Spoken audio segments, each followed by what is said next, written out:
Greetings.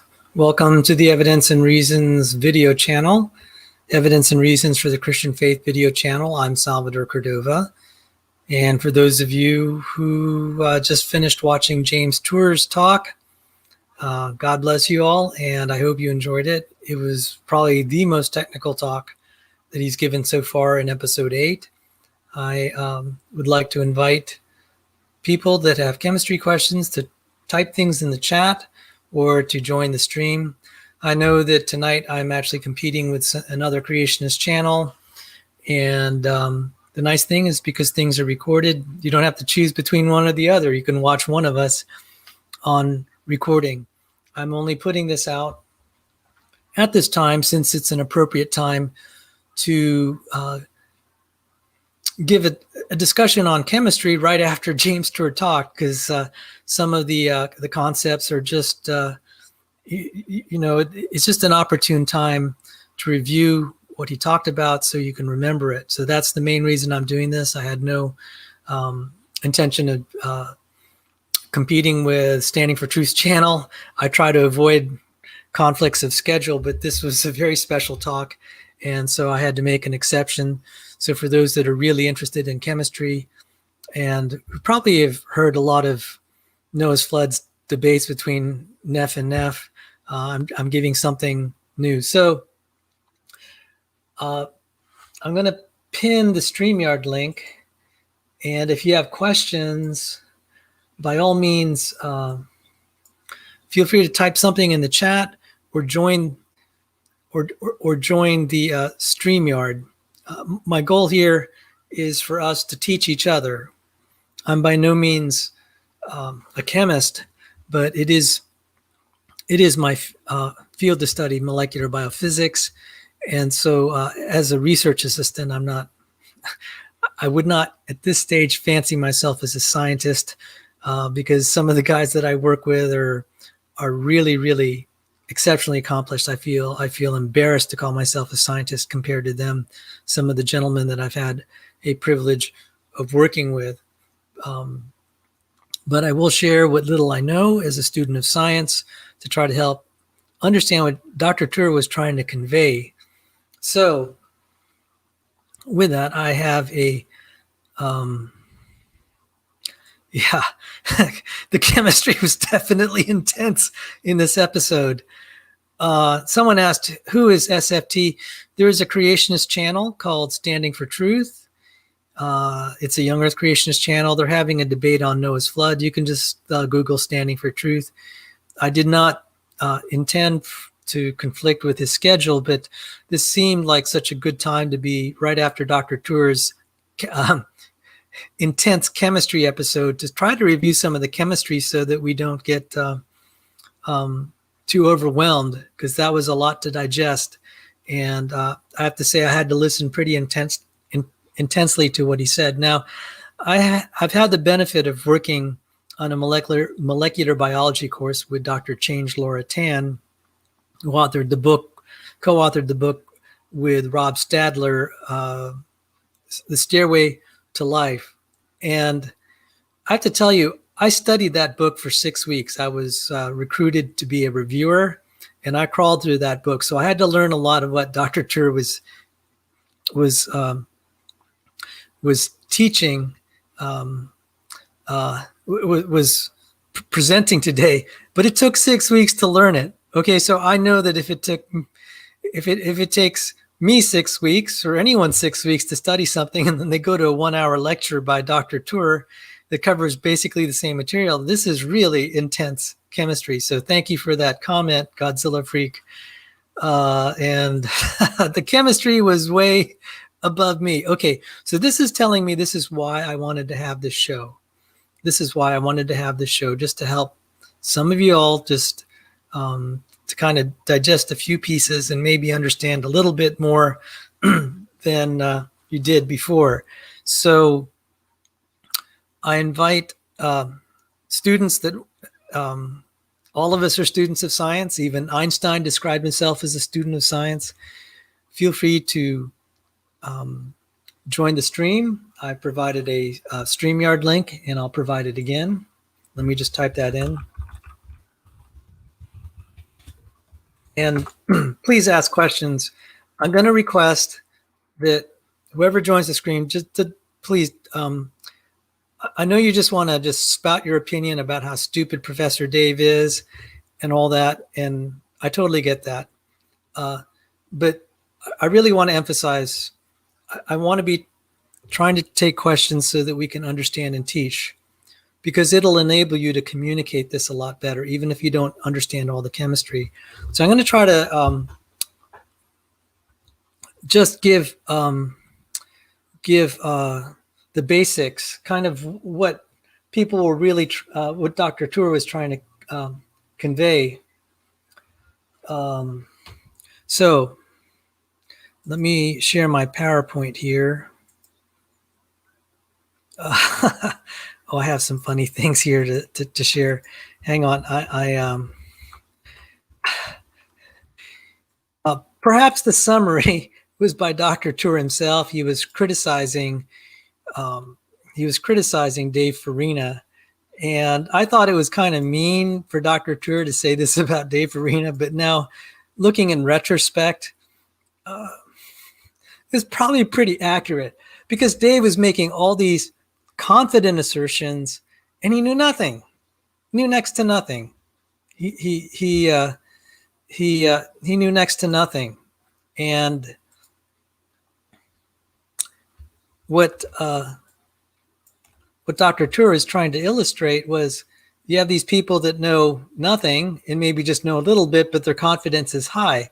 In the Dunning-Kruger graph, this is called someone at that position is at the peak of Mount Stupid. And he specifically said, he pointed out, Professor Dave is at the peak of Mount Stupid. And then if you've watched these 8 episodes, it's like, well, that really may have sounded mean, but it's it's a pretty accurate assessment given what Professor Dave, quote unquote, Professor Dave had said. So that's enough of the invective here. I'm going to go to the chemistry at this point, and I'm just going to back up I'm going to back this up a little bit and just we'll start with just kids' marbles. These are glass marbles. And this is really fundamentally, this is kind of, I'm looking for a picture that can illustrate what one of the problems is. It's the problem of impurities in the prebiotic soup. When we just even take glass marbles, you could see they're all about the same. I'm presuming these are all the same size and weight. You can tell them apart by their colors, but it'd be really hard to sort them out so that you get them all kind of lined up like this and arranged. There's not really a natural way. I mean, if you had this kind of like in a box and you had a lot of them, they're not going to spontaneously organize. And they're physical, the reasons from physics this happens. I mean, to establish it rigorously why it won't is probably involve a lot of math, but intuitively you know that it's not going to self-organize because they are so similar. Now, we do have systems that self-organize, like water and oil, but there are systems that don't. See, like the water molecules and the oil molecules will self-organize when they're mixed together. But that doesn't happen with other molecules. So what Dr. Tour was trying to, a lot of Dr. Tour's stuff was involving, he's talking about where the chemists bought the chemicals, where they bought the chemicals. And the reason they bought the chemicals is that, first of all, they wanted to, biology is made with specific chemicals. And in a prebiotic soup, you just have a mess. To make the chemicals of life, it would be analogous to picking out only certain colored marbles. Like I could pick out just the blue ones. And that may seem like not a big problem, but in the molecular world, the molecules we're working with, it is a gigantic problem. It is a gigantic problem. And in fact, in chemistry, we can illustrate this with gases. It also works with molecules in solution or whatever. We call it mixing. So there's situations where we might have, say, one set of molecules on the left depicted by blue, one set of molecules on the right depicted by red. And when you open the valve between them and allow them to interact freely, they mix. And we know the term that we describe what increases, we can actually say, we call it the increase in mixing entropy. There's an increase in mixing entropy. Now that's a fancy word, but you could basically, I'm just showing you visually what happens. I think everyone hopefully will just intuitively understand. What will not happen is this will not spontaneously go back to red and blue. The only case where it might is if you have like maybe one or two molecules. Okay, something really trivial where there's one blue molecule, one red molecule. But when you have a large number, you're going to get a mess. And so, yes, that may seem like a trivial problem, but again, it's like just taking, I mean, just by way of analogy, if you took cards and just randomly threw them in the air, they're not going to form a house of cards. There has to be something there to help organize it. If you took coins, say 500 of them, and just dumped them on the floor and they're fair coins, they're going to be, they're not all going to be heads. They're not always going to be heads. So I'm just trying to, I know this may sound trivial, but I'm just trying to frame what the problem is. It's being able, a major part is purifying it. Purifying it, and also we could say putting it in the right orientation. There's just so much of that. That's why he was going through all those chemical steps and trying to show what was happening. So I'd say, roughly speaking, half the problem was just getting it purified. What did these origin of life researchers do? They cheated. They cheated because they couldn't do the purification steps themselves.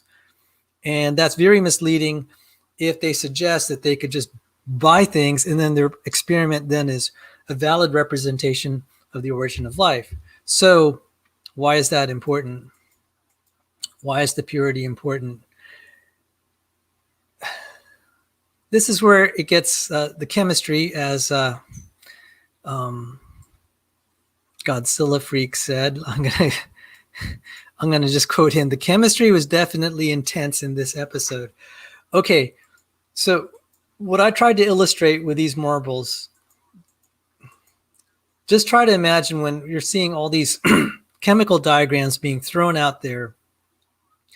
A lot of times what Dr. Tour is trying to say, you have all these unwanted chemicals, meaning unwanted is that maybe that, that sounds too purposeful. You have all these chemicals that have to be eliminated somehow to form the sort of molecules we see in life. And in a prebiotic soup, even in the remote chance you're able to make nucleotides, and he was pointing out how brutal it is and that it just doesn't happen naturally. We get spontaneously these forms of nucleotides. Nucleotides are put together to make DNA or RNAs. We can have these so-called L forms and D forms. The D form is what makes the DNA we have. If we have a mix of L and D, we're not going to form we're not going to form the DNAs of life. And someone will say, "Oh well, you could possibly make life many ways." Okay, so let's just grant that for the sake of argument. Just suppose you could. That doesn't solve the problem of why all of them end up being this D form. And in fact, I believe it is the beta form. I could be wrong. There's, I think it's the beta form. There are at least two D forms, alpha and beta. And let me just show why these molecules are different, just to give a little bit of background. The O is oxygen, H is hydrogen, and we have these so you see the H's here. And this B is not an element. It actually means the base. This is actually, consider the B as a bigger molecule. It could be like ACTG. This is where the alphabet is: the adenine, guanine, cytosine, thymine. And I'll cover that in a little bit, but they're just trying to make this diagram simpler. And someone will say, well, where's the carbon? This is kind of a shorthand. Anywhere you have a corner here and it's not marked, it's a carbon. There's a carbon here. There's a carbon here. There's a carbon. Let me see. There's a carbon here. There's a carbon here. Any questions about that? So I hope that makes sense. So now notice that the geometry is different between the L and the D form. So in a prebiotic solution, if you just happen to be lucky enough to form these molecules in the first place, which is next to impossible, if not impossible. I mean, James Tour said he's not saying it's impossible. I'm going to just stretch what he said and go beyond it and say that I'm willing to bet that it is impossible. God chose certain molecules that will tell human beings that only God could make this in a prebiotic soup. That's what I believe. Now, Dr. Change Tan showed all the other molecules that are there. Okay, so when it's like, Sal, why am I showing all this? Okay, let's go back to the marbles picture. All right, in a prebiotic soup, you're going to have all this. And I'm just trying to simplify it, just try to conceptualize what you really want is you want this molecule here. This molecule here. Out of all of these. That's just kind of the takeaway. If you look carefully at the diagrams, and what do I mean by carefully? I could stare at these diagrams for like 2 hours just to try to see the subtle differences in them, and they're subtle. You have to. Okay, let me just show an example here. Do you see how the OH is pointed down in this molecule, and the OH is pointed up? So these are just subtle changes. And only one of these is the one that's in DNA. You could have all these other things in solution. So what does that can create a mess. And so let me see what I wanted to show. Impurities would kill the formation of DNA. It would kill the formation of DNA in the life that we have. It's that simple. And so Dr. Tour was just going into the mechanics of why that is. We can make that assertion, but all he was doing is his audience is the synthetic chemists out there, the origin of life researchers. He's challenging them and saying, okay, you got to back up your claims, because he knows how these chemicals are in solution and how they're going to react. And I know he's challenging them.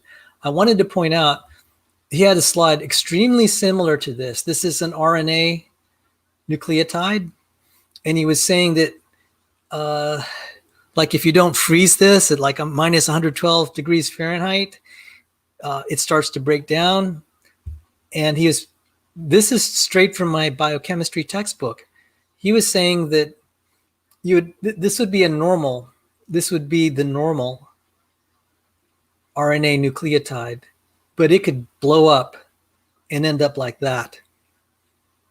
That was the point he was making. And you end up with a mess. That's not very good. Over time, you can get stuff like this, and that's not good. So let me just pause a little bit, and I'm going to check hang on, let me check the chat. Okay, any questions? You can type them, or you can join the chat. I wanted to mention, if this is really blurry, make sure that your settings are all the way up to the highest quality possible. I set mine up to the maximum, and you can see things more clearly. So any questions? If that was confusing, I'm happy to try to clarify.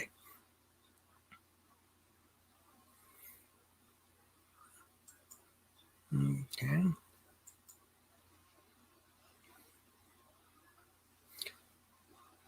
So maybe what I'll do is I'll just cover some of the chemistry, and then I'll kind of back away from it because the chemistry was really intense in that episode. So let me share my screen again.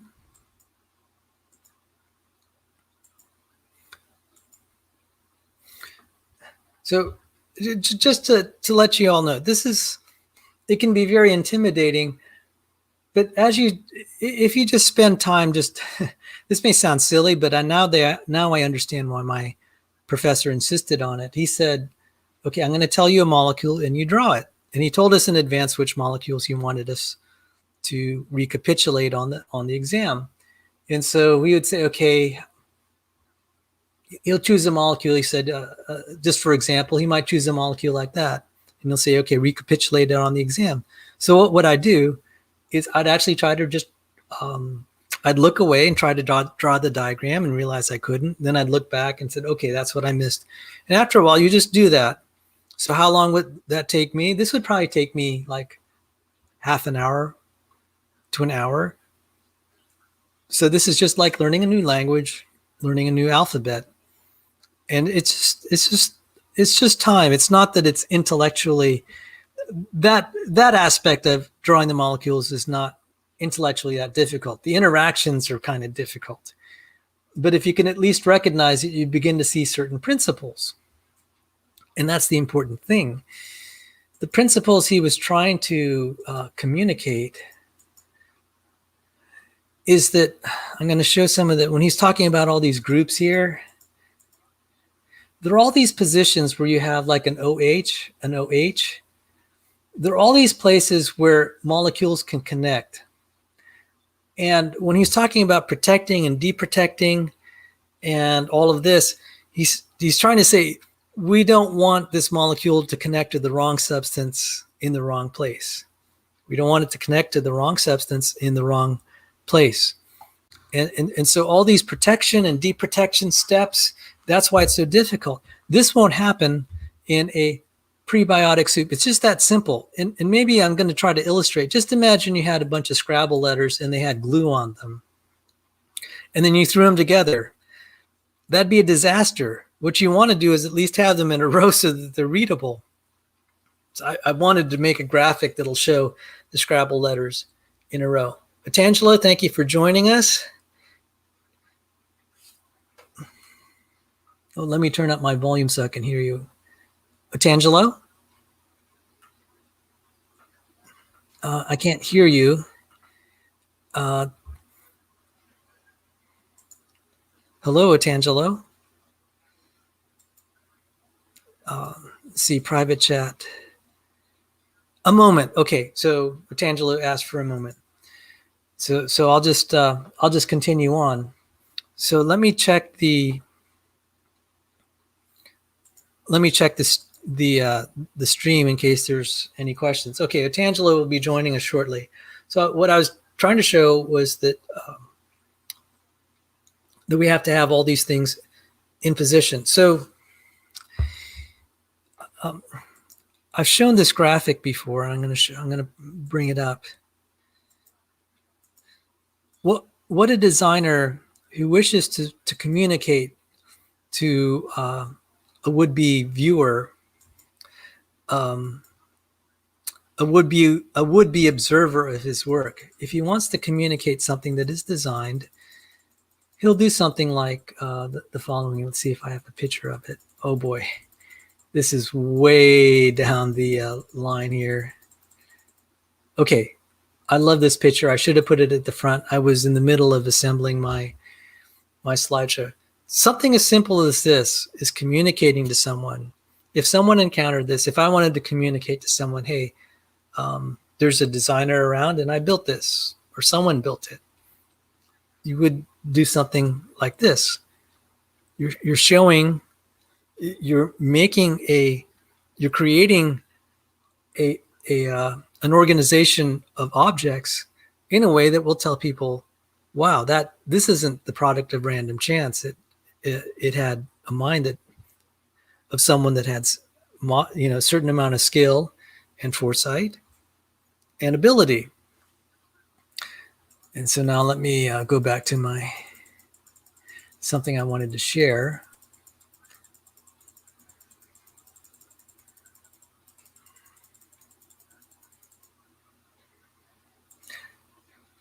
Romans chapter 1. For the wrath of God is revealed from heaven against all ungodliness and unrighteousness of men, who by their unrighteousness suppress the truth. For what can be known about God is plain to them, because God has shown it to them. Now Hume, a philosopher who was not an ID proponent, he did have kind of what I call a play. It's actually a work he called The Dialogues Concerning Natural Religion. And he had this character who was expressing what he called the experimental view of religion, or the experimental view of approach to theism. And it does echo the intelligent design movement quite well.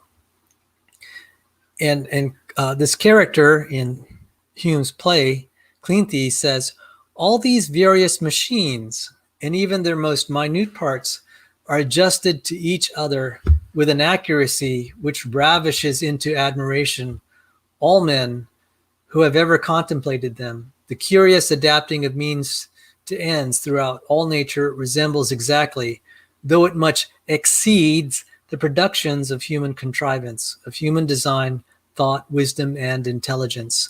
Since therefore the effects resemble each other, we are led to infer by the rules of analogy that the causes also resemble, and that the author of nature is somewhat similar to the mind of man, though possessed of much larger faculties, proportional to the grandeur of the work which he has executed. By this argument a posteriori, and by this argument alone, do we prove at once the existence of a deity and his similarity to human mind and intelligence. Now, philosophers will just debate this, but the Apostle Paul echoed those words in a different way. For what can be known about God is plain to them, because God has shown it to them. And I actually omitted a... Hello, can you hear me? Yes. Okay. Go ahead, Antangelo. I'm going to complete my slideshow here because I have some things out of order. So please speak freely, and thank you for joining. I know that there are other shows like on Standing for Truth's channel, but I felt that I really wanted to have a show after James Tour's stuff, just to try to go over some of the chemistry and the concepts. And as Godzilla Freak said, this was the chemistry was intense today. Yeah, I mean that just RNA and DNA is just such a treasure trove for us as intelligent design proponents, because there are so many things that can be outlined and addressed in regards just to the synthesis of RNA and DNA. So we have many, many arguments that we can explore in regards of that. And it's special because there is no life form which doesn't use DNA. And to get DNA is a huge problem, as Dr. James Tour has pointed out in his video series, which is fantastic in my judgment. And it demonstrates, I mean, think about it. How many of the well-known YouTube atheists have shown up at this series? I've not seen anyone. Why? Why aren't they showing up? I mean, hey, if you guys want to refute something, then you should see James Tour's video series and then try to refute what he has to say. And if you are able to do that, then kudos, because I don't see how science can solve the problems which have been outlined by him. And that goes straight hand in hand with what the Bible says. And I think this is such a great and core versicle in the New Testament in Romans 1:19 to 23. I mean, I think we are rationally warranted to believe in God based on that evidence which has been exposed in Dr. Tour's video series. Yes. Apologies to the readers. I did not complete the quote. So while I'd like to thank Antangelo for bailing me out again, while Otangelo spoke, I got the rest of the verse. of the passage. It says here, for his invisible attributes, namely his eternal power and divine nature, have been clearly perceived ever since the creation of the world in the things that have been made, so they are without excuse. So we learn something about God's nature through the things that have been made. And that echoes again what David, the character in David Hume's play Clean Thieves, was saying. Now, amazingly, David Hume just totally rejected what his character said, but he at least articulated through this character the design argument. But that design argument, I mean, the audience is free to disagree, but this sounds very much like what the Apostle Paul is saying. We learn something about God by the things, that have been made. Eternal power and divine nature. I mean, we could say, okay, it is his wisdom, his intelligence, his power, his capability. So as we were hearing about all the difficulties these synthetic chemists were coming up with, it's like, yeah, God chose molecules. He built something that he knew we could not build very easily, if at all. And my understanding is we have not been able to build it from scratch. We have to keep borrowing parts from living things. No one has been able to go from step one all the way to even a simple DNA without cheating along the way. They could probably do it with great difficulty and have like a minuscule yield. And that's what James Turr called the mass transfer problem. He said at the end of all this process, you have basically nothing. He said that was the worst problem. In one of his lectures, he said that. He said you'll just have this trivial yield because the way the chemists are doing it now, the origin of life researchers are just taking, they'll say, oh, we got a 50% yield, and then we got a 10% yield, and then they'll go buy the substance and start from scratch with 100% purity. And he said, if you just do that in every step, after a while, you have nothing.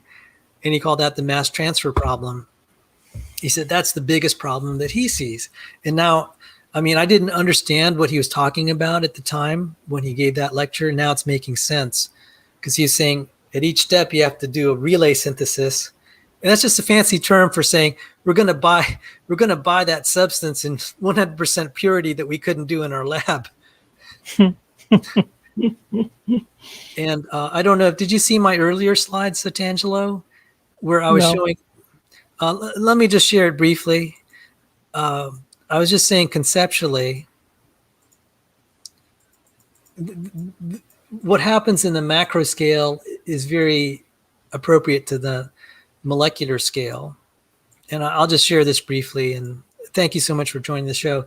These are just glass marbles of different colors. Presumably, they all have the same weight and size. If we were to mix them, say, in a bowl and we had a lot of them, they would mix. They would not spontaneously arrange themselves and, quote unquote, make these islands of purity.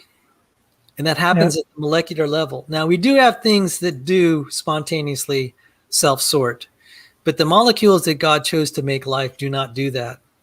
And in chemistry, some of the first problems that will be assigned in the chemistry courses, they'll say, calculate the change in mixing entropy between a system where you have two isolated substances. In this case, it'd probably be gases.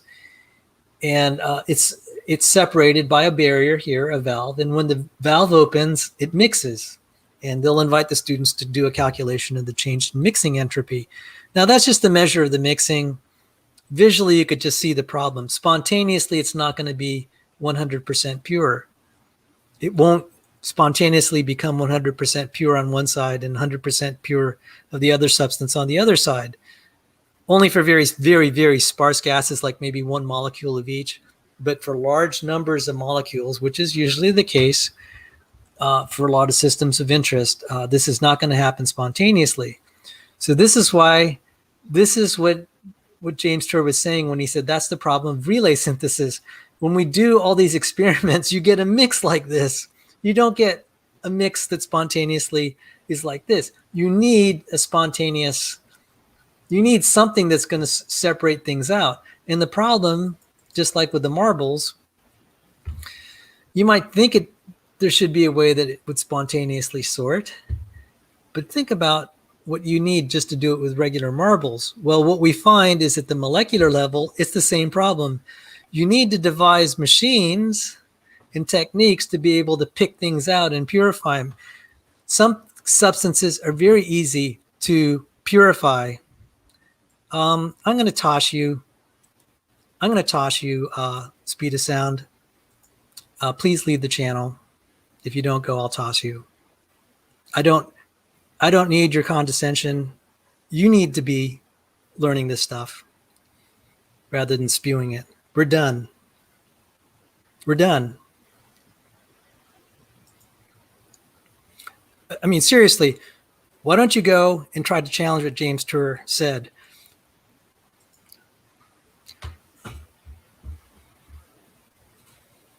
Here, let me take care of this guy. Let me see, where is he? Go on, Otangelo, if you have anything to yes, say. I would like to share here a link which goes right to the core of the issue, I think. Let's see. The user now is timed out and he's removed from this channel. He said, I'm actually weak from trying to correct you guys. Is that the plan? No, we don't need that crap. If you think I'm dodging for some of the viewers, Answers in Atheism here seems to think that that an asphalt, a worthless tar asphalt, is a good basis for creating life. It violates everything that I've just tried to point out in terms of relay synthesis and mixing entropy. I mean, if you guys doubt me,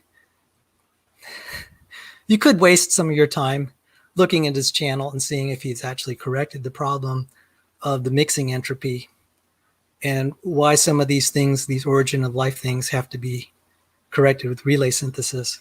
So, well, I'm sorry to be mean like that. I just don't have time for trawling. I'm trying to teach. This is derailing the discussion, and he succeeded in doing that for a little bit. But you know what? I'm a nice guy. If people really want to see what's in the cesspool, I'm going to provide a link to the cesspool, and you could see if he refutes anything we're saying today. I'm sorry, Tangelo, I didn't mean to cut you off. I just went ballistic seeing that. No, I think it is a clear politics which you apply at your channel, and I think if Speed wants to actually challenge what we are saying, he has an own channel for that. I'm lurking there daily, so please do it there. When I'm coming there, please refute anything which has been said by Dr. Tour or by Cell tonight, and I'll be good sports to actually look into what you have to say as a refutation, and then I will give my opinion on that. Okay? Well, yeah, and I wanted to say, okay, so you get talked over on his channel, and then I presume you get silenced. Well, I just returned the favor, but because I'm trying to not suppress him, he has an open YouTube channel where he can, if people wanted to hear the other viewpoint, they can. Well, Speed, if you want to come to, when I open a stream at my channel, if you want to come, my politics is different.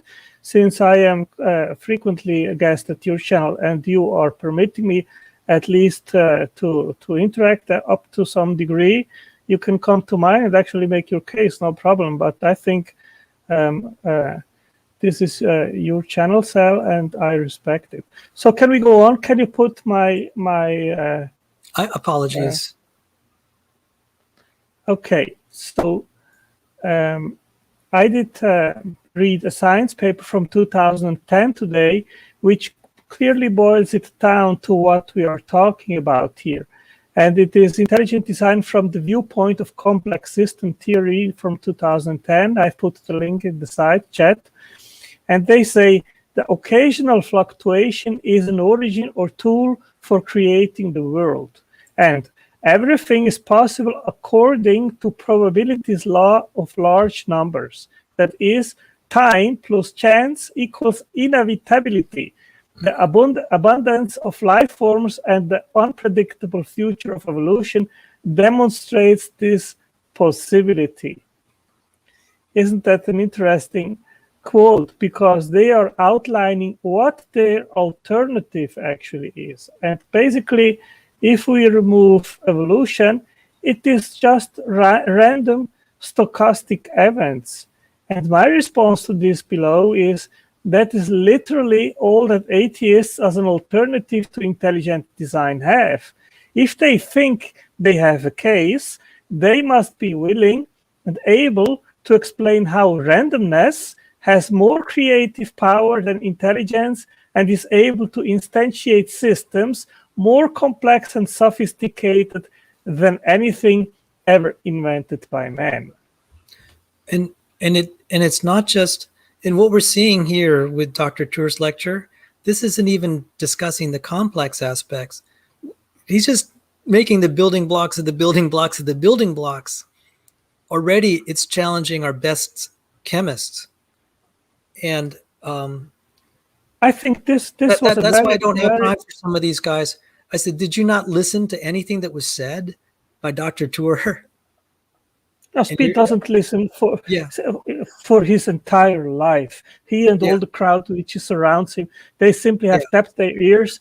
They have decided that materialism must be true, whatever. It doesn't matter whatever evidence is provided to them, and they still do not listen. But hey, they accuse of us the same thing. One day we will know who was telling the truth and who was wrong. I mean, James Tour worked for a Nobel Prize winner. He made these same arguments along with you, Ross, presented it to Nobel Prize winner Richard Smalley, who's called the father of nanotechnology. Smalley won the Nobel Prize in chemistry. After that encounter, I don't know what order it happened. Smalley became a Christian and then an old earth creationist. If James Tour can be instrumental in making a Nobel Prize winner a creationist, he's worthy of listening to. And I've not heard anything from that cesspool over there that has inspired me to spend any more time in that. I need to spend more time in my chemistry books. It's that simple. I need to spend more time teaching this stuff and just reviewing chemical diagrams like I've shown. Emery, God bless you. Thanks for showing up. I can't believe you visited that cesspool. I maybe take one look to see whether they have a weather report and what the topic is, and that's it. Well, I don't normally either, but Danny told me last night that they took a run at me, so I figured I'd hop in just to see what they had to say. Their whole taking a run at me 2 days ago, I haven't looked at today's because I know they reviewed one of my videos today, but they was basically making fun of the titles of my videos. That was their entire shtick. But I almost blew up and said some stuff I would have regretted because he allowed one of his minions to basically call you a pedophile, and I'm like, I blew up on Speed because Speed left a comment on my channel. He wanted some papers from me or something, and I told him I'm not interacting with you. I'm sorry, you're gonna act like that. Period. You don't get attention from me. That's just period. I'm done with that. I don't deal with that. I'll deal with the Dappers and the Dannies and the rational empiricists who can have a legitimate conversation, but I am not dealing with that. And you're muted, Sal, if you want to say something. It's just not healthy. I mean, the only thing they could do at this point, if they can't deal with the science, and all I talked about today in this after show is the science. If they can't, I mean, I did quote the scriptures, but I did relate it. I tried to relate it to the science. The fundamental issue is the science. And if they want to be talking about something else rather than trying to refute it, that tells me they don't have much of an argument. If they really had an argument, they would deal with it. So he comes on here and starts saying, you've made me weak from trying to. I'm just like, dude. I mean, I could really say some mean things about whether I would rather listen to James Tour or him, and I'm going to try not to say them. I actually asked D'Angelo, who kindly, erase something I said that was pretty nasty about speed because I didn't want it out there because it was so nasty. I mean, it was true. I didn't say anything that wasn't true. Yeah, absolutely. And anything that Speed hadn't said about himself, but I said that would still be kind of mean to point out what Speed admitted about himself. So if you want to find out his history, just go. Not that I'm encouraging you. Just listen to his life story.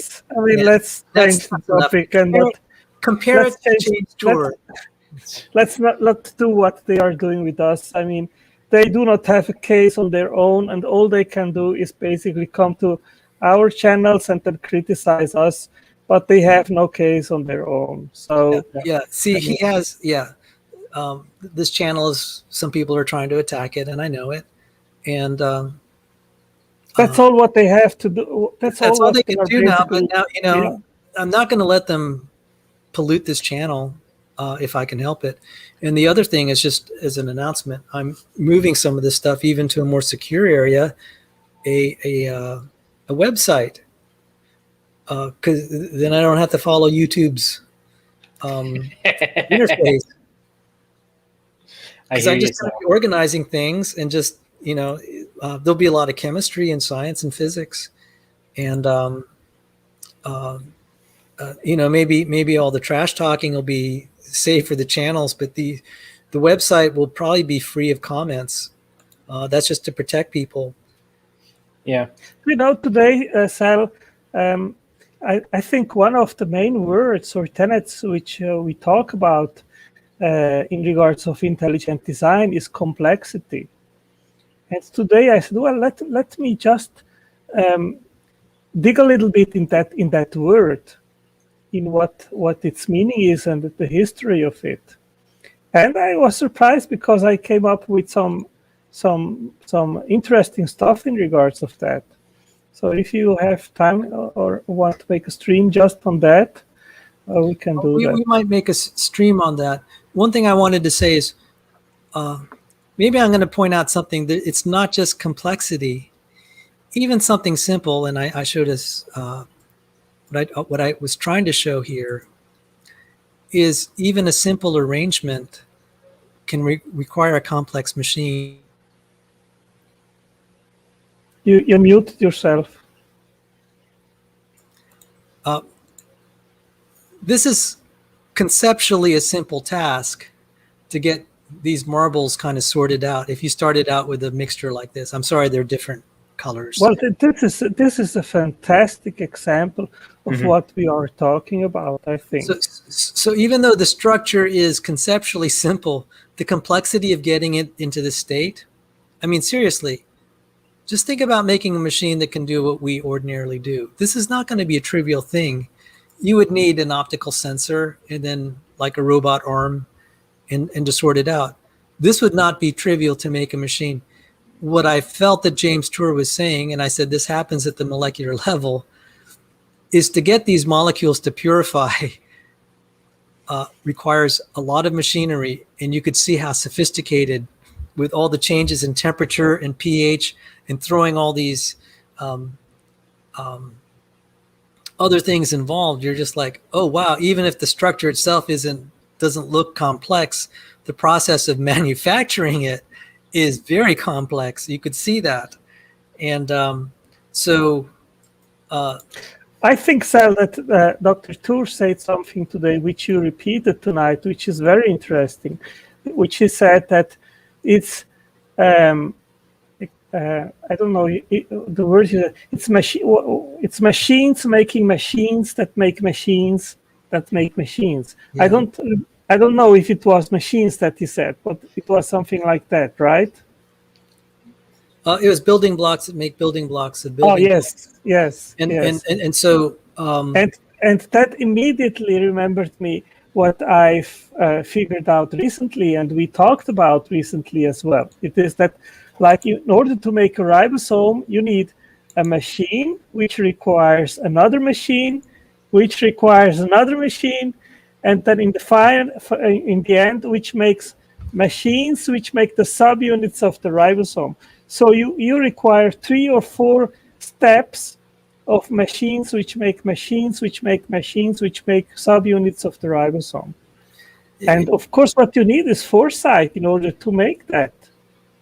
So, absolutely. I wanted to say, if you, Emery, and did you have any thoughts? Because I'll be honest, I didn't get much of the tour video. I just finished the take-home portion of my biostats exam. how did it go?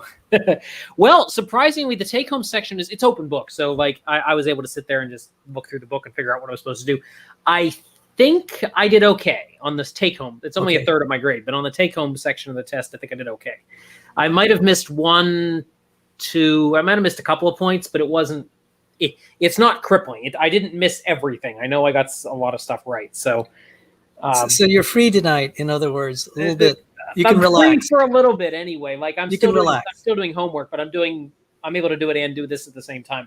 I'm not taking the main test until either tomorrow or Sunday, so we'll see. Well, the reason I asked is I need to attend to my mother. Oh, that's in other words, you need me to help the stream live.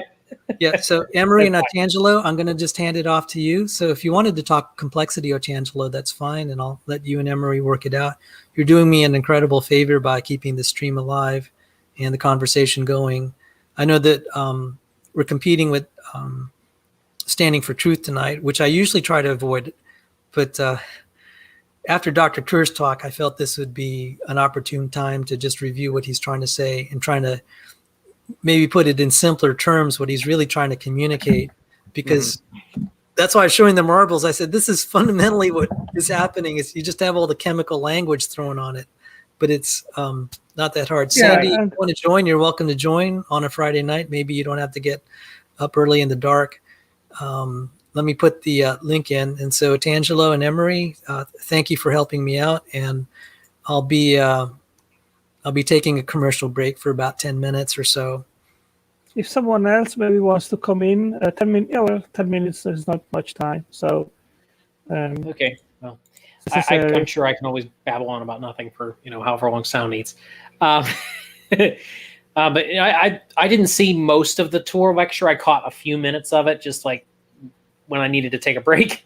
But I mean, just from what I was hearing, it sounded like he was really on a roll tonight, where he was really making some good observations. Again, I didn't see most of it, but it sounds like, and I think I kind of already knew this, it's not just complexity all the way down, it's specified complexity all the way down. In other words, it has to be arranged a particular way all the way down to the baseboard level in order to get where we're trying to go.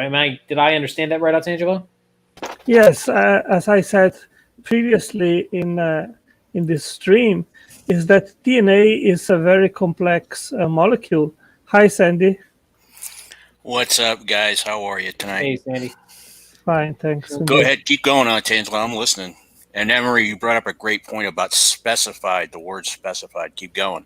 Yeah, specified complexity is used to describe instructional assembly information stored in the genome. And what we are talking here about is more the structural complexity of the biomolecules which are used in life. And it, as I said previously, it is a very rich field for us. And many people, they don't have a clue about how complex it actually is to make RNA and in special DNA. I mean, and it's not just about the complexity to make it prebiotically, but DNA requires very complex metabolic pathways and many enzymes to be made and synthesized in the cell. And there are some enzymes which speed up the reaction to make RNA in 78 million years. They are some of the fastest enzymes known in biology. And one of the reactions to make RNA, that particular enzyme is one of the second or third fastest reacting enzyme, which has the fastest reaction known in biology. And as I said, it speeds up the reaction 78 million years. So it's a big problem. How do you make RNA and DNA prebiotically? And as Dr. Tour has very nicely elucidated, it is an unsolved issue for many, many reasons. And if you have basically an unlimited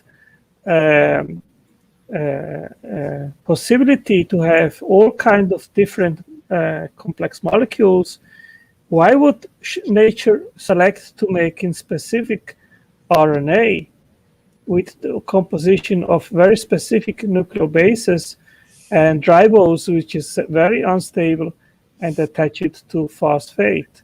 There is no reason for unguided natural events creating an RNA molecule. And that's a big problem. And I think, if you say that to an atheist, then very frequently he will say, oh, that's an argument from ignorance, or that's an argument from incredulity. And my response to that is, well, we are warranted and justified to be incredule that such complex molecules could emerge prebiotically, and the scientific evidence backs up what we are, or the position that we are holding, that it is very unlikely. It is more reasonable to believe that DNA was created, and so all basic building blocks of life, and of course life itself. Yeah, I think that's a something. I don't really like the whole premise of the whole argument from incredulity, because or argument from ignorance, because they do the exact same thing. Yeah. When they say, well, this whole argument from ignorance, well, okay, how many times do I hear the atheists say, well, we don't know how it happened, but give us time, we'll figure it out. I mean, guys, you do realize it's the exact same thing that you spend all this time accusing us of doing. And when they say that, I say, okay, that is the materialism of the gaps argument. We don't know yet how it happened, but one day science will find out, and when an explanation will be found, it will be a natural explanation. That's a classic materialism of the gaps argument. Yeah, that's exactly what it is. That's exactly what it is. And I think Dr. Tor, I don't know how much he talked about this tonight, but I know he's mentioned it before, talking about there is no selection before there is life. There's no chemical selection. Like, yes. Molecules don't care about survival value or ability to reproduce. They just undergo whatever interaction is most chemically favored. Like whatever produces the highest result uses the lowest energy, essentially. And I have collected all the things that would have to be selected prebiotically to make first RNA and DNA molecule. I have a link here in the chat, so you guys can look it up, and it's a very long list. It's a very long list of things that would have to be selected. Yeah.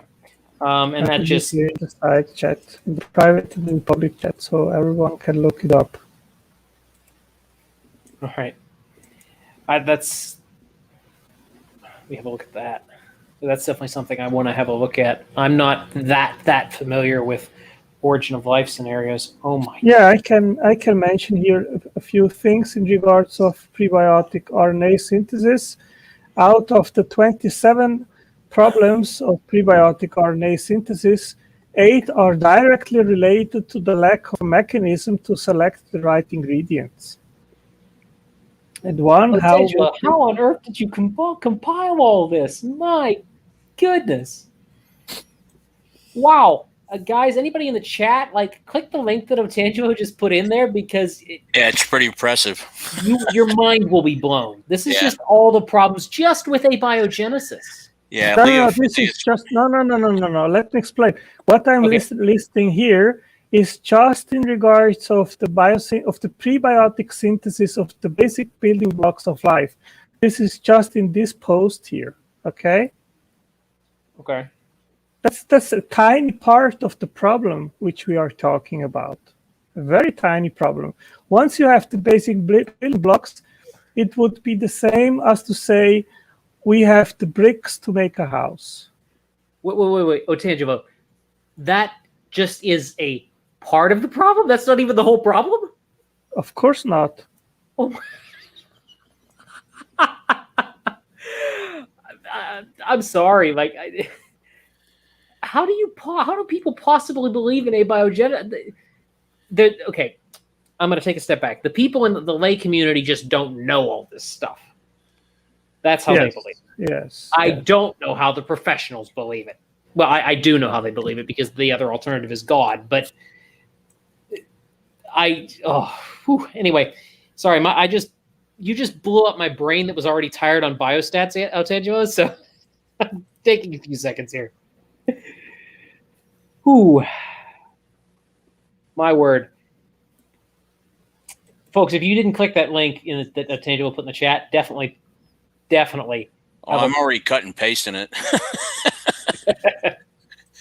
Yeah, that's Altangelo, Leo hit me with that, what's the mathematical possibility? And I see that you covered that in here, which is excellent. And I have another link where I covered that, and it's to have, I have studied this in depth, and the smallest living bacteria that we know today is Pelagibacter rubique. And that bacteria has about 1,300 proteins and about 1,300 genes and 1.3 million nucleotides. And that is a free-living bacteria. Now, why didn't I choose Mycoplasma genitalium? Because that is an endosymbiont, and it is a pathogen, which actually doesn't synthesize, for example, all the 20 amino acids. So it cannot live without a host. And many abiogenesis papers, they take that as the smallest life form, but it cannot live freely and without depending from another living being. So that is not a good candidate. You need a free living bacteria. And Pelagibacter is the smallest which we know. Now, the interesting thing is that it is a bacteria which is actually, which devolved from a little bit more complex bacteria. And in the geological time scale, it emerged about 1.3 billion years ago. But the first bacteria which is claimed to have populated the Earth is cyanobacteria. And they go down, they go back to about 3.5 billion years ago.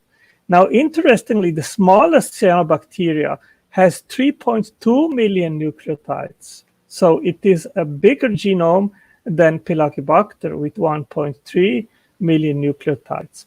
That means that cyanobacteria, they are considerably more complex. And that is evident because they are very complex. They have circadian rhythms, they have nitrogenase, photosynthesis.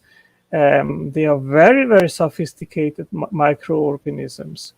But science doesn't know of an older bacteria. So, of course, if you have to ask yourself, how did that come to be? That's a big problem. Now, if you calculate the odds to have Pelagibacter, the 1.3 million nucleotides, the odds are 1 to 10 to the 700,000th of power. And if you compare that to the number of atoms in the universe, which is 1 to 10 to the 80th power, so the number of atoms in the universe is actually a tiny number compared to the odds to have a minimal genome for the smallest known free-living bacteria. And a few days ago, I exposed that problem and I mentioned a science paper at Speed's channel. And then they went straight to look the inference which the authors of that paper draw. And then they said, oh, that's not such a big problem. We can reduce that number. And this is actually some pseudo claim made by creationists. So they jumped right to that conclusion and said, oh, the old paper which you actually mentioned refutes your claim. And I said, well, no, I disagree with you. So basically, they are believing blindly in whatever they read in a science paper without investigating by themselves. Because if they would do that, then they would come to the same conclusion that I came. And then I wrote a very lengthy email to about 20 people, and just James Roulon did respond me, but any of those guys surrounding Speed didn't respond. And I wonder, why didn't they respond? If they think I am so wrong, hey, go ahead and refute what I am saying. Yeah, I mean, I've gotten one of your emails before, Tangelo, and it is so well researched and thorough that it would take a lot of time and effort to work all through, and I don't think a lot of these people want to put in a lot of time and effort. But that's the only way you're going to get ahead in this sort of scenario. Now, when I got your email, I basically went, I probably agree with you, so I'm not going to like dig into this, especially since I'm in grad school.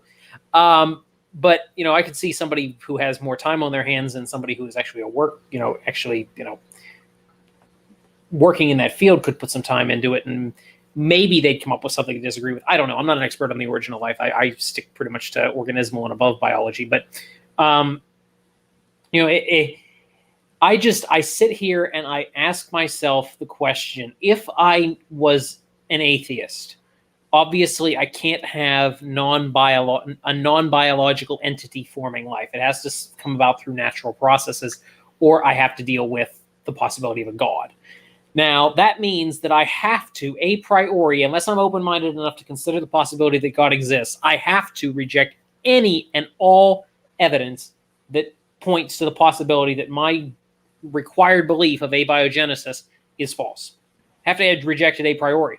It doesn't matter how good the evidence is. It's a worldview problem. Yeah, that's what they're unfortunately, with people like some of these more hardcore individuals, it's a permanent worldview thing. So some people, I think, are a little more reasonable and they're actually open to possibilities of evidence. They're actually looking and thinking and seeking. But I don't think that describes most of the internet atheists. The ones who have channels anyway, because they're committed to a position because they've basically staked their reputations on that.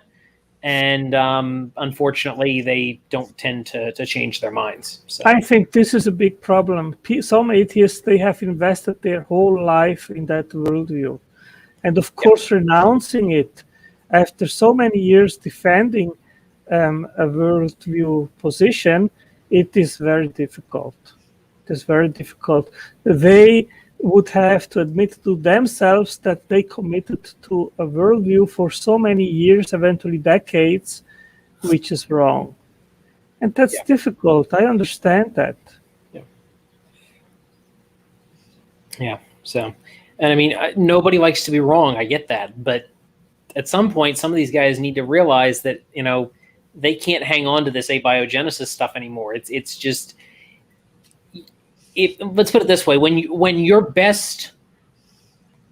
your required position for atheism was debunked the same year Darwin published Origin of Species, sorry, we have no business having this discussion in the 21st century. This has been debunked since Pasteur.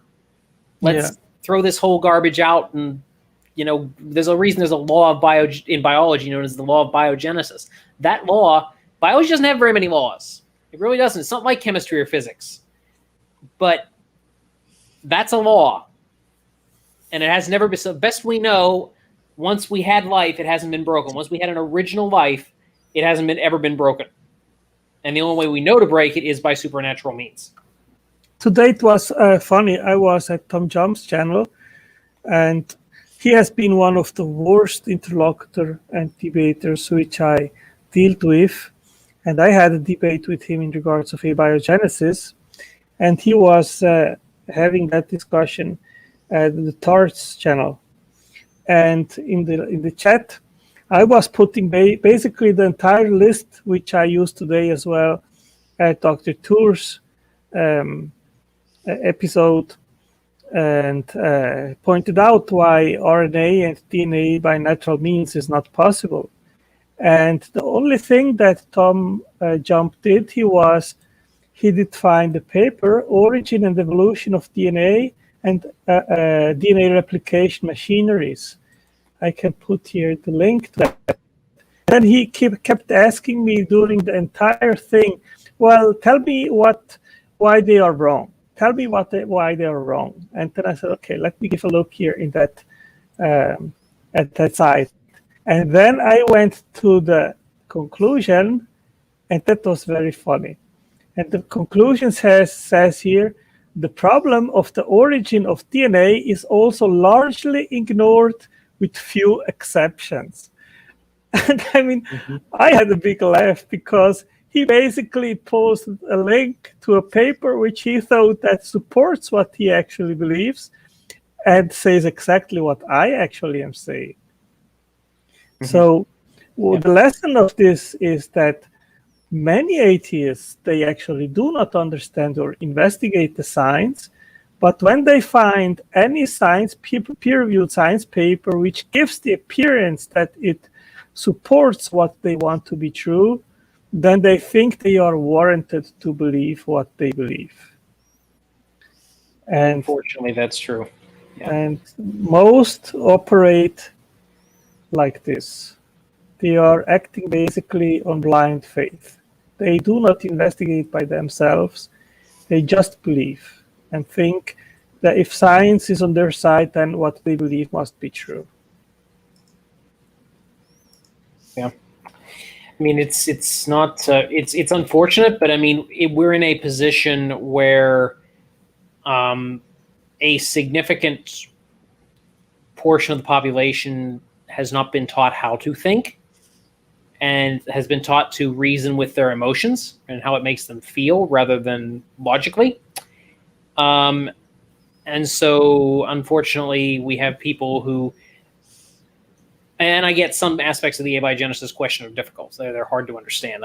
Some of the chemistry and all that, I get that. But we're in a position where, yes, that's a very good quote, Sandy. That's a very good quote. I'll just read that and I'll point out to where we are at here. Quote, Francis Crick famously admonished biologists to, quote, constantly keep in mind that what they see was not designed, but rather evolved. And then he goes, then there's a quote from Richard Lawson here, which is probably very familiar, but I'll read it out anyway. He said, hang on. We take the side of science in spite of the patent absurdity of some of its constructs, in spite of its failure to fulfill many of its extravagant promises of health and life, in spite of the tolerance of the scientific community for unsubstantiated just-so stories, because we have an a priori commitment to materialism.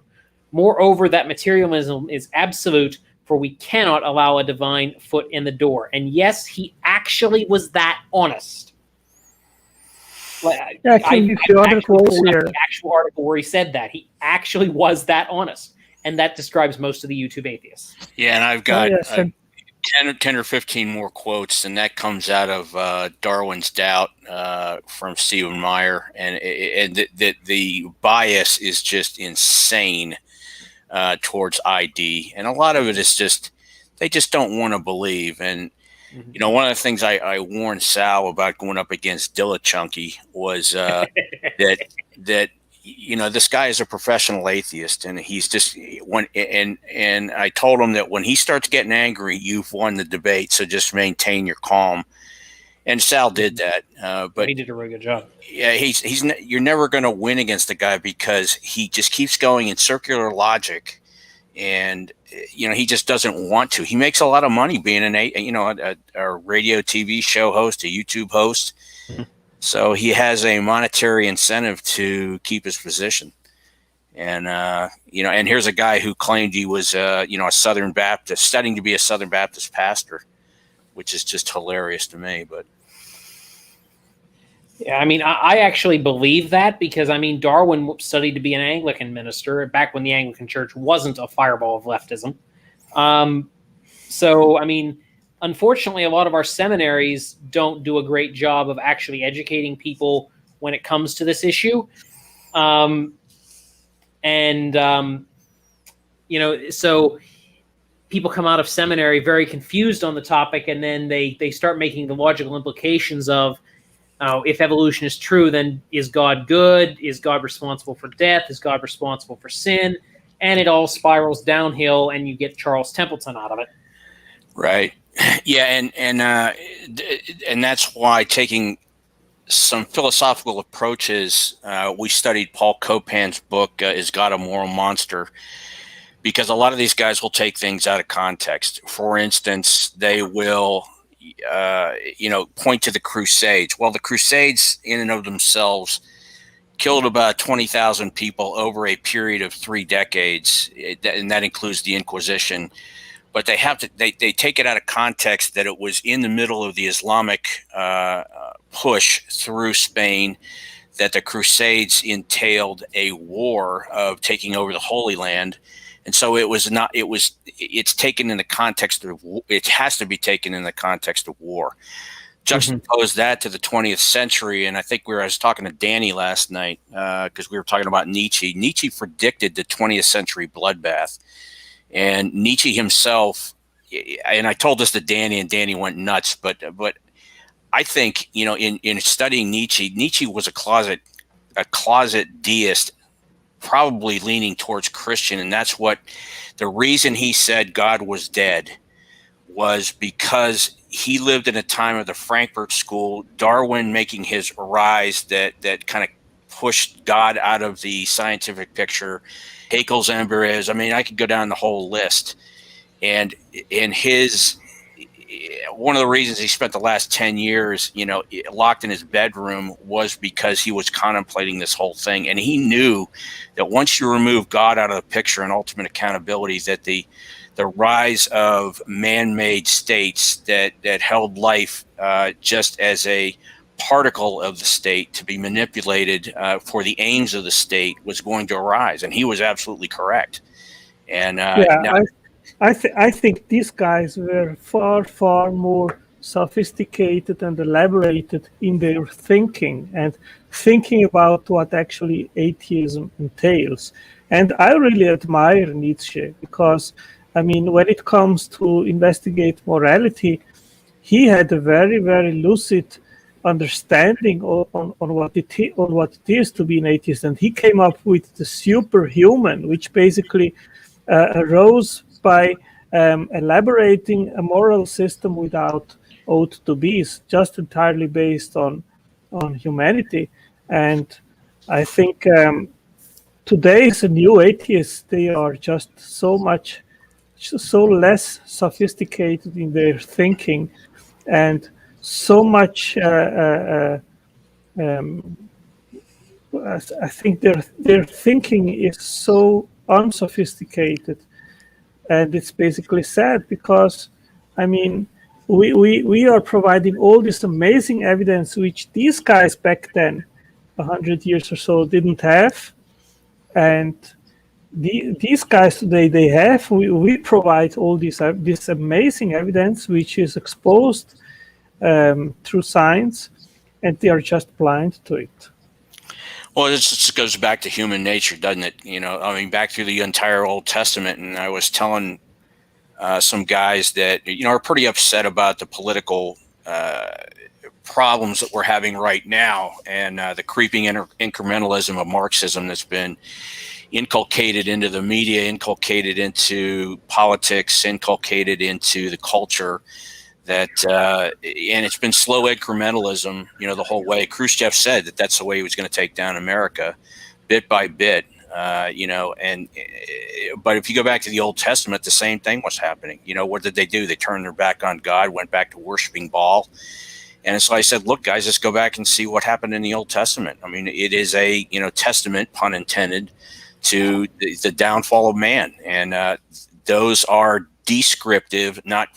But they also, in some senses, are prescriptive of what man will do in his worst state. And there's a reason that God had to kill the Canaanites after 400 years, because they were murdering children on the arms of Molech. So, you know, these guys, they still think that not having any kind of a moral system that is outside of themselves is sufficient, and they resort to their own morality. And I keep asking these guys, well, from where do you get your own morality? Where do you get your substantive moral obligations and duties, which is what Bill Craig says? And, you know, to some extent, well, they'll say, well, society, that's the way I was bringing up. So if you go back retroactively, well, where did your parents learn it from? Where did society learn it from? And they can never answer that. And I say, well, if it is the society, then how can you say that the Papuas, which have a different social system and moral values, how can you say that they are wrong? Because they do not love their neighbor; they eat their neighbors. So how is that wrong? That's it. Yeah. Yeah, I mean, how do you, and I mean, even just looking at human history, there's so many atrocities that different groups have committed over the years.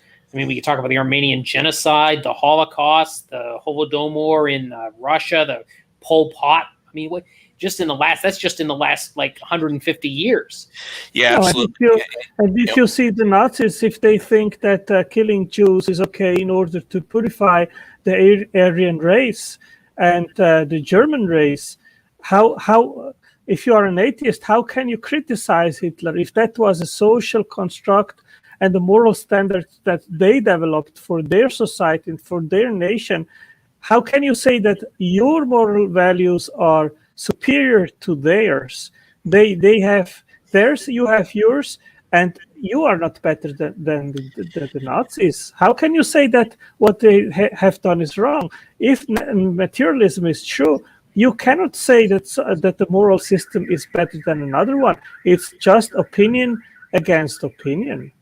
Yeah, exactly. And it's funny that Dawkins will say, well, we're just dancing to our own DNA. Well, then you just undermine the entire jurisprudence system, because you can say, well, it was my opinion that I could go ahead and rob the bank. Yep. I was dancing to my DNA, Yep. But that's true. I mean, how can molecules say something is wrong or right?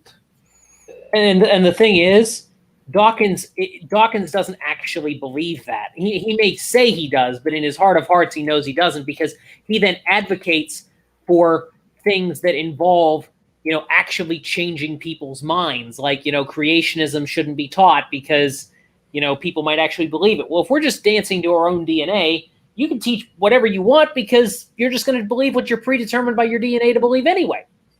Yep. Now, absolutely right. I think I put that in another stream, and I will put it here again. A few days ago, I wrote to Matt Dillahunty, but not as my name, but as atheism repellent. That is my. Nice. Well, maybe since can I put it here on the screen so everyone can see it? So Yeah.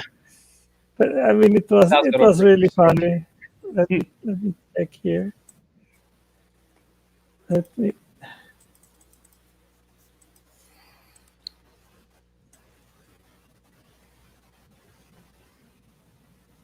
Okay.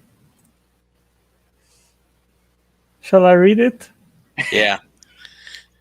Hi, Matt. I see you frequently on your shows accusing God of condoning slavery. 1. In your worldview, why is slavery wrong? And 2, if you are so concerned about it, have you ever donated even a dime to anti-slavery organizations? And let me check here.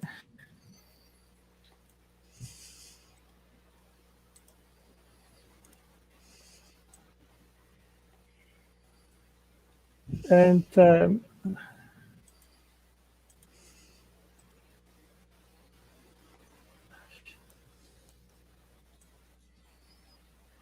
okay. If you are so concerned about it, have you ever donated even a dime to anti-slavery organizations? If you have not, you are a hypocrite.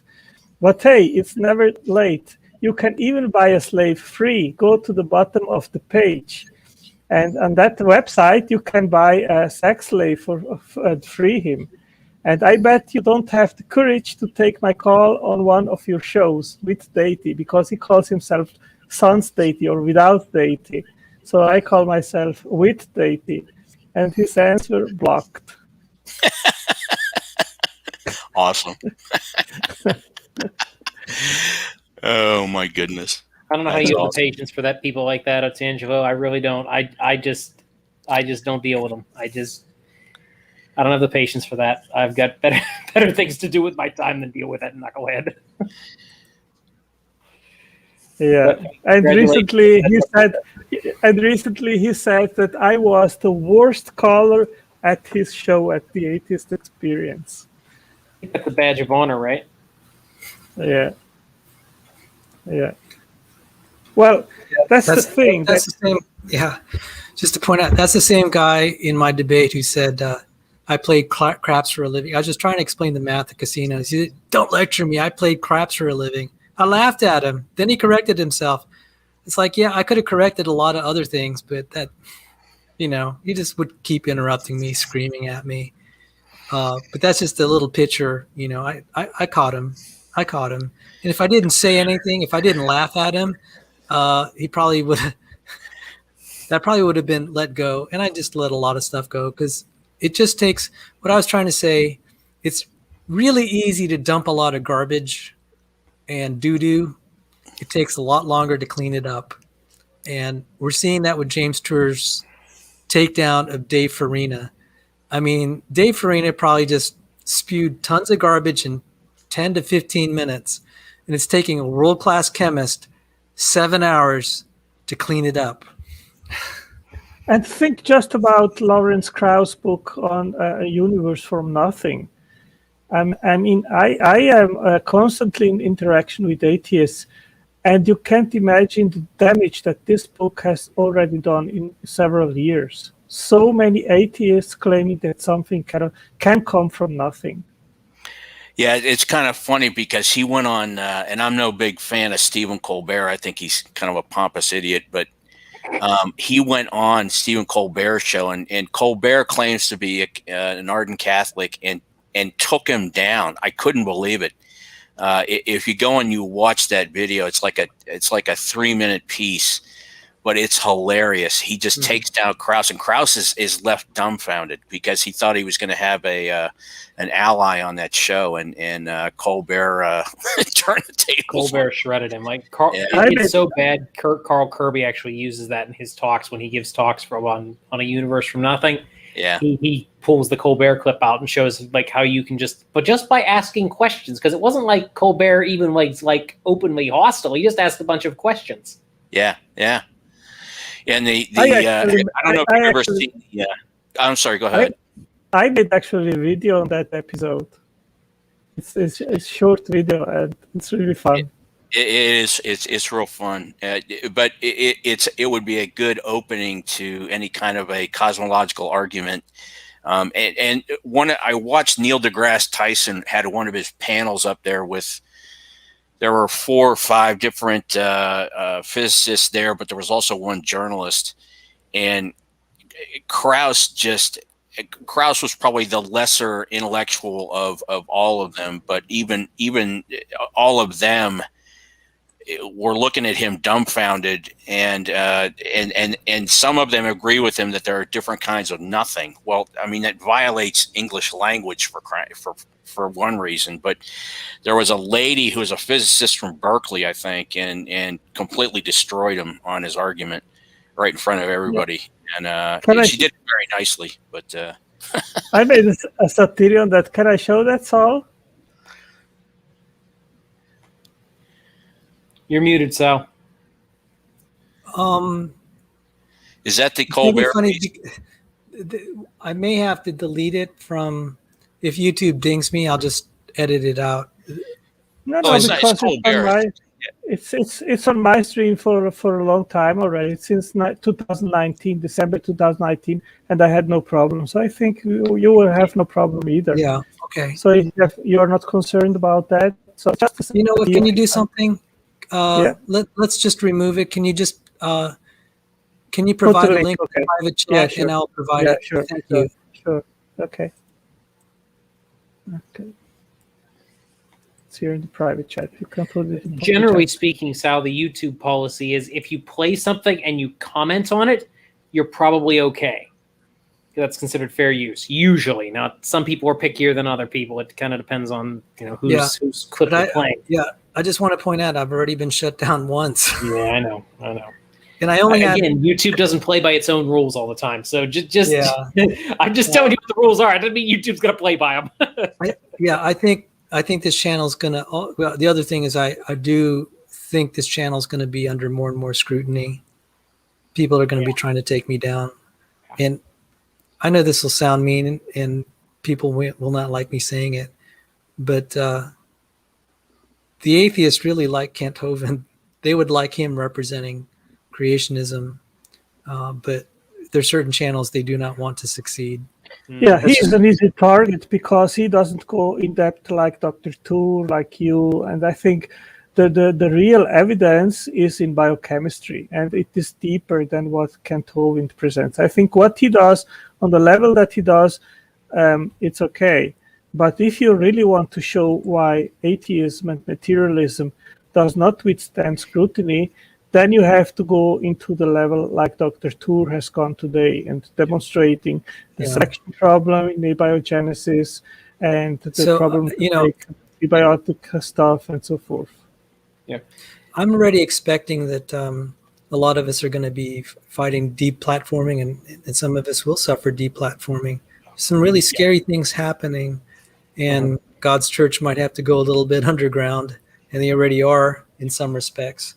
Yeah, that was literally the podcast I recorded tonight, was how living in light of a potential persecution. What do we need to do? What steps do we need to take? Yeah, because it's coming. Not something I really am happy about, but it's definitely coming. And I don't want to get too far into that because that's not the purpose of the channel. Unfortunately, or fortunately for us in this country, we've had it pretty easy as Christians. We have, and persecution is here, and it's gonna ramp up. And unfortunately, some of the people in the Southern Baptist Convention are complicit in it, and it's one of the reasons I leave my church. So, I can say it, but I know exactly who you're talking about. You and I could probably have a conversation off camera. We probably come up with the same names, but. Yeah. Well, I had a couple of when I was doing my doctoral work at Southern Baptist, and I'm a big Al Mohler fan of his books. But some of the things that have happened, and I think if you go on John Harris's channel, he takes a very deep look at what happened at that seminary, and one of my professors had to leave, Ted Cable, who wrote Controversy for the Ages, and it was basically a look at both YEC and OEC. But they purged a bunch of guys out of there that would not adhere to Jarvis Williams and critical race theory, which is very unfortunate. They backpedaled. Mohler has backpedaled on it. They actually had to have Jarvis Williams and Matt Hall go and do some mea culpa interviews with some of the senior professors there, Tom Schreiner, and there was one other guy, to kind of explain themselves on this, because it just blew up in Mohler's face. But they still have not completely renounced what J.D. Greer and some of the other guys are doing. It's just abominable. What I'm seeing Russell Moore do is just abominable. Yep. And it's, God bless. You and I are the same person, Sandy. If you guys have ever seen this documentary that came out about 2 months ago called "The First Baptist Church of Naples," it will turn your hair white.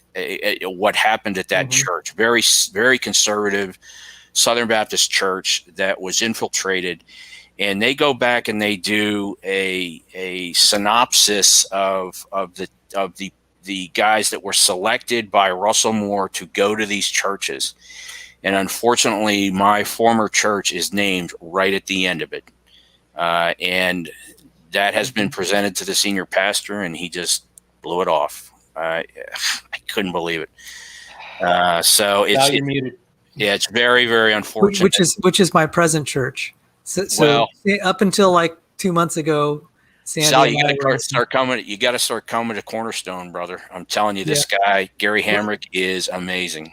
Well, you know what? Just to fill you in, as I said, I had to get special permission from the chairman of the board of elders to have a dual appointment, and I said, I think God just paved the way, and this is the situation of being a part of a congregation that is under difficulty. It's like, that's the New Testament churches. It's like, there is a point where you say, I'm gone. And I do feel the Lord has led some people to leave. But then I'm in a situation where it's like, I went through a lot of trouble to get that membership, and now it's paying off, because I just heard one of the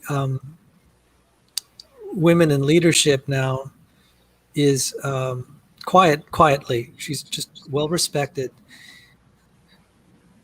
Young women are approaching her to get training in apologetics.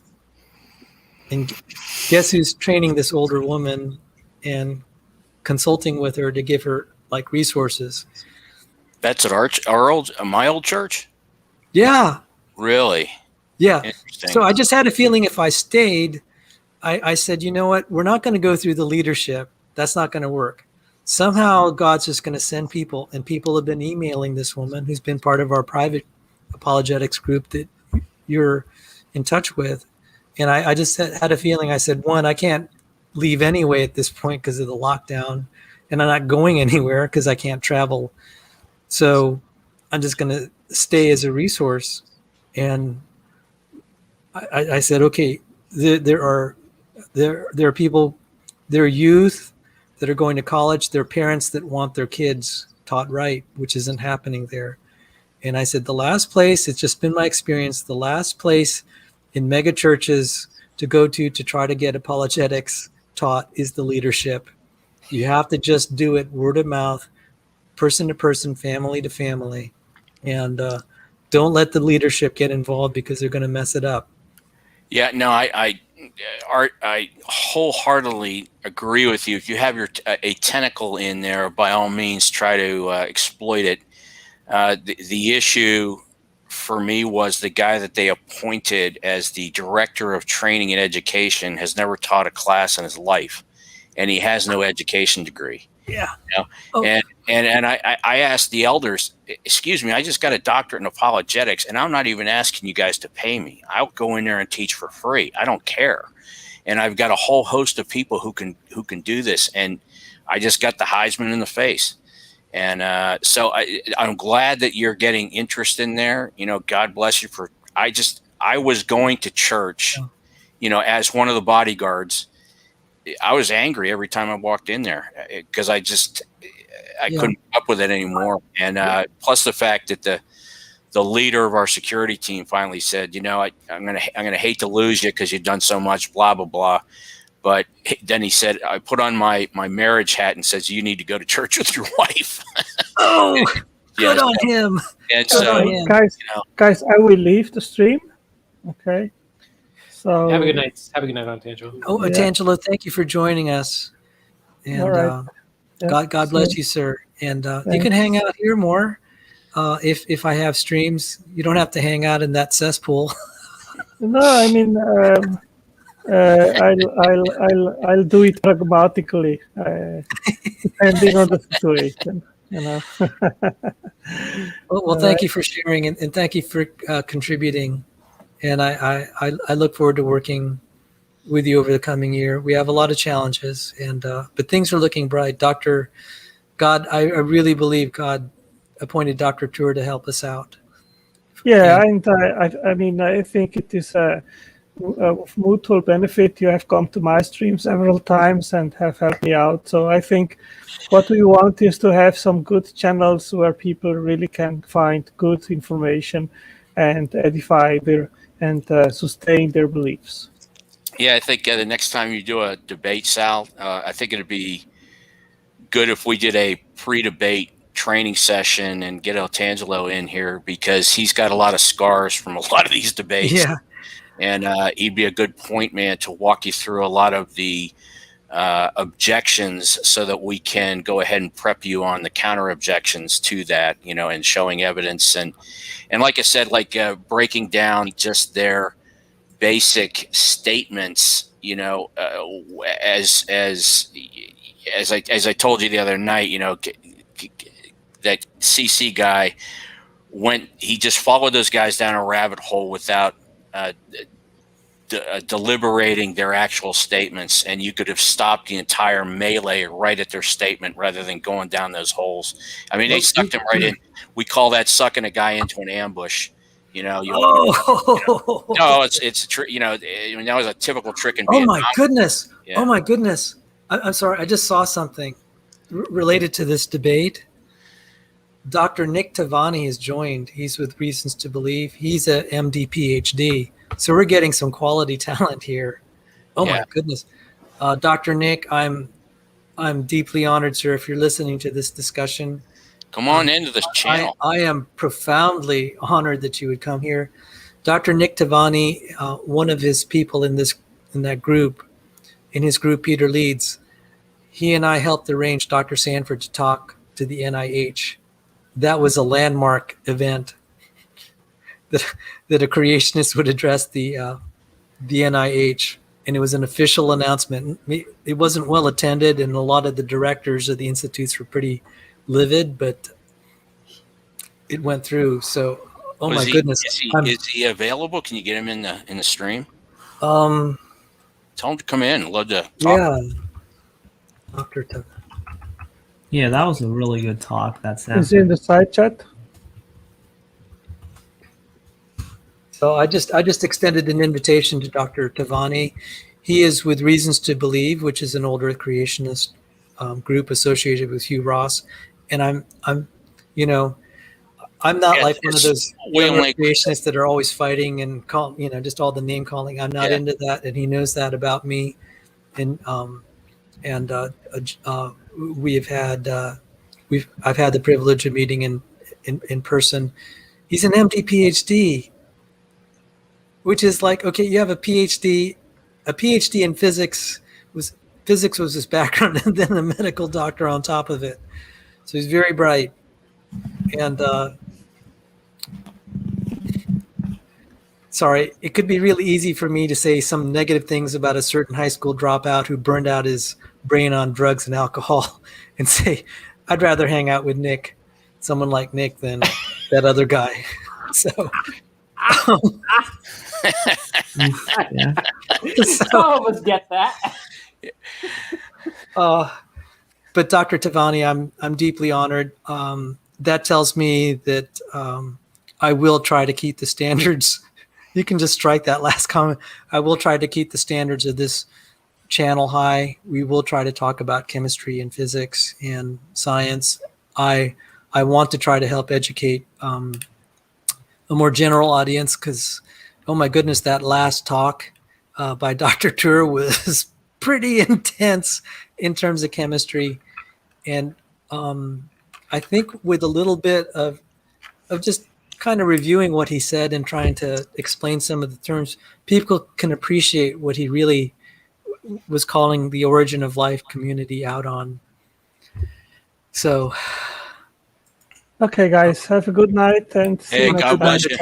Thank you for being a part of this discussion. All right, bye.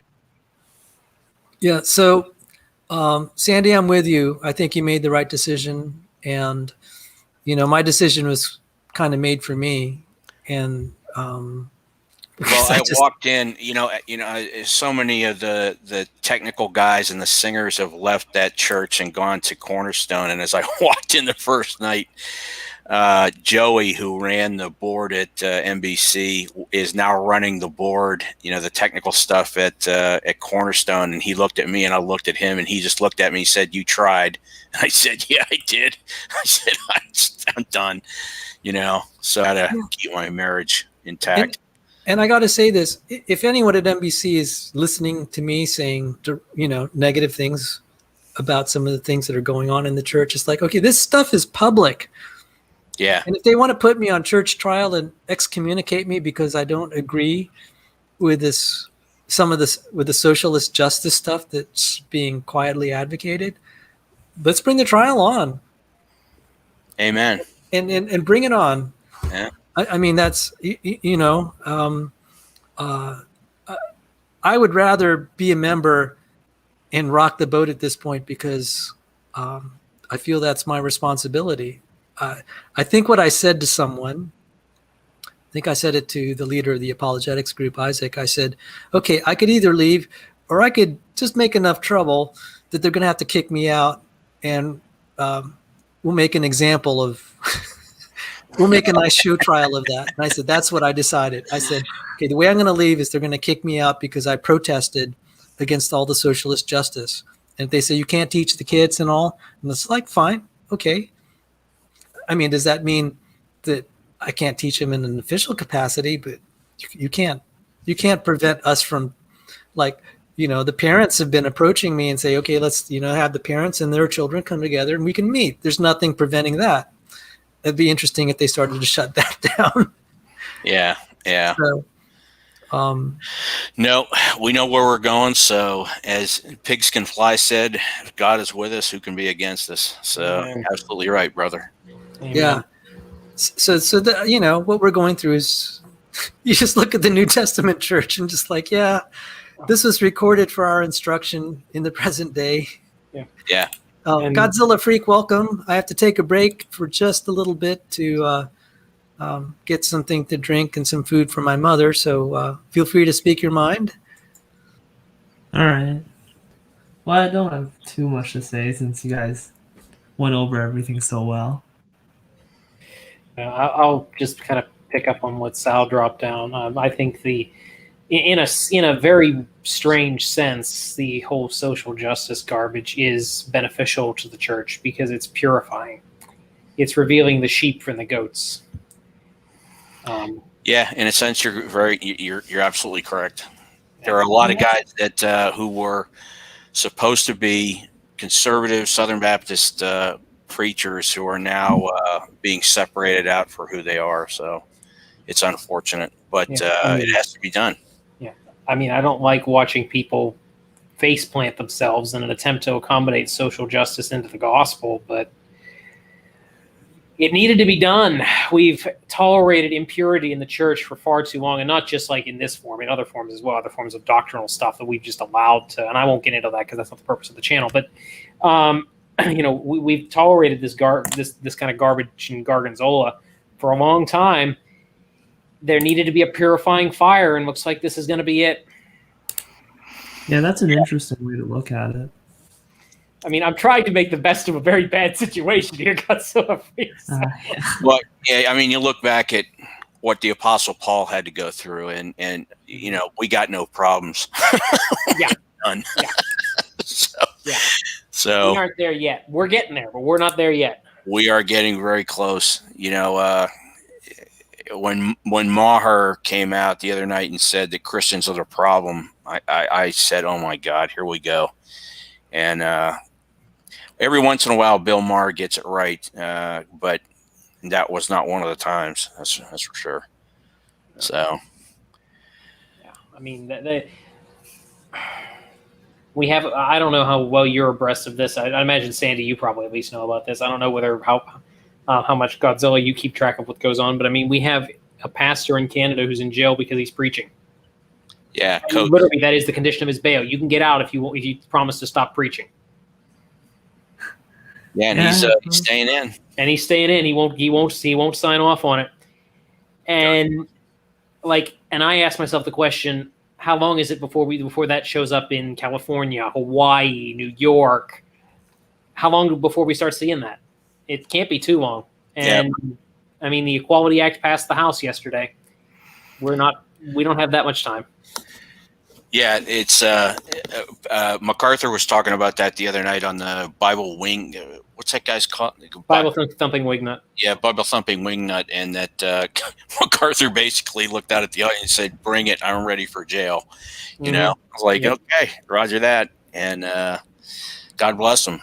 So yeah, it's here. It's here. Mm-hmm. And, I mean, I remember over the summer when we were all wondering, the next time MacArthur opens his church, are they going to arrest him? I mean, that was a legitimate question we had to ask over the summer. So if anybody out there who's watching this, I don't know how many viewers we still have left, but if anybody out here who's watching this thinks that persecution can't happen here, I don't know what to tell you other than get your head out of the sand. Yeah, absolutely. And what's been slowly happening over the years has just went into full spiral the past few. Yeah. It's basically hit critical mass at this point. It's spiraling downhill at a greater speed because the worldview of the culture has shifted so much. Because the cultural worldview used to be, it's not anymore, but it used to be a sort of pseudo-Christian-ish moral culture.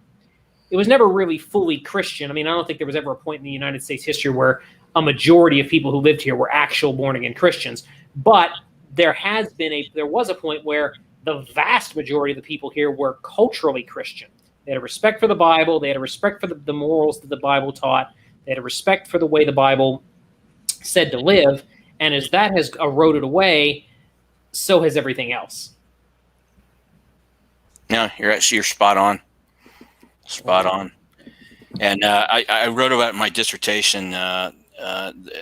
Jefferson. There are a lot of atheists that will claim that this is not a Judeo-Christian nation, but even the three deists who helped, write the majority of our laws, Madison, Franklin, and Jefferson himself, all realized the goodness of the Bible. Whether they believed in the deity of the deity of Christ is another issue. But as Judge Joseph Story, who wrote a commentary on the Constitution in 1933, stated that the primary emphasis of separation of church and state was because there were state denominations, and it was to lessen the importance of denominations at the state level. It was not to promote, as he said, Mahometanism, Judaism, Hinduism, or any other form of religion, and religion being an anthropologic term rather than a theologic term. But it was because we were founded by so many Christians. George Washington talked about in his maxims that there was no way this country could have come along had it not been for the divine hand of providence, and there are miracles that happened at the Battle of Cowpens, for example. So they all realized that, very much so, that God was the basis, and that was the brilliance of the founders, was ensuring, unlike any other culture that had ever come along, that our morals were outside of man rather than men leading us. And that is what has been the big experiment. And it's funny because 3 days after John Fee says this in his book, who's basically kind of a critic of it, but he said that 3 days after that Jefferson wrote that letter back to the Baptist, Danbury Baptist Church about and he used the word separation of church and state, which appears nowhere in the Constitution or the Bill of Rights, that 3 days later he was attending church services inside the House of Representatives. So, the whole meme of separation of church and state is a non sequitur to begin with. Right. Yeah. And like, for those who aren't really aware of colonial history, like, each of the 13 colonies, other than Rhode Island, had an established state church. Yeah.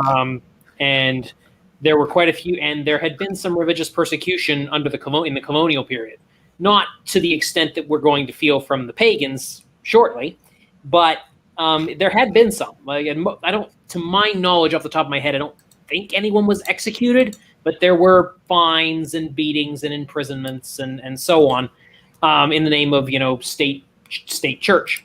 And a lot of the denominations that were minorities in their particular states were worried that was going to continue to be a thing, and they didn't want that, and that was why there was so much pushback, and that's why this whole separation of church and state thing came about. It was Jefferson basically saying to the Danbury Baptists and other people who undoubtedly would read the letter, look, the government is not going to tell you what you can and can't do when it comes to religion. You're free to practice your religion, do your thing, be Baptist, not, I think Anglican was the state church of Virginia. You don't have to support the Anglican church with tithes. You don't have to do all that. You have free exercise of religion. It was not saying you can't be religious and be in politics, or you can't have a religious service take place in a political area. It was, we're staying out of your business. No, you don't have to stay out of ours. We have to stay out of yours. Correct. Yeah. And unfortunately, that's been flipped now. The whole idea initially was it's a one-way type of thing, right? Yeah. It wasn't to create two separate spheres. It was basically to go, okay, state doesn't run the church. Church, that's not how that works. It's not biblical anyway. But the state has no business sticking its nose in the affairs of the church. But the church is more than welcome to influence the state. I mean, for the vast majority of the people, regardless of the mythicism promoted by some of these leading atheists, the vast majority of the people who signed both the Constitution and the Declaration of Independence were born-again Christians. When John Adams, I believe it was John Adams, said something to the effect of that the Constitution is that only works for a moral and religious people. It is wholly inadequate for any other. And I mean, these people took that very seriously. And I know this is way off the science topic, but it's important to understand this in light of the stuff that's going on. Like, and I'm gonna gonna, you know what? I'll save that because this is Sal's channel, not mine. If I want to get a channel banned, I'll get my own band. This is Sal's channel, not mine. But I have some commentary I could put out there on whether the church needs to obey every time the state tells it to do stuff. But that's neither here nor there. But anyway, I'll try and rein that in, and we can move to something a little more sciencey because that's what we're here for.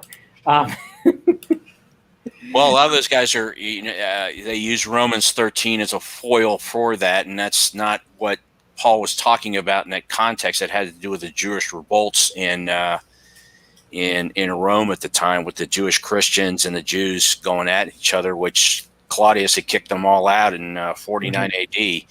And in 56, when he wrote Romans, they were just matriculating back in. In fact, the letter was passed to Aquila and Priscilla, who had moved back to Rome to help.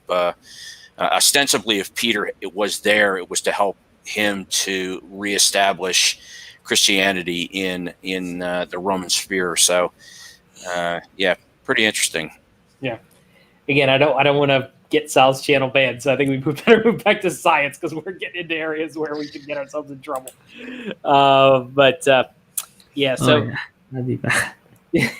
Well, the stream's like long enough to where the trust and safety team. No. Speed of Sound watches the whole thing. I see. So we gotta. If sometime we gotta just bring you guys over to my channel. We could get my channel banned rather than. I'm already on Rumble. I've already got a presence on Rumble, so I'm kind of a little bit more immune maybe than Sal is. It would hurt if I lost my YouTube channel, but it wouldn't kill me. But at any rate, so yes. So let's try and move on to something a little bit more substantial. Godzilla, did you watch Tor's video tonight? I watched some of it, but I was writing something while it went on. So I hear you. I was doing a take-home exam for biostat, so I didn't watch any of it. Of what you saw, did you have any thoughts? Anything you wanted to contribute? Well, I think Sal went over it pretty well in the presentation he had with the slides. Yeah, I mean, I'm sure he did, but I missed the first 45 minutes of that. So. Because I was doing a biostats test. So feel free to echo anything that he said that I might have missed. And in the video, there were some pretty epic moments. Like Dave, in one of his clips, was like, oh, we're not getting just one of these reactions going on. And Tor's like, yeah, you're right, because we're not getting any of these going on. Tor's pretty pithy about that stuff. He's pretty funny. Yeah, Tor doesn't take nonsense. It just I knew when he started this series he was going to be it was going to be entertaining because Tor's good at that, but he just he's been really good. He's been really good. So so Dave has this claim where like, oh, it's trivial to synthesize these different things, right? Tor went over it's like, no, the people synthesizing them literally buy it from the company who got it from living things. And then they use those materials to synthesize it. And it's not even remotely relevant to prebiotic conditions. Yeah, it all comes down to an intelligent agent is involved. I mean, philosophically, it's always an intelligent agent involved. And none of the experiments have ever, sans an intelligent agent, have even come close to doing anything viable. So. Yeah. It would just be the prebiotic chemistry. And again, I'm not a high level chemist, but just from what I've gleaned, it sounds like it's very, very complex and very, very difficult to pull off even the little bits and pieces that they do, let alone try to actually get a functional living cell out of the bargain. That just doesn't make any sense. Yeah, and it really gets ridiculous when you consider that, no, it's not just, you solve each of these problems. You have to solve all of them together with each other, right, at the same place at the same time. Mm-hmm. And that's just a really low probability. Well, you multiply all those probabilities together. Yes. And it just goes nowhere. Yeah, that's actually something I'm learning in biostats, is talking about probability rules. And when you have to combine probabilities of multiple events, you have to multiply. You don't add, you multiply. And if you've got a really low probability times a really low probability, what you get is an even lower probability. And you just keep going and going and going and going, and essentially on into infinity with all the problems. Just, I mean, that link that Tangelo put in the chat earlier, just amazing, the number of problems that are involved here. And just like, guys, this doesn't work. This is not going to work. Like, at some point, the probability just becomes so incredibly small that there's no possible way to make it happen. And you think you have to make it happen sequentially, not just oh, we got to have this thing happen here and this thing happened over here. No, they have to happen in the same place at roughly the same time. Right, and they've had this thing, it's like, oh, it's not just happening once, right? It happens over and over again. So it gets destroyed, it'll just happen again. And Tor was like, no, that's not how it works. You see this? When it gets destroyed, you think it just goes back to the original and can, go back to being made again? No, it can't, because when it gets destroyed after being made, it's something completely different. And it can't go back anymore. So once you have it happening, it doesn't go back. Yeah. Emery, have you ever read the Anthropic Cosmological Principle? I have not, no. Okay, it would be something, I think, with your what do I want to say, proficiency in math, and mine was not. It kind of made my head hurt.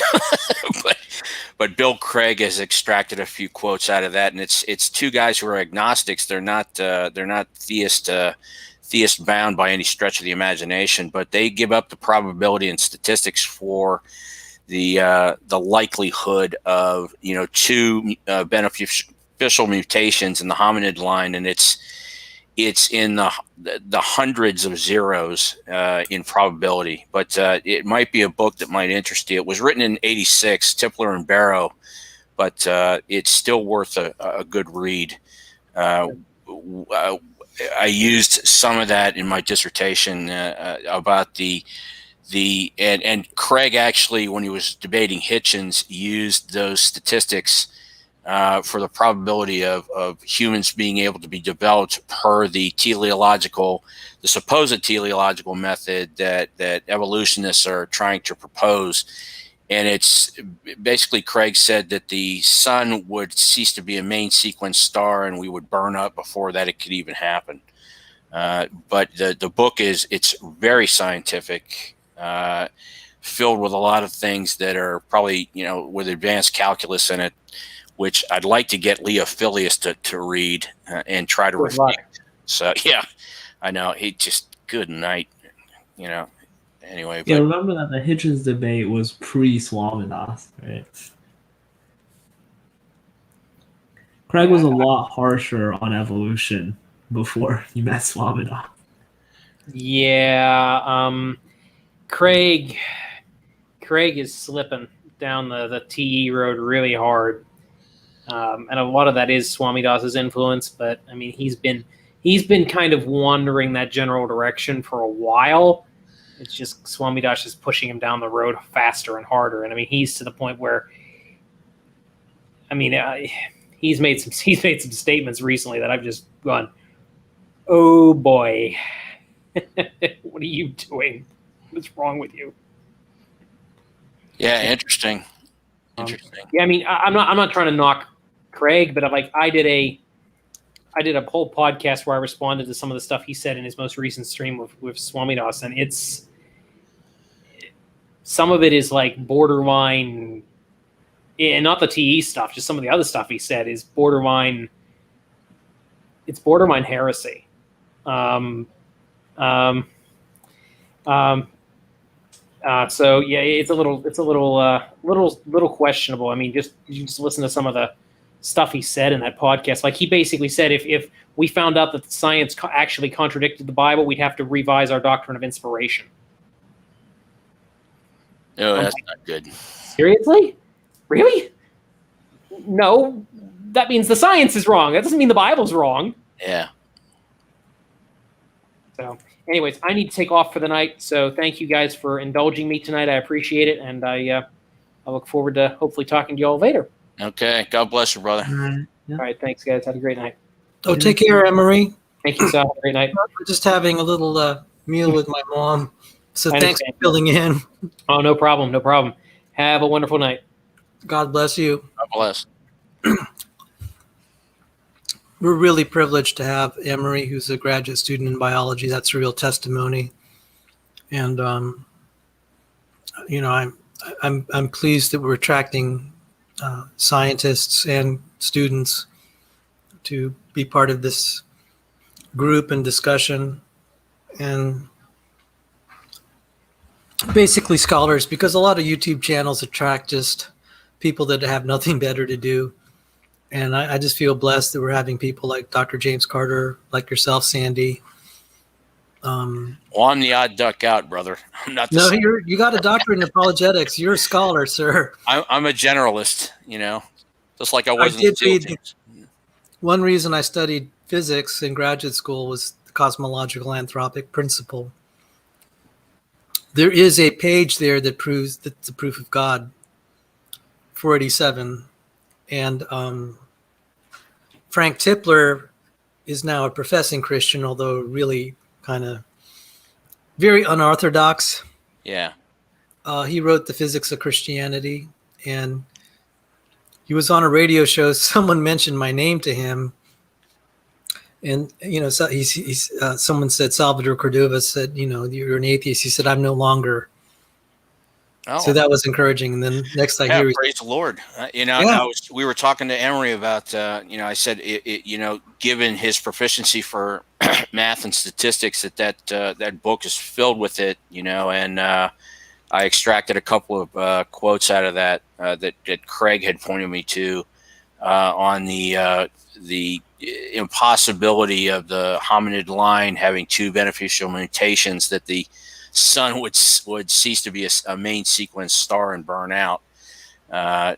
So there's a lot of good information in that entire book that does not have a theist bent to it at all. But given that Tipler is now a theist, well, praise the Lord, that's awesome. Yeah, he's an unorthodox Christian, but he's trying to, in an unorthodox way, defend the Christian faith. Yeah, thanks for the recommendation. That book's going to be a headache. Oh my goodness. Oh, is that? Hey, James Carter. Dr. James Carter is in the chat. Dr. Carter, if you wish to join us, we would be honored. We were just rambling a little bit. We did talk about biochemistry and carbohydrate chemistry and nucleotides. And I was kind of explaining my version of Dr. Tour's stuff and the mass transfer problem. So now I know if you're just spending time with your family, that's priority rather than hanging out with us. In any case, I'm very honored that you drop in and say hi to us. One reason that even though there are other things happening on Standing for Truth's channel on Noah's Flood, I decided to have this after show because I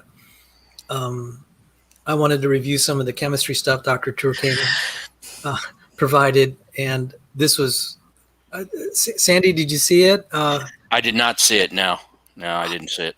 I'll go back and I'll definitely. It was chemistry intensive. I'm afraid it blew away some people. But he was probably make my head hurt. But I realized what he was doing. He said he's talking to the other PhDs and his colleagues, and he's calling people out. And he kept saying the synthetic chemists, if they heard Professor Dave saying this, they'd fall out of their chair. He said, because I did several times when I heard some of the stuff. And he was addressing his PhD colleagues who are professors. So I understood that, he's going to just lay the gauntlet down and say, okay, I'm going to tell it really like it is. And there's going to be technical terms. And, I was saying this could be historic because there were a couple of videos where he did call out some things. He said, he used the word lie. These are lies. I'm just like, wow, that's pretty strong language. Well, it's pretty easy to say, isn't it? I mean, if you want to go ahead and refute it, stay away from the ad hominem, or you immediately lose credibility. And I call out guys on LinkedIn that are Atheist Republic will frequently put something on. It's just something absolutely ridiculous on LinkedIn, and I'll respond to it. And one of the atheists will respond, "You're just a liar." But I said, well, okay, refute it. And you get crickets. So one of the things that we tell these guys is, look, stop with the ad hominem attacks. If, support your own worldview. If you can't support your own worldview, then you're not living true to even your own atheist lifestyle. So, yeah, they start calling you a liar in like all caps. Just stop talking to them. Just don't talk. Yeah. Oh, and I don't know if you heard earlier, some people are calling Emery and I even worse things now. I mean, they're just totally making stuff up to smear. And I'm like, okay, expect this to happen. I've been called this before.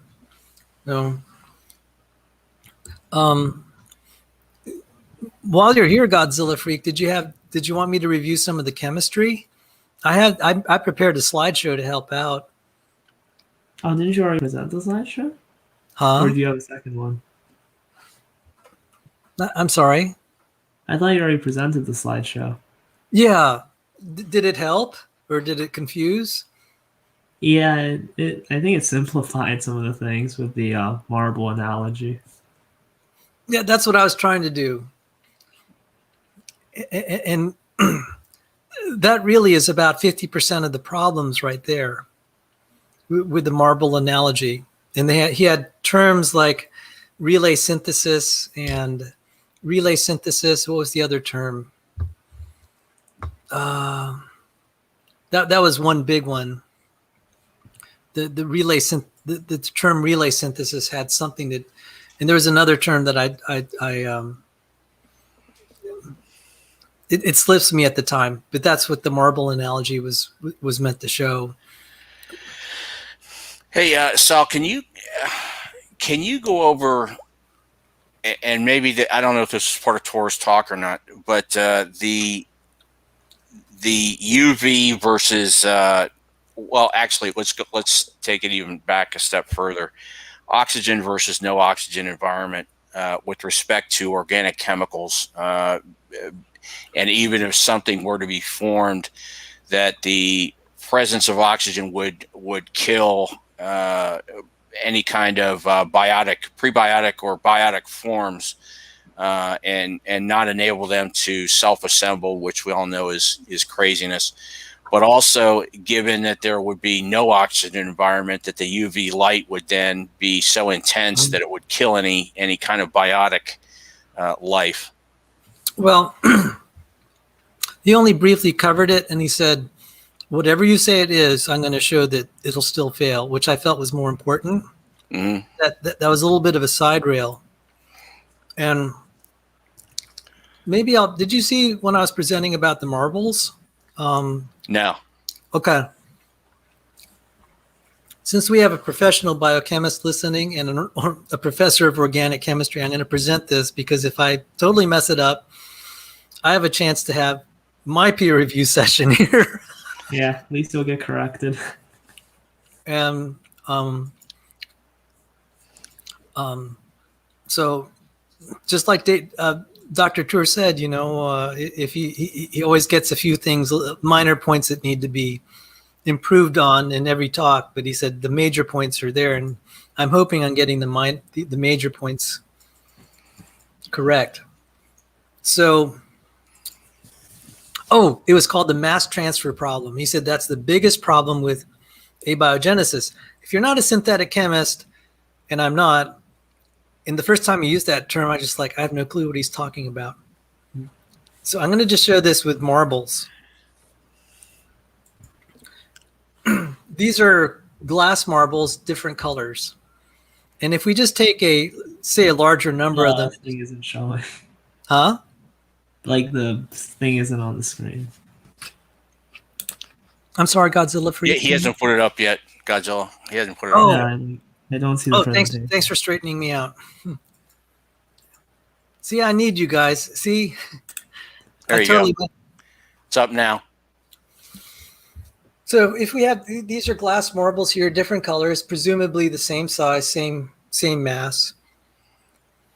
Now, if we put a large number of these in a box and shake them, they're not going to self-sort like these are. You can see these are sorted here. And for certain molecules, this will be a problem where it's very hard to filter them out. Think about the difficulty of getting to filter out just the blue. You'd need, if you describe the process, if you didn't have direct human intervention, you'd need to make a machine, and that wouldn't be a trivial machine. So there are chemical substances like oil and water that spontaneously self-sort. And there are filtration processes that are not too difficult to, that if it doesn't self-sort, it's not too bad to separate the chemicals. But then there's situations it's brutally difficult. And the origin of life problem, one of the problems is, and I'll just try to illustrate it here. Again, these are gas molecules here. You have represented with blue molecules on the left and red molecules on the right. There's a barrier here. When you open the valve, they mix. Now, if we wanted to separate out these molecules, the way we do it is we lower the temperature and one of the gases will liquefy before one of the others. But the point of this is that when we open this barrier here, the molecules will mix. They will not spontaneously organize and all red molecules on one side and all blue on the left. And how this relates to the origin of life, we have that problem where we have species of molecules that will mix and they're extremely difficult to separate out. So that's about 50% of some of the problems he's talking about. And that's where he was using this word called relay synthesis. So they'll have these things like the Urey-Miller experiment or any of these other experiments, and the authors will report, oh, we made all these materials, but then they don't report all the junk. They don't report all the junk that's mixed in with it. And that's not, chemists know that this is not very, to not report it as being very misleading, because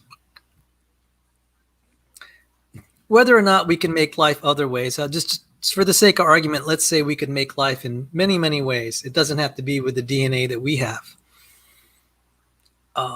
If someone throws that on the table in a debate, that's a red herring. The real issue is, how did such an improbable molecule like DNA emerge? And one of the reasons it's improbable, it's made of this normal D form. So by way of analogy, let me try to say, it's like picking out in a soup of marbles and you're going to build something with only blue marbles. That's the analogy. And so James Tour is going through all this chemistry saying it's so difficult to get to identify that blue marble, so to speak, figuratively speaking, and then filter it out. And he said the origin of life researchers cheat. They'll have this chemical reaction, you make all this junk, and they'll say, oh, we made the right substance here, like the D form, this chemical. And then they'll admit that they have all these other things in the soup. And what do? When they want to go to the next step, they buy the chemicals already purified, which they got from biological organisms, and then go to the next step. And he said, that's cheating, because you haven't described how you fix this problem in a prebiotic soup.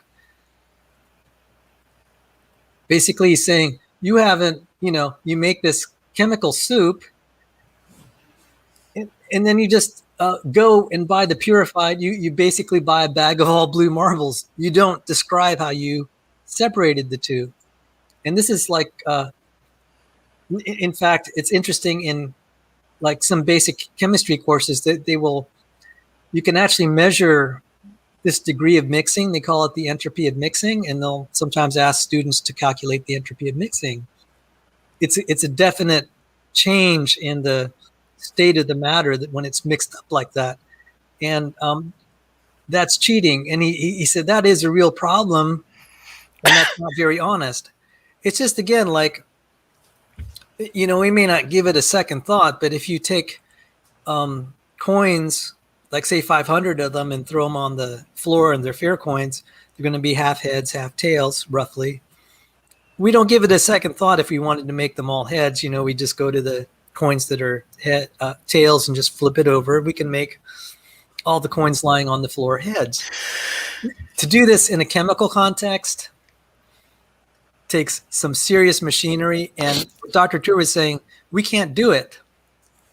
He was describing all the ways that it fails, and that they had to cheat along the way, and they're not really very overt in pointing out that this is problematic. So he's really calling out some of his colleagues on that. Yeah, you can report your work, but it's not exactly right to represent this as unintelligent design. Exactly.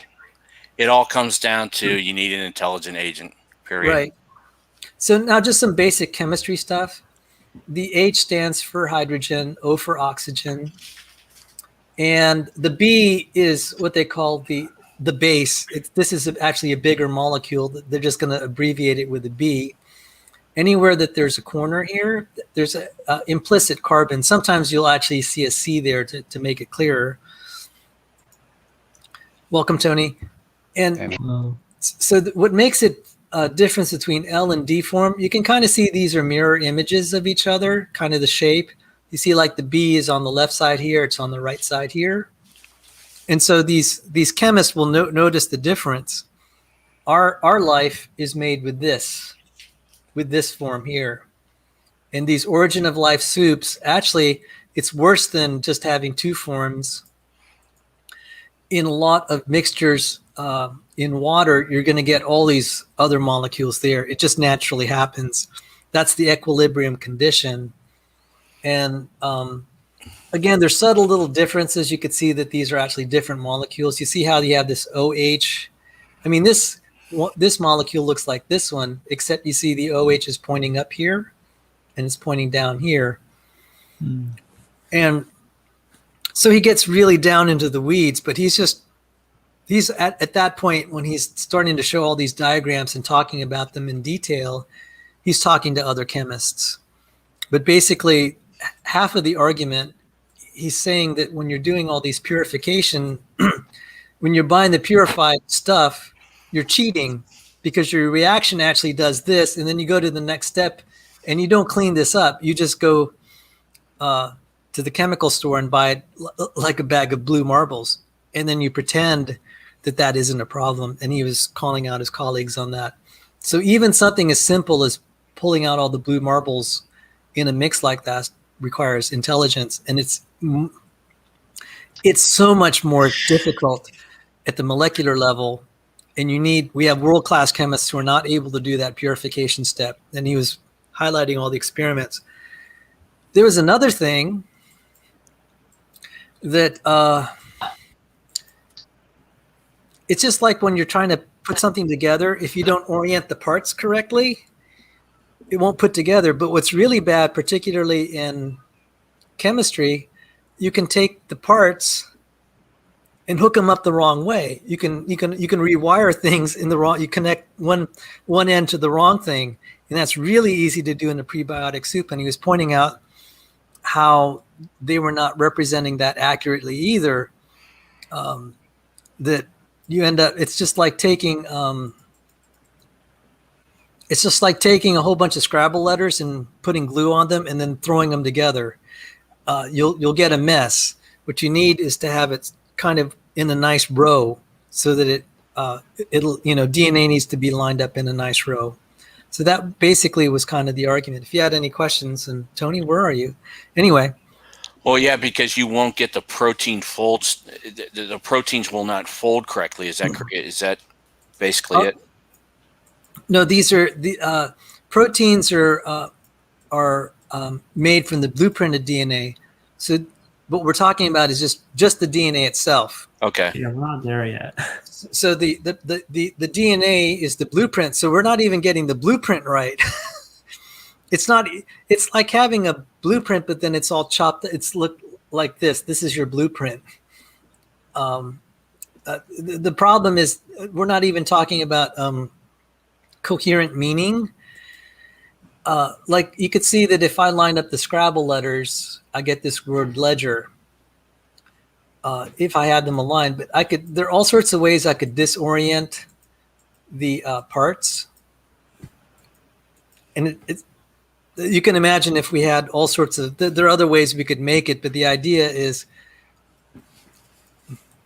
this is at least in a state that is readable. This is not readable.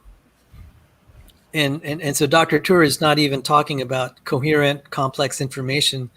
We're just even at trying to get the step where we have it in a situation where the blueprints can even be read to make proteins. So those are good questions, by the way. And so it sounds like, right, you need like a book to make a living thing, but we can't even get a single word yet. Correct. It's even worse than that. We can't even get the alphabet.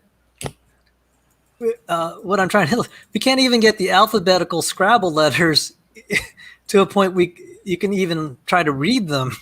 Yeah. It's not even, let's just assume that we could make understandable words. It's not going to be any good if it's in this if it's in a state like this. Now, what Dr. Tour and others have done, what I've tried to illustrate with just Scrabble letters, it can be described in terms of chemistry. He's going into brutal detail of the chemistry. So the alphabet, you could see how you can almost see, like you could say A, G, T, C. It's nicely readable because you're able to orient all the parts and put them in the right orientation. But I had let me see if I had a picture of it. I had a picture from my chemistry book, and I'll have to find it, where everything was just jumbled like Scrabble letters. We could actually make a diagram like that, where you can almost see this is like a railway here. You see how the P is just equidistantly spaced. That's very readable for a machine to go through here. But Dr. Tour was showing that you could get all these connections, and if they're not connected like that, it'll just be a disaster. It won't be readable. And I made a comment, since Sandy, you're talking about UV radiation. One way that they tried to synthesize the DNA, these nucleotides. Okay, so let me just give some terms here. I'll give some terms just. So an individual part of the DNA, we call it a nucleotide. And then when you string the nucleotides together, it makes a DNA. So we call this a nucleotide, where, and the colored thing here is a nucleobase. That's the B. And this is where the spelling comes in, the B, the base. So this A is for adenine, G is for guanine, T is for thymine, C is for cytosine. And that's the alphabet here. And where was I headed with this? I lost my train of thought. Sorry, guys. You had a question, Godzilla Freak? Maybe that was what I was trying to answer. Oh, I don't remember then. I don't think I had a question. Well, I think you were going down the road of they were trying to use UV light to. Oh, thank you. Yeah. Okay, so they needed UV light to synthesize the nucleotide. But if you have a lot of UV light, it's going to actually break this chain somewhere. I should know the chemistry of it, but that's why UV light can cause like bad things to you. Yeah. Because it damages your DNA. So what was really funny, thank you for reminding me, Sandy. What was really funny was this scientist, I think his name was Sutherland. He was using this Rayonet reactor. And I said, oh, what a cool sounding name, a Rayonet reactor. And it uses 1,000 times the UV light that we would have on Earth. the concentration was so strong to be able to create a nucleotide. And I just laughed. I said, yeah, you do that to a fully formed DNA, you're going to blow it apart. Exactly. And I think that was Yep. Dembski's point, that the lack of oxygen to create ozone in the atmosphere would make that kind of UV light, and that any kind of prebiotic machination would be destroyed because of it. Yeah. So there, you see, that's omitted in these origin of life scenarios where, I mean, there's reasonable integrity there, but if they don't point that out, Yeah. The science writers will say, oh, so-and-so is getting closer to solving the problem of the origin of life. And it's like, that's kind of misleading. And you're letting the science writers, because a lot of times, Dr. Tur pointed this out, the science writer will usually write the scientist and say, hey, is this an okay press release? And what are they doing? They're not stopping them from saying stuff like that because it helps them make grants. It's just not, there's something unwholesome about it. Yeah. And Tony put in here, we need to get Doug Axe on, which is, absolutely. But you know what? Something just struck me. I remember John Lennox talking about semiotics, and looking at that whole soup that you put up there with the nucleotide bases. It brought up a discussion about semiotics that John Lennox was having with another professor at Oxford, and our ability to even absorb signs and be able to do science requires something that no other species can do. Mm-hmm. To be able to read signs like that, or to describe those kinds of things philosophically, no other animal can do that. So how did that come out of the evolutionary process? If we're supposed to be like other animals, no other species can do that. And there are other things too, and I brought it up in my talk yesterday. I said, if one assumes naturalism, rationality has no meaning, no guarantee. Exactly. And I was, I could tell that they were going to have problems with that. And I don't know where the conversation went. It's just very brief. I said, we have to assume rationality is real. If you're a naturalist, that falls apart. One of them says, I'm an atheist and I don't believe in naturalism. I'm just like, okay, at least I was smart enough to remember there are some who classify themselves that way. I don't know what. If he doesn't believe in naturalism, then how can he explain anything? Yeah, so one of them was a pure naturalist, the other was not, but both of them were atheists. And I'm just like, okay, so how can you, if you don't believe in naturalism, then you believe things that they're beyond naturalism. Doesn't that make theism then at least reasonable? Yeah, exactly. And I pointed that out, and they just kept saying, no, you haven't demonstrated it to us. I'm just like, okay, I thought I did, and you just don't accept it. And then, Are you talking about Danny when you say that? Huh? Are you talking about Danny when you say that? No, I was talking about my debate last night. I'm sorry. I should have clarified that. Okay, because Danny's an atheist, but he's not a naturalist. I think he's an atheist, but he's not a naturalist. Yeah, because there are a few of them like that. Right. His view is that the supernatural exists in some vague sense, but he thinks that the idea of God has some philosophical problems. So that's why he's an atheist. Yeah, it had to do with his definition of God. Yeah, I think that's part of it. And we had a very straightforward. I said, I don't believe God is omnibenevolent, because his definition of God would be omnibenevolent. And I'm just like, I don't believe that. I don't believe the Bible teaches that God was benevolent to everyone, especially those on Judgment Day that he's going to take care of. I mean, that. So I just like, I don't know where you get that. And I do think there's some Christians who claim that. And I'm just like, that's kind of hard to. It says in the Psalms, he's torturous to the wicked. I'm just like, okay, You can call them omnibenevolent, but that doesn't. You'd have to kind of just like explain passages like that in Psalms. Yeah, so sometimes they might be an atheist to like a specific definition of God, but you can take a different definition and then, right, where do they stand on that? And well, I'm not going to bother with it. And I told him, Danny, it's not anything personal, and we've worked together on some shows productively. But I said that's why I don't like philosophy. It just gets into these things, and I just wanted to say what I was trying to tell him. I said, okay, so just all these situations a lot of ordinary people are in. They're in a situation where they have no options except to pray. Why is that irrational? You have no options. Why is that irrational?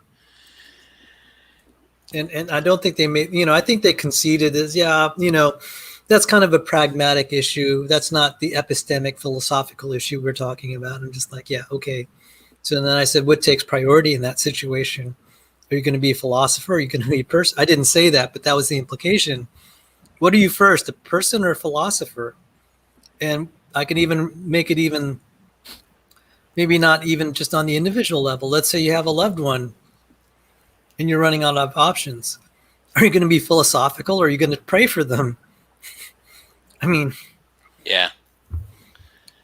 Yeah, and you articulated that very well in your debate with Dillahunty. It's like, okay, let's say you have this reason, right, to like believe as many true things as possible. Well, there's no obligation for me to take your view because there really is no benefit if you're right.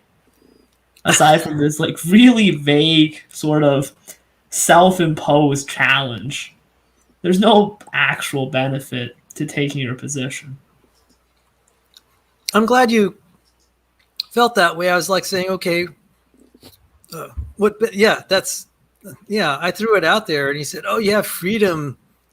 I'm just like, oh, Well, you don't have freedom. You become a slave to the world, and that's really what it comes down to. I mean, there's a lot of philosophical talk about Christians being slaved to religious practices or theological implications of there being a divine creator, but I find the opposite to be true.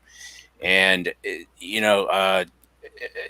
John Lennox, when he was debating Dawkins, was pointed to a thing that the Atheist Society of London, I guess, put out on buses that said, "Don't worry about, there is no God, so go ahead and enjoy your life." Why do atheists equivocate believing in God to be slavery and to be misery and to not enjoy your life? In fact, it's enhanced my life greatly.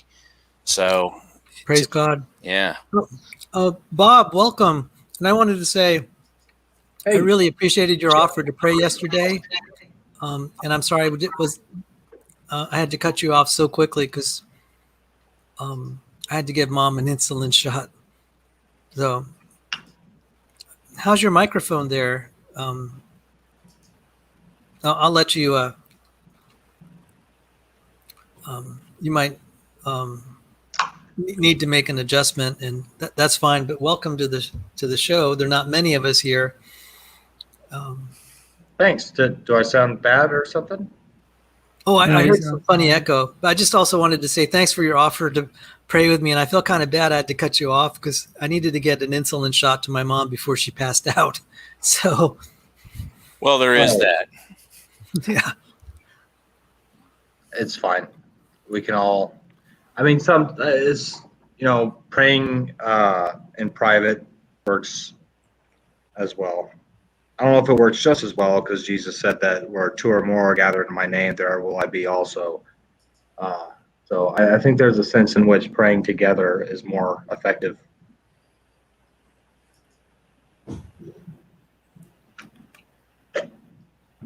He also said if two or more agree, if any two of you agree on anything, it will be granted, something like that.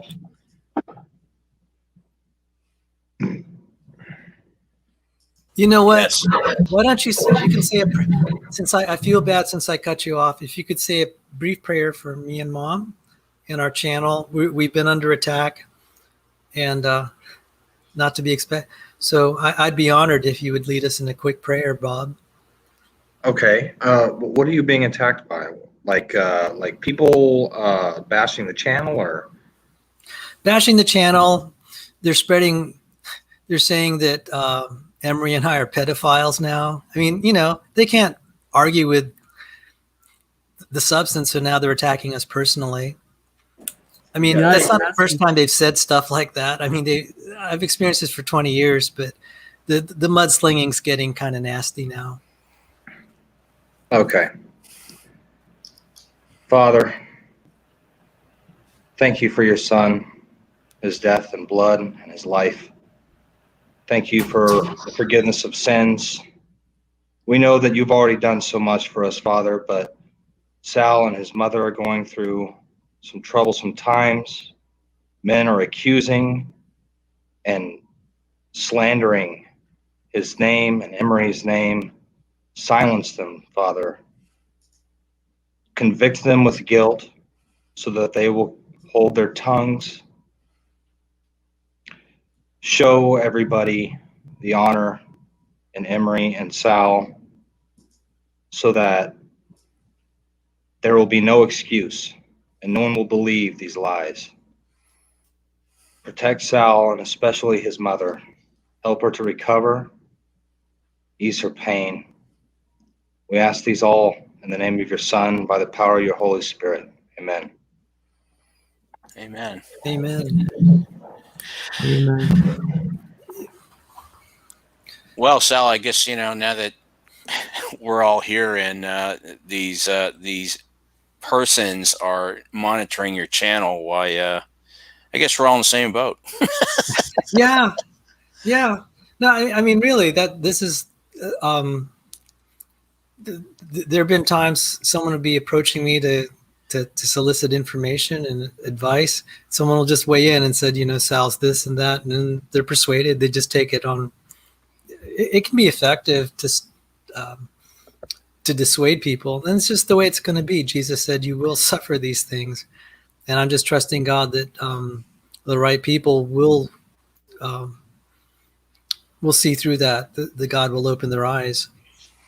Take heart, suffering for his name's sake. Amen. There are rewards waiting for you. So it's great to see you. And what have you been doing this evening? Were you at the Neff versus Neff debate, or? No, I missed it. So tonight's Friday, and our neighbors always come over on Friday, and we watch the latest episode of WandaVision, and then play some games. But they dragged me out to a Mexican restaurant. I don't like leaving the house, but they finally managed to drag me out of the house, and we're out hanging out there for a while, and then finally got home and watched the show. And then my wife was too tired to do anything else, so neighbors went home, and I was like, "Hey, Sal's on." Yeah, well, we're kind of just shooting the breeze and fellowshipping. And before I forget, I understand.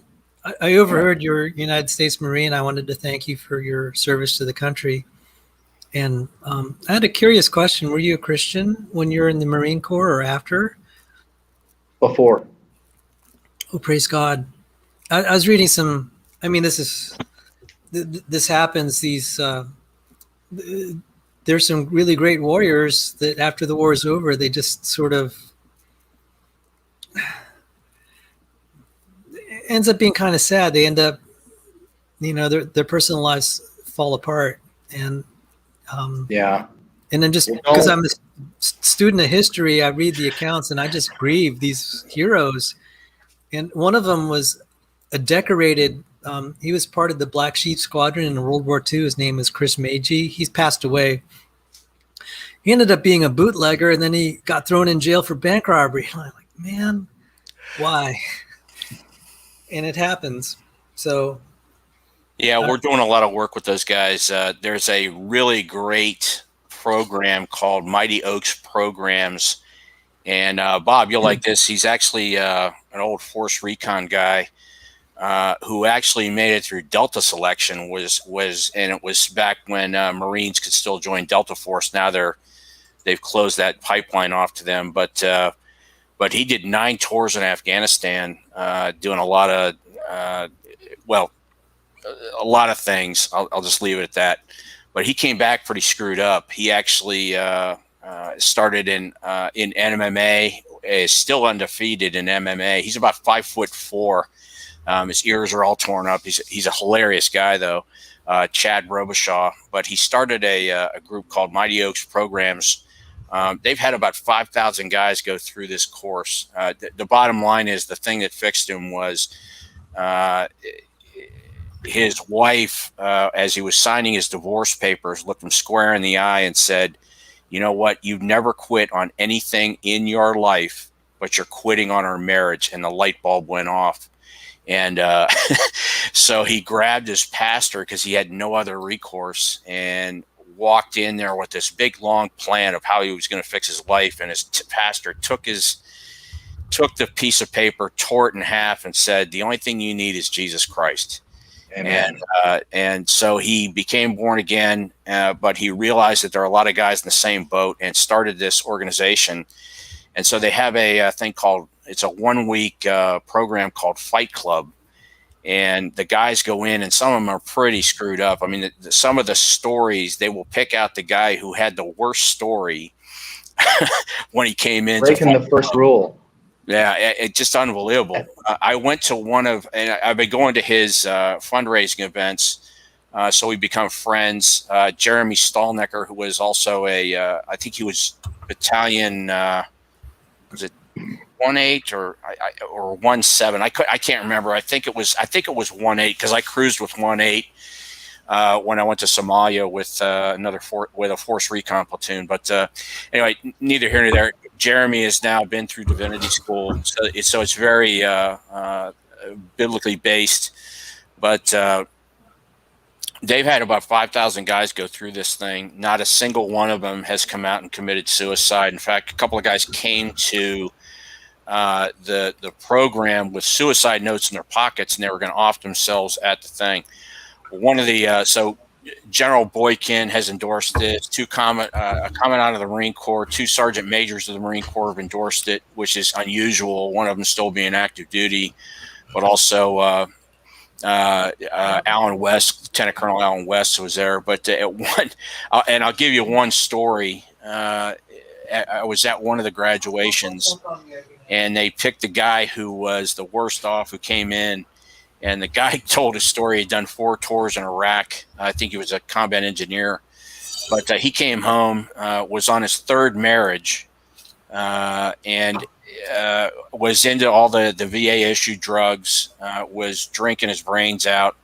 But his wife was a his 3rd wife, born-again Christian. And one night he took a bag of pills and a bottle of vodka, went to a hotel room to try to off himself. And luckily, he left his phone on. And so his wife was able to track him down via the cell phone. And 9 o'clock the next morning, he hears a banging, and he says, "Oh, my God, it didn't work," to try to kill himself. And he goes up to the door, opens the door. There's his wife with a couple of police officers. He turns around. He's in his underwear and dives out the window. And he lands in a bush from the 2nd story. I shouldn't laugh. Yeah, these stories are just absolutely unbelievable. But wow. His wife finally said, "Look, please try this program. If you do nothing else, if you love me, just try this program." And he came out of it and completely cleaned his act up. He gave his life to Christ, and everything went away. Same story with my nephew now, Sal, that I've talked about before, and somewhat in the same thing that happened to me as well. But it works, because there is no psychotherapy involved. People are just in there telling their stories, and the thing that happens. And Matt Height, who is a SEAL, gave a really good story about how guys will go to war. And Bob, you could probably be a witness to this. You get into a especially after a couple of tours, you get into this Viking mentality, and it can be very, very dangerous because it's almost like you get into a dark side and you're looking for revenge. I remember one old Master Chief told me that when you go to combat, you've got to put your butt in gear, but you got to keep your brain in neutral. That the government has sent you to do this thing, and you got to be able to control your emotions. The bottom line of this now is that this program has been so successful that Chad is actually going to boot camps now and promoting this philosophy of learning how to be combat resilient after the fact of multiple tours and combat, because it'll wear on you big time. I mean, as everybody says, we come home a little differently. So I would offer that if you guys know of a vet that's having problems, to go to that website. It's just incredible. I put the link in the chat, and I wanted to say, Thank God I talk a lot about science. The personal testimonies, there's something really powerful about it.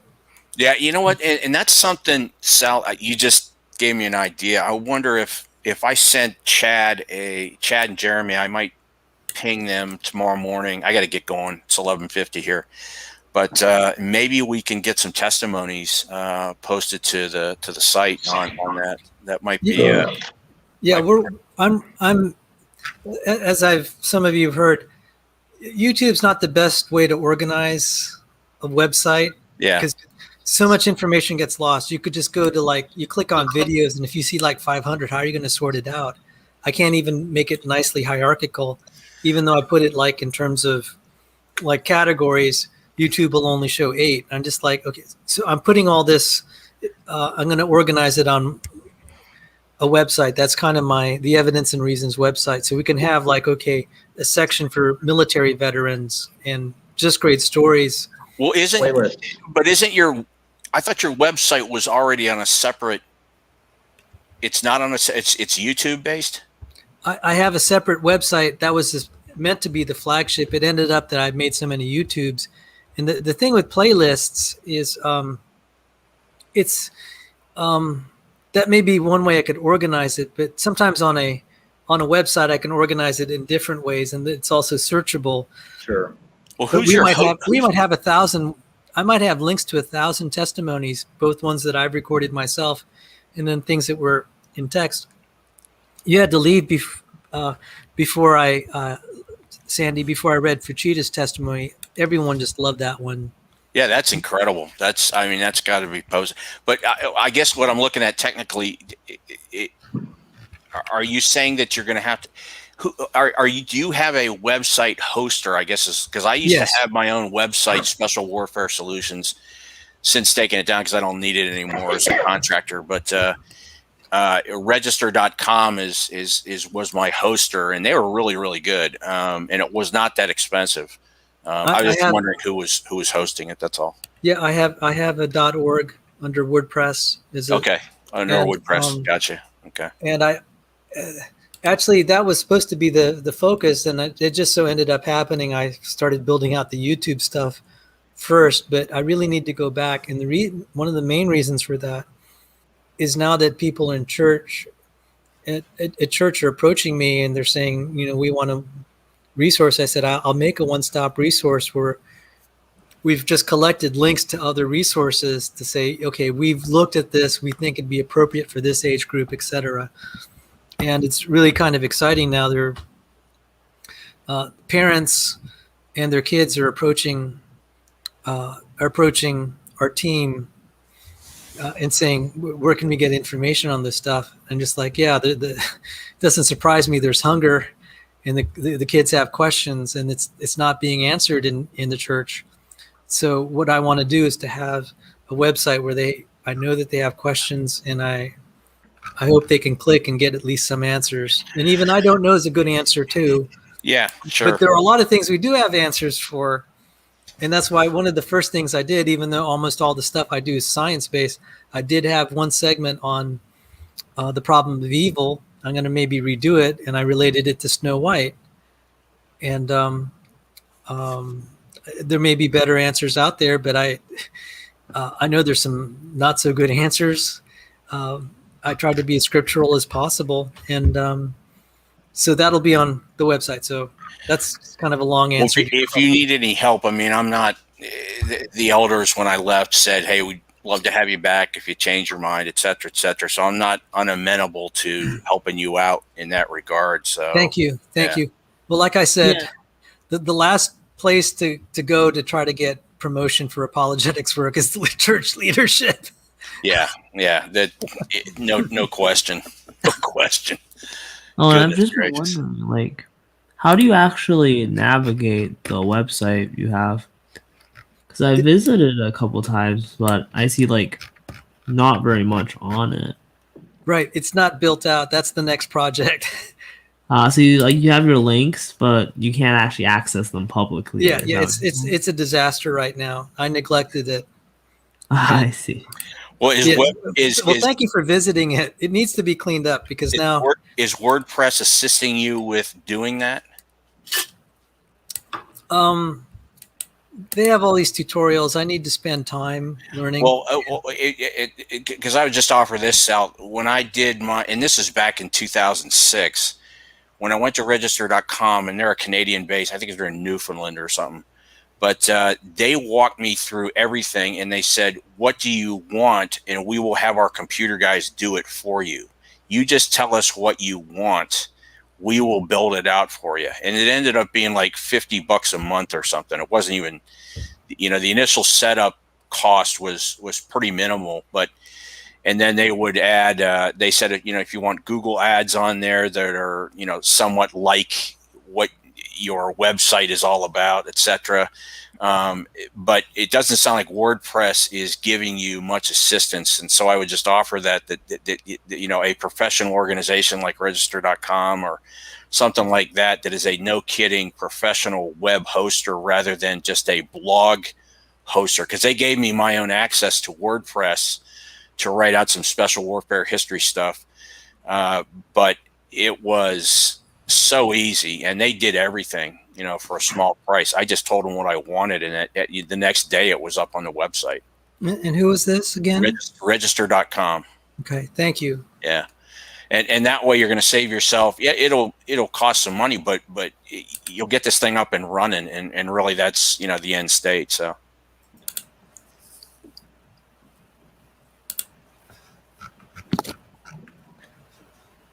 Yeah, like the only thing I'm good at technologically is like making videos. I can edit videos pretty well. It comes to websites and stuff, no clue. Oh, there you go. Audio, I think you just got to recruit there, Sal. Let's say that again, Godzilla Freak. Oh, like I can help out with editing videos because I'm pretty good at that. Comes to websites, no clue what's going on. Is this the fake speed of sound that was on SFT's channel?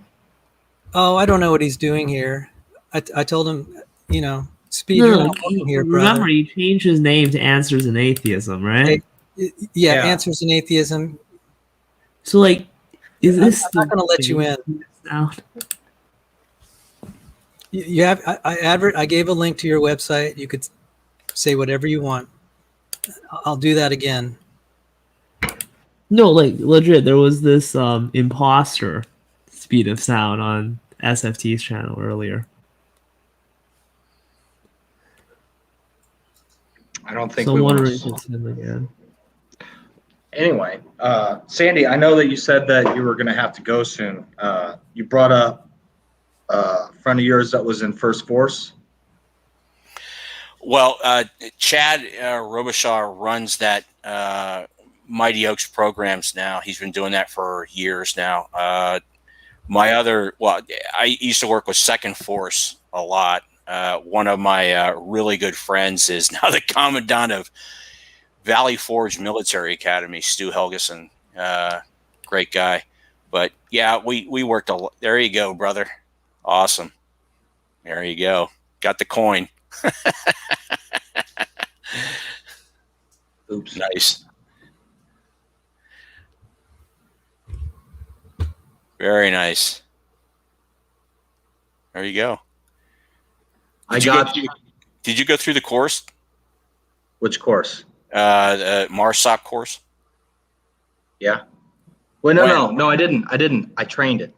I got grandfathered in because I was in before it switched over. Gotcha. So I got into First Force Recon when it was still First Force Recon.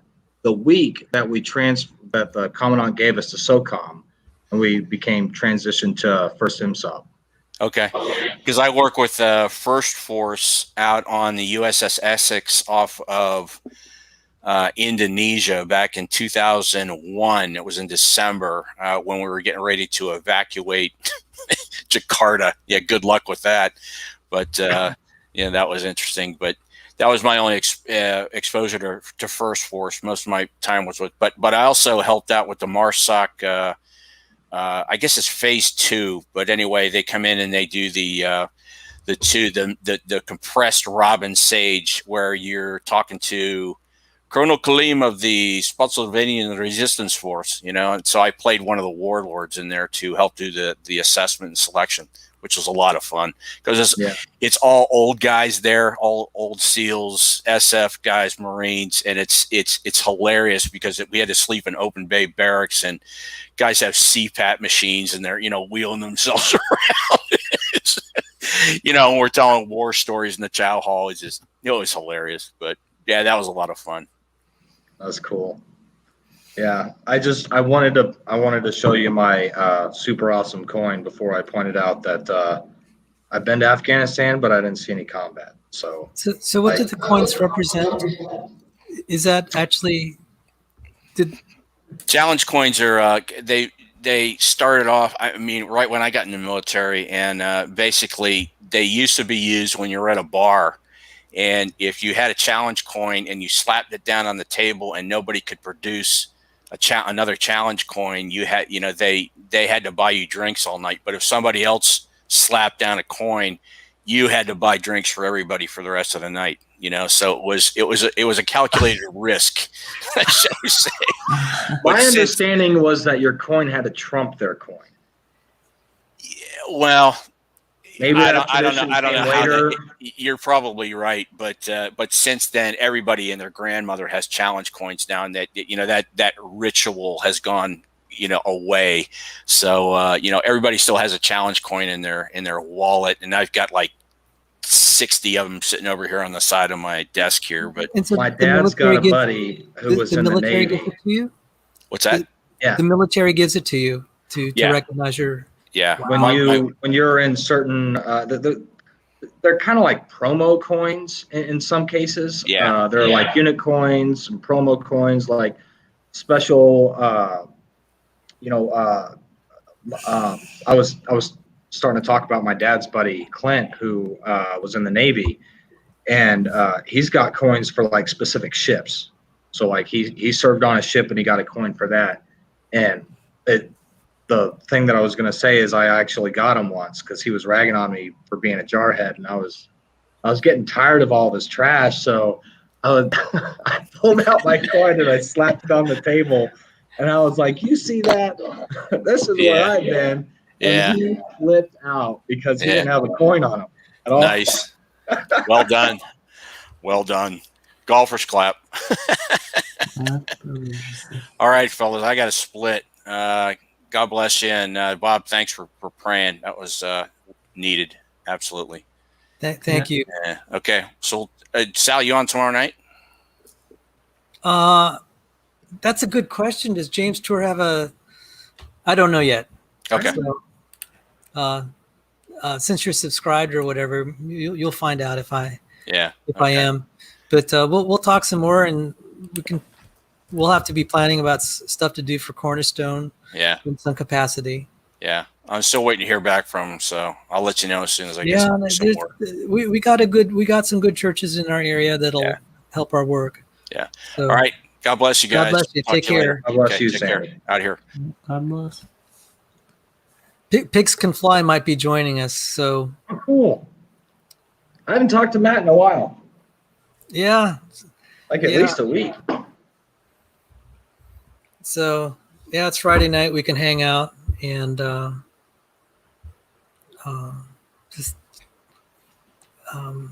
Friday night's a good night to just shoot the breeze a little bit, and I wanted to do that at least once before getting back to business. How much So time do you still have on your StreamYard for the month? actually, I ran out of time about 2 hours ago, but they said they won't interrupt the stream when Oh. you've run out. So your last one, you can run it for like say 10 hours. Ah, So that's what I'm planning to do. And the other thing is, yeah, I could buy StreamYard time, but it's like, on some level, I really should be spending less time in live streams anyway. So it's also kind of a way of policing how much time I actually spend, because this is a lot of time. yeah, I think we only ended up streaming so much because Tor had his shows and you were just excited. Yeah, the whole tour thing I felt was important enough to stream, and then also it's a chance to reach out to people and say, hey, I'm here to serve you, and because some of that's pretty thick what he was saying, and I wanted to try to, if people were wanting to learn a little more and understand some of the terminology, I wanted to Well, I'll help say them out. so. I think I prefer being on your channel more than anybody else because it's always so peaceful. Oh, thank you. Yeah. Thank you. Aside from the occasional intrusion from Speed. Yeah. So that actually don't will mind. probably not get as many views because high drama is sometimes what gets views, and I'm just not into that. Me neither. Yeah. Not in. I'm willing to have discussions with atheists and stuff, but if somebody starts getting heated because they just don't have an argument, then it gets frustrating. Yeah. Like, why? I mean, I don't have to win or beat you right now. You can stop and say, I'll have to think about that, and I'll back off. So, Pigs Can Fly, man, it's great to see you. It's been a while. Yeah, hey, how's it going, guys? Hey, Hey, Matt. Hey, thanks for listening in, and now that you're free, thanks for joining. So we'll just, I figured since I had basically free hours on my StreamYard, I'll use them up. I just got off work, so I figured I was like I gotta try to see if I can even stick around long enough for that to happen. But glad you didn't close up shop yet. Oh, I'm glad because I wanted to see you, and so you could hear your military friends and comrades here, the ex-military, and I've always appreciated hearing the camaraderie among those who are in the armed forces. Yeah, definitely. I mean, kind of wish because there was a guy so my brother, his really good friend Jeremy, had his father was a submariner as well, but he was a torpedoman, and he passed away like 5 years ago, I think it was. And so that was like the same year I was getting out of the military. And so just a lot of things have happened since then, but I used to have a lot of good conversations with him about the situation and how things operate way different than whenever he was in the military and things like that. Oh, things have changed. Oh yeah. They had a very different standard. In fact, his squad, they actually had to, well, we call it squad, but it's it's a division on the submarine, and they as a torpedoman, they actually had to literally lift up torpedoes like manually. Which is insane to think about. They did have a different type of torpedo, so it wasn't like one of the newer ones that you see on the modern day, the Wolf class and all that. So just to clarify, they have a different standard altogether. But they also had a different rack that they would put it on, which would make it easier to slide around. So on the ones that we have on the ships today, you are supposed to they'll actually allow for berthing to take place there, so you can lay on top of the torpedoes and stuff like that if you have to. And yeah. So where were your sleeping quarters? I mean, what section of the ship? Pretty much all the sleeping is taking place in the forward compartment, and I mean it's very, very seldom that they'll allow anybody to sleep in the aft compartment because it's of the possible radiation. So anyways, they have the berthing quarters for 21 man is like where all the first classes are down in the lower level. They have the 9-man, which is where all the JOs are, and the officers, and then they have, of course, the main berthing, which is going to be just about, I think it's like 100, not quite 100 racks, but I'm sorry, not it's actually a lot less than that. We count that. Now, do you have your own assigned bunk? Yeah, Still share. You have to share. So that's the thing. Because usually what we do is we have people that go underway with us, and so like there will be like a crypto group, or there'll be like SEALs that'll be tagging along for a little bit. They'll have sometimes they just have random people, civilians that'll be coming with us. So it just depends on what's going on, and so they would have them all. And they'd have like their own rack, of course, and everyone else would have to just kind of deal with the consequences of that. And so they had. They don't have cooties, right? They had 3 people to 2 racks, so they would have like 2 individual racks, and they would expect you to have like a divided up by thirds, and so then you would put your stuff into the 1/3 of both of those racks, and it got kind of hectic because, of course, it was all based on whenever your shifts were supposed to be. And of course, that could be really tedious if you have like 2 people with the same shift or something like that, And it's pretty hard to explain without you seeing it. But, let's see if I can. I actually saw a video of the USS Kavala, a tour, and it struck me. I said, I did. As a kid, I went. They had a museum submarine, and I had the privilege of. It was near DC, and the kids were walking through it. I was struck how cramped everything was. Oh yeah, yes, definitely. I mean, so if you've never been on a submarine before, yeah, it is. It's efficient. There's very few people on there that were actually short, though. That's the irony. Is they were expecting that the people would be like a lot smaller, and I think the smallest guy I ever met there was this guy named Ward, and he was like put into all like the really tight spaces, like just to clean up stuff. I felt really bad for the guy actually, but he was also an auxiliaryman, so that's kind of what he had to do. So it's one of those things. I remember having to go and get like chem wipes from the overhead in the mezzanine area back in the aft compartment. That was pretty interesting because it was like really cramped up there too. Did you ever have to get a spool of flight line? What was flight line? Flight line? Do you mean the stuff that they would like tie down the valves with? Is that what you mean? No, it's okay. We do like tag ons. It's a hazing trick. The flight line is not an actual line. Like it's I see. You're funny. It's kind of like we made a joke about the aft seals or shaft seals. Sorry, like you have to. If there was somebody that was brand new on the ship, they'd say, "Hey, you need to go back and feed the shaft seals." So they'd like give them a bucket, of course, with fish in it, and they'd tell them to go back and feed the shaft seals. And so they'd be sitting back there like, "Where are the shaft seals?" They're like, "What the heck?" They had a lot of stuff like that. Yeah, the ID10T form. Yeah, there's a whole bunch of stuff that we used to like play with each other about.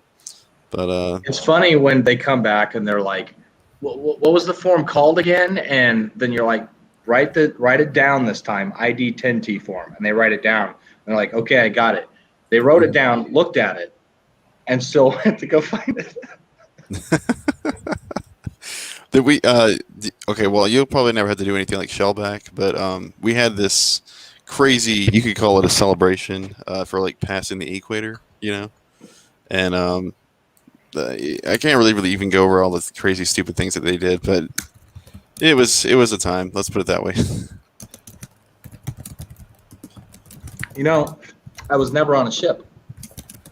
Yeah, I know you were a Marine, but I know. Well, sometimes they have Marines that'll come. Marines go on ships. I never had a tour. Oh, okay. Afghanistan was the only tour that I did. Yeah, I figured that you guys would have been mostly on the land just because of the situation with Afghanistan and Iran. So Yeah.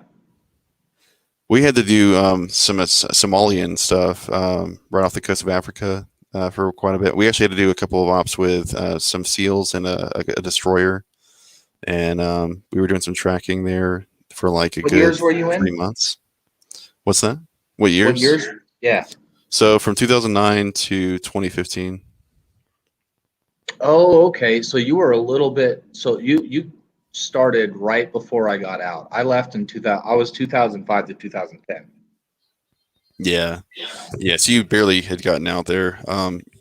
Yeah, right when I was coming in, and I mean, I had to. The craziest thing is I had to. When I was in boot camp, I had sprained my heel really bad, and they were forcing me to run, of course. And I tried to tell them, hey, like my heel is killing me, of course, and they're Yeah. like, we don't care. So, And up you something. right, exactly. And I'm like, okay, well, I'll just deal with it. And so I keep pushing through, and well, eventually it turns into a hairline fracture, and Ooh, I yeah. had to go to the hospital for it. But the thing is, the first doctor did not diagnose me properly, and he didn't even see the hairline fracture on the X-ray he gave me, and so they thought that I had lied, and so they beat me. What they would usually do if somebody were doing something like that, and I just kind of dealt with it. I'm like, okay, well, crap, what am I supposed to do? And then I ended up having about 2 weeks of this. I went through like just running and doing all the marching with my heel broken like that. And then Nothing like slavery at all. I know, right? I was like, these people don't understand what they're talking about whenever they say this isn't like slavery. But anyways, yeah, I feel for you, man. My best friend joined the Marine Corps a little after I did, and he broke his ankle. Broke his ankle in boot camp. Wow, man. And that he eventually got a medical discharge. He didn't do a full tour. He made it a lot of the way, but he eventually got a medical discharge. Right. Well, I just really wanted to be a sailor, so I just focused on. And they asked me, they were like, "Do you want to get out or do you want to stay?" I was like, "Yeah, I want to stay. I really want to, get my fish and do my tour, And so they admired me for that. But, anyways, yeah, what was ironic about that was just that I had before they allowed me to go back to the hospital, they had us go to this place called Freedom Hall. It's like a giant gym, basically. And they had us up on the second deck. They're running around doing. I think we had to do like 6 laps around the place. It's huge. And anyways, I ended up coming in second place after doing that run, and I ended up limping back to the formation. And when they saw me limping, they were like, "Oh man, like you got to be kidding! You're still doing this? Are you still trying to fake it?" And finally, they realized that I was in serious pain, and I'm like, "Look, I'm not kidding. This isn't a joke. Like I'm really feeling pain here." And so they're like, "Fine, we're gonna give you one more chance." They gave me a chit to go over to the doctor. The second doctor I saw, he did the X-ray, and this time it was a full break. So it was an outright break, and he took another look at the old X-ray that the other guy did. He's like, "Yeah, here it is. It's right there on the back of the heel. I don't understand why he didn't give you medication and everything." And so when I went back to my division at that point, they knew they were screwed. They were like, "Oh man, we've been beating the crap out of this guy for like 2 weeks." Yeah, I was like, how about all of you punch yourselves in the face right now? It was pretty ironic. I mean, I just I didn't like want vengeance or anything. I was just like, I really wish that I want a little bit. Stop. Yeah. Well, like I said, on top of that, when I went to what they call RCU, that's like the recovery unit there. They were even harder than some of the the RDCs I had to deal with, and I was like, what the heck is going on, man? They would actually beat you based on like what your ailment was. So like if you did not to adhere exactly to what they were doing or asking you to do, then they basically like make you do like 100 push-ups or something like that, something crazy, just to make sure that you're getting the message. And anyways, all that they're in charge. It's just one of those things. They had like a huge power trip all the time, pretty much going on. Not to mention that they had a lot of guys that were in a screwed up unit. they had a lot of abuse going on. I mean, not like physical abuse, but it was like, you'd be required to do like hours of PT or IT with no restraints. And I mean, they could basically scream and yell at you in your face, spit on you, things like that. That's just how it went. So, but anyways, I mean, I was like, well, You can't say anything because yeah, they're over you. pretty much. I mean, not Nothing like exactly like, I mean, so even the senior chiefs that were there in charge, they were like all in on it. They kind of knew what was going on, didn't really care. And I'm like, well, I mean, if it's going to be that way, it's going to be that way, so you got to make the most of it. But Yeah, it's I'm certainly telling you, toughened me it's up. just I got so mad. I don't remember who we were talking to. I think it was Andrew something. And he just was outright denying that military was anything like slavery. And I'm like, dude, we were both in the military. We know what we're talking about. Right. You should have gone off on that story. Yeah, I You don't think I was probably would actually have in said the. you were lying. I think I had fallen out of the conversation. That's probably the reason why. But yeah, I was gonna say like this guy doesn't know what he's talking about. I think it was that guy LR, wasn't it that we were Oh, talking to? yeah, that guy. I forgot which one, but yeah, I just remember. Yeah, it was one of those. No, it was him. It was him. We were both getting pretty frustrated with him. Because I think you went on talking to him for like almost, what was it, almost 3 hours, and he was just still going back and forth with you, making up like he went fallacy after fallacy, didn't really pay attention. Yeah, and it was like he's the kind of typical agnostic where there's not really anything that you can say. I'm not going to stand on there is no God, but you can't show me that there is. Yeah. That's kind of what I think the Bible is talking about when it says, you if you cast your pearls before swine, not to be harsh, but it's like, if they're not going to listen, then what is that? My dad would say the same thing. Yeah. I find it hard. I don't like it, but as I grow and experience and meet people, especially online, as I've started doing this for the last few weeks, it's becoming quickly apparent to me that I think it's true. I think Romans 1 is just straight up like I'm not misunderstanding it. It just means what it says. Right. Exactly.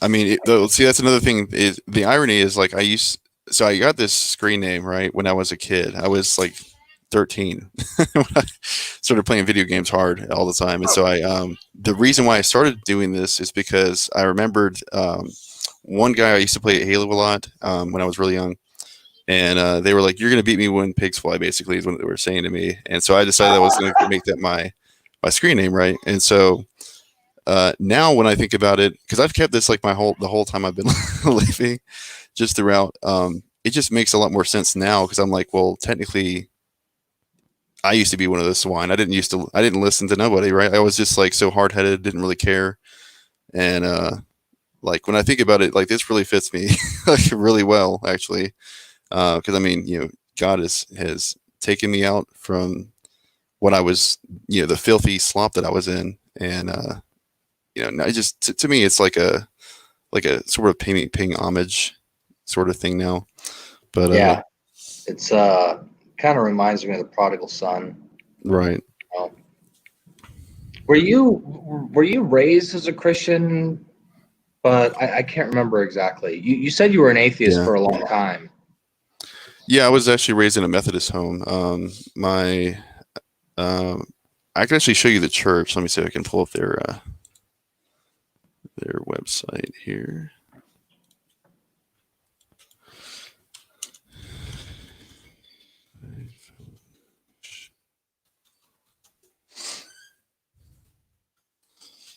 It is probably have to go to their website directly.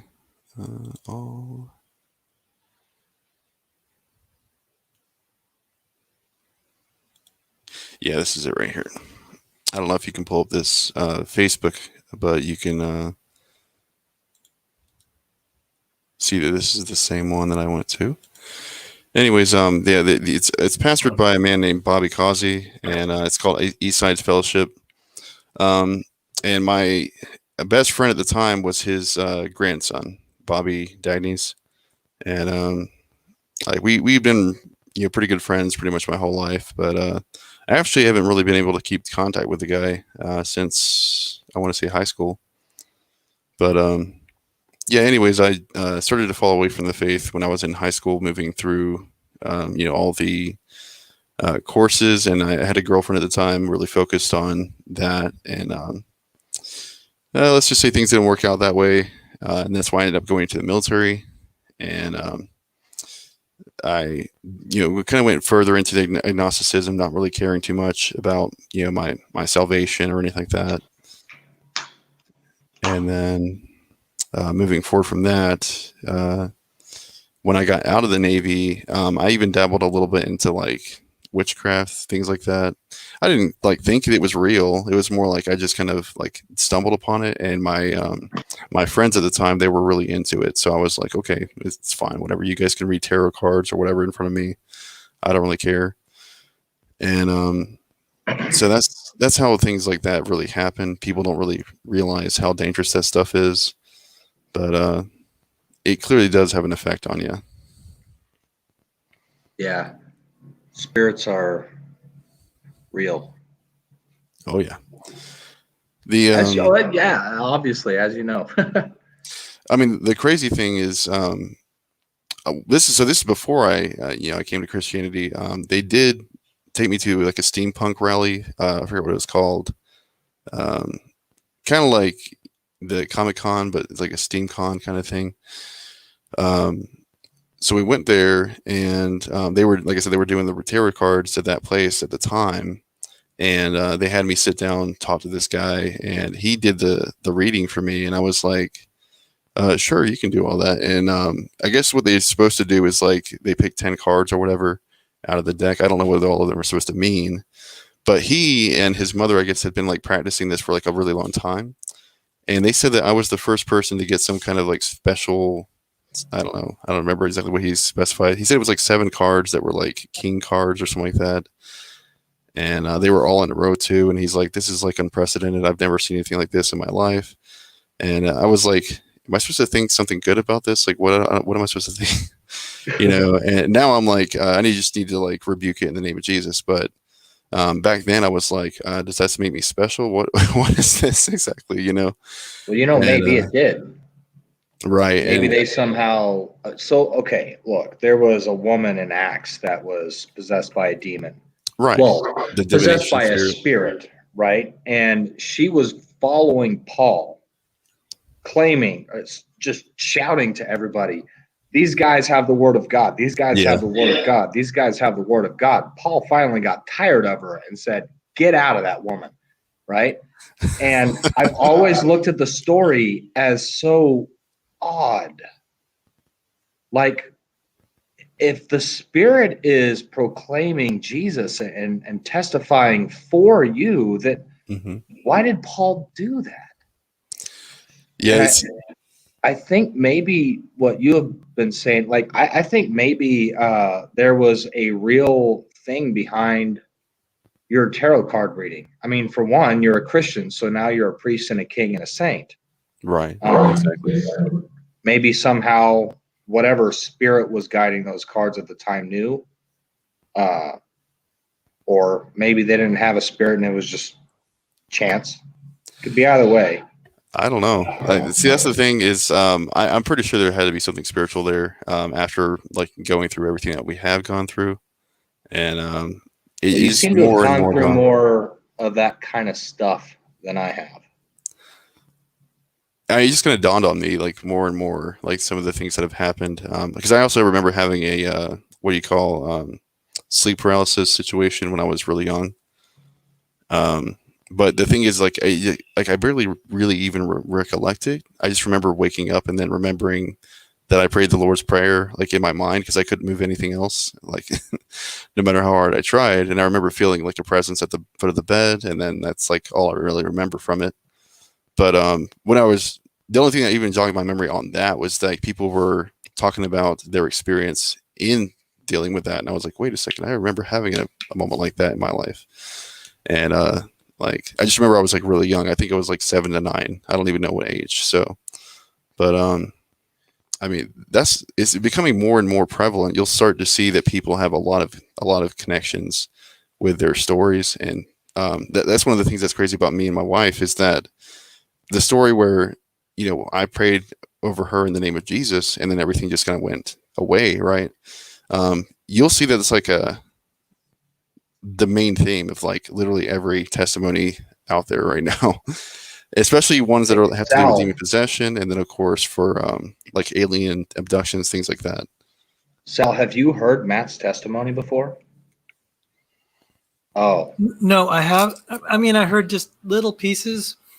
The reason I didn't hear the whole thing is I was busy doing something else. It's one of those situations I had the YouTube channel on, but then I was doing other things. If you want to share, if you feel it'd be a blessing to other people to hear it, Sure. feel free. Well, my wife's right here too. If you want her to talk about it too, it's up to you guys. But, that'd be an honor. She can say hi to everyone. Sure. Here, hang on.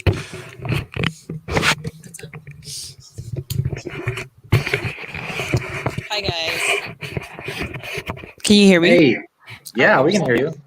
It's an honor. Thank you for visiting us. And Mr. Pigs Can Fly is going to share his Christian testimony. So thank you. Okay. Awesome. Yeah, I was just watching you guys. I can't hear, obviously, because he has like the microphone or like some kind of headset on. But I'm just watching. What is it, Sal or Saul? Sal? It's Sal. Sal? It's Sal. Okay. So he said he's going to invite you to say a few words. So thank you for joining us briefly before he gives his testimony. Especially ones. Okay. And God bless you. Yeah, sorry. Yeah, sorry. Sorry. Okay, so what did you guys want to know? Well, so Sal has not heard yours and Matt's testimony when you were possessed. Yeah. Yeah, it's kind of weird to, I don't know. To me, I've never. Matt. I mean, now that you're talking, I'm like, I don't know how comfortable she would be talking. No, it's okay. I'm just, it's kind of weird, A lot of people that I talk to, or I'm assuming random people. Yeah, I'm assuming random people, out there in the world, are like, oh, she's crazy, and she must have. She needs to go to the hospital or something. But I don't think you're crazy. And Sal has spouted off testimonies of other people who have experienced miracles and things. I don't think you're going to get that from us. Well, I wanted to say there are people that listen to the channel. A lot of them are Christians. So if there's anything you feel the Lord is laying on your heart that you think might be helpful to other people, so you don't have to spill all the details. It's mostly if you feel there'd be something you could say that would encourage them. Yeah, and I don't want to press you either. I mean, I was just asking Matt. Oh no, it's okay. I hadn't heard it. It's just it's weird to be on a channel, but let's see. It's been a long time. Let's see where we can begin. So of course, you'll probably look on the YouTube. I don't know if you guys watched it or not, but usually he talked the most because he's really good at talking. But what happened that night was it was so odd. What I can remember is I was angry, and he was laying on the bed, and he was reading the Bible.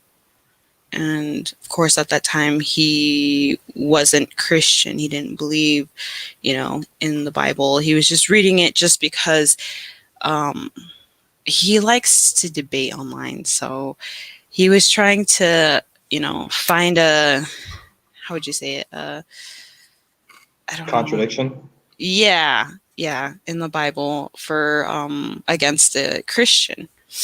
And I don't know, that night I was just so angry, and just, I don't know. I just wanted something at that time. And so I don't know. I was just so angry, like I said. And so I kept, I walked in the bathroom, and I remember just, sitting there praying, but I wasn't praying to God. I was praying to my grandpa, because he recently died around that time. And I was just like, please, where are you? What do I need to do? I need your help. And I was still angry, of course. And I just kept walking back and forth to the bathroom and to the room, trying to get Matt's attention. And I don't know. I just laid there. After a while, I laid there on the bed and just so angry. I don't know how, like, some people can control, their anger, and I can control my anger, like just walk off and just leave it alone. But this was just, I have never felt this before at all. And when I laid down, the bottom of my feet, it was from my toes, started tingling. Yeah, it started tingling. And it just went up to my body, all the way up to my head. And then, I don't know, for some reason I got up and I started talking to him and saying, rude things to him. And I'm going to leave you, and I'm going to go and find somebody else. And he was like, what's going on? Like, why are you mad? Like, why are you mad in the first place? And I just kept going on and on, saying that I was just going to go out and sleep with a bunch of men and, all that stuff. And then he just was like, okay, like whatever. And I just remember just sitting there, and I was just trying, I don't know. I don't remember much, because it's kind of, I just remember saying stuff. And I remember me saying, it was just like little flashes, like I passed out or something. But I remember, saying, you're reading the right book. And then he was like, yeah, like, I know I'm reading, the Bible. And wow. Then he didn't really, think of anything of it. And I really don't honestly know. I just know that I couldn't move my body. I was just looking and just hearing what I was saying. And I was like, why am I saying that? Why am I saying that? Like, what's going on? But kind of like I just blacked out. And then the only thing that I remember after that is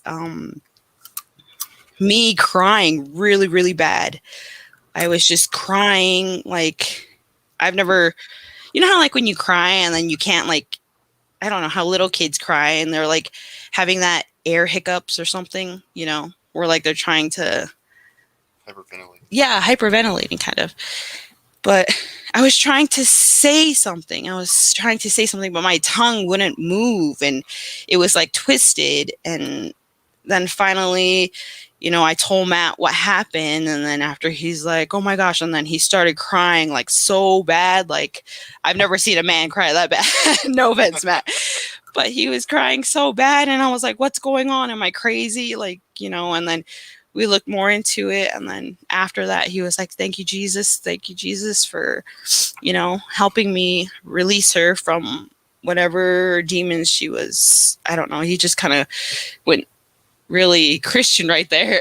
And then after all that happened, the whole night, or the whole morning, actually, because it was started from like what, midnight? It was like midnight, yeah.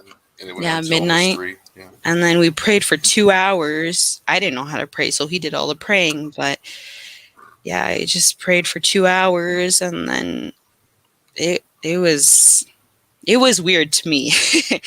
And so it's kind of weird to say it out, in public. He wanted to make that YouTube video that we put out, which was like, how many? A year ago? Like 8 months ago, something like that. 8 months ago. 8 months ago. Wow. Yeah. And yeah, he's like, well, if you feel comfortable, we can do that. And of course, I should have just went like, okay, let's just do it because, I don't know, Jesus wanted us to do it, and I shouldn't be so selfish. I should basically be like everybody else on YouTube, and that you never know if that video helped anybody and they could have had the same situation and all that stuff. But I don't remember nothing.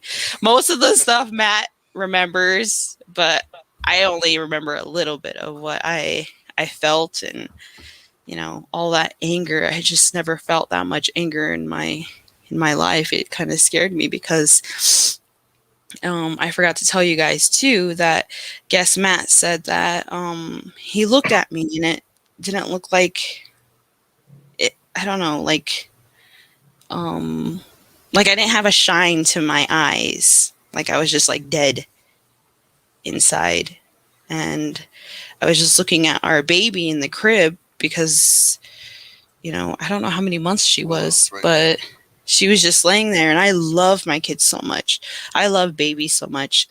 And when he looked at me when I was walking to the baby's crib, and I was just staring at her like I didn't care about her, and I just like a bunch of, I don't know, I wouldn't say, yeah, the big words, yes. Good job.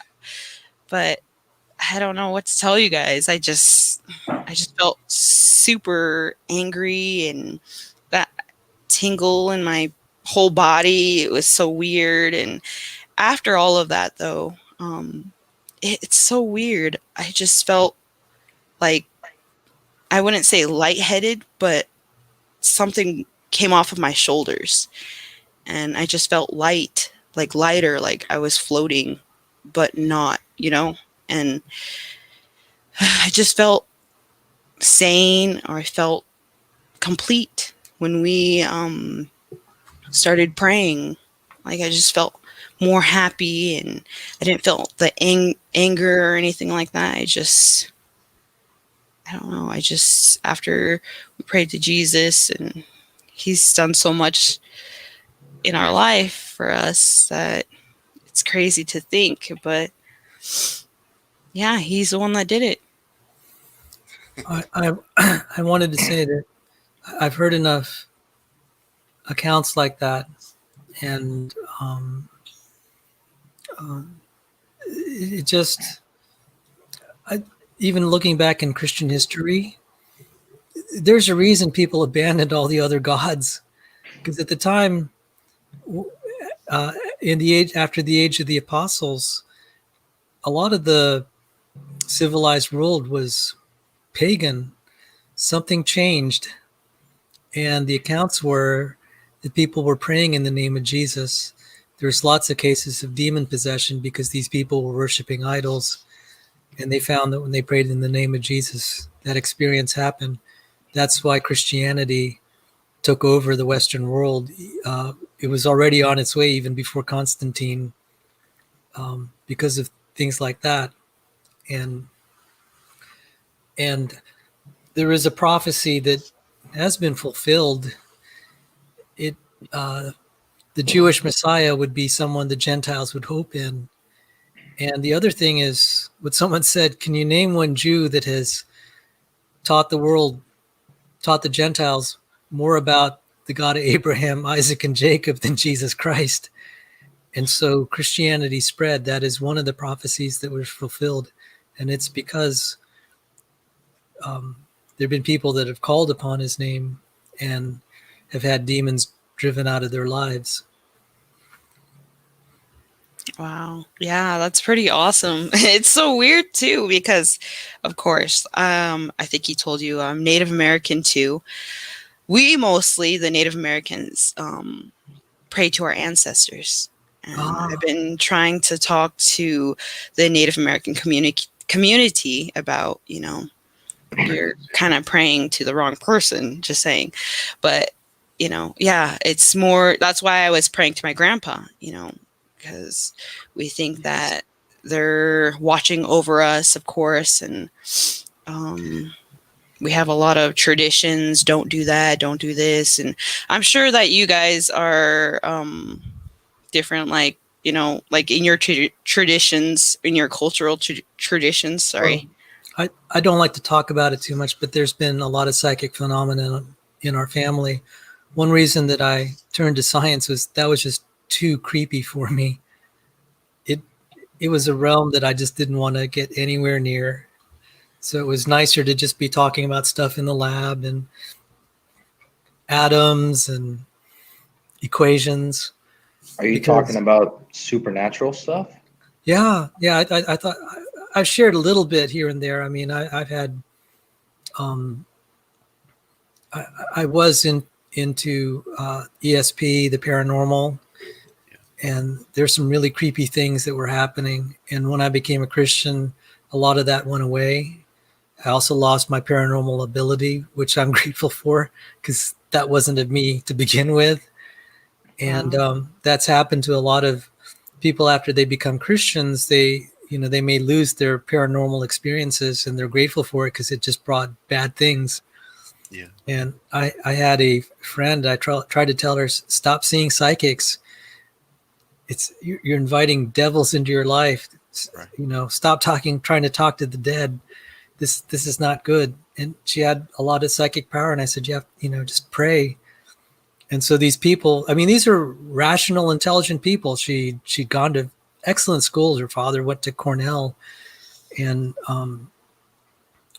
she was telling me she had been seeing demons. And I'm just like, yeah, they're out there. And there were some creepy things that happened even as I was doing some of my ministry. Had to happen on Halloween night. See this mantle behind me? Yeah. Wow. There was one that was way larger. I mean, if you saw it, I'd be carrying it. It's huge. Mm-hmm. Halloween night, right after midnight, after the Nationals won the World Series, and the house was happy. I was about to go out to my car to get something because I was going to listen to the Bible. That mantle just fell, glass all over the place. Oh my gosh. My picture was just ripped up, and that was just really creepy. I mean, this is around the time I started to work in the apologetics world to do outreach. Up in that until that time, I'd only been reaching out to a few people, and a few weeks earlier, I was on my way to church to give a talk. My car spun out of control. I just thank God I didn't die. Oh my gosh. Yeah, seriously. And there seems like to be a lot of opposition, and I'm ashamed to say this. I wanted to say, God, I want out. This is just too creepy for me. Mm-hmm. I don't mind it if guys are just trying to punch me out or something, but dealing with spiritual forces is just really creepy. And yeah, it could be a coincidence, but Halloween night. Yeah. And it almost just crushed my mother's skull. There's glass all over. Oh my gosh. It sounded like an explosion. Maybe I'll bring the mantle up here. I still have it. It's huge. Oh, wow. It just lifted up off the bricks.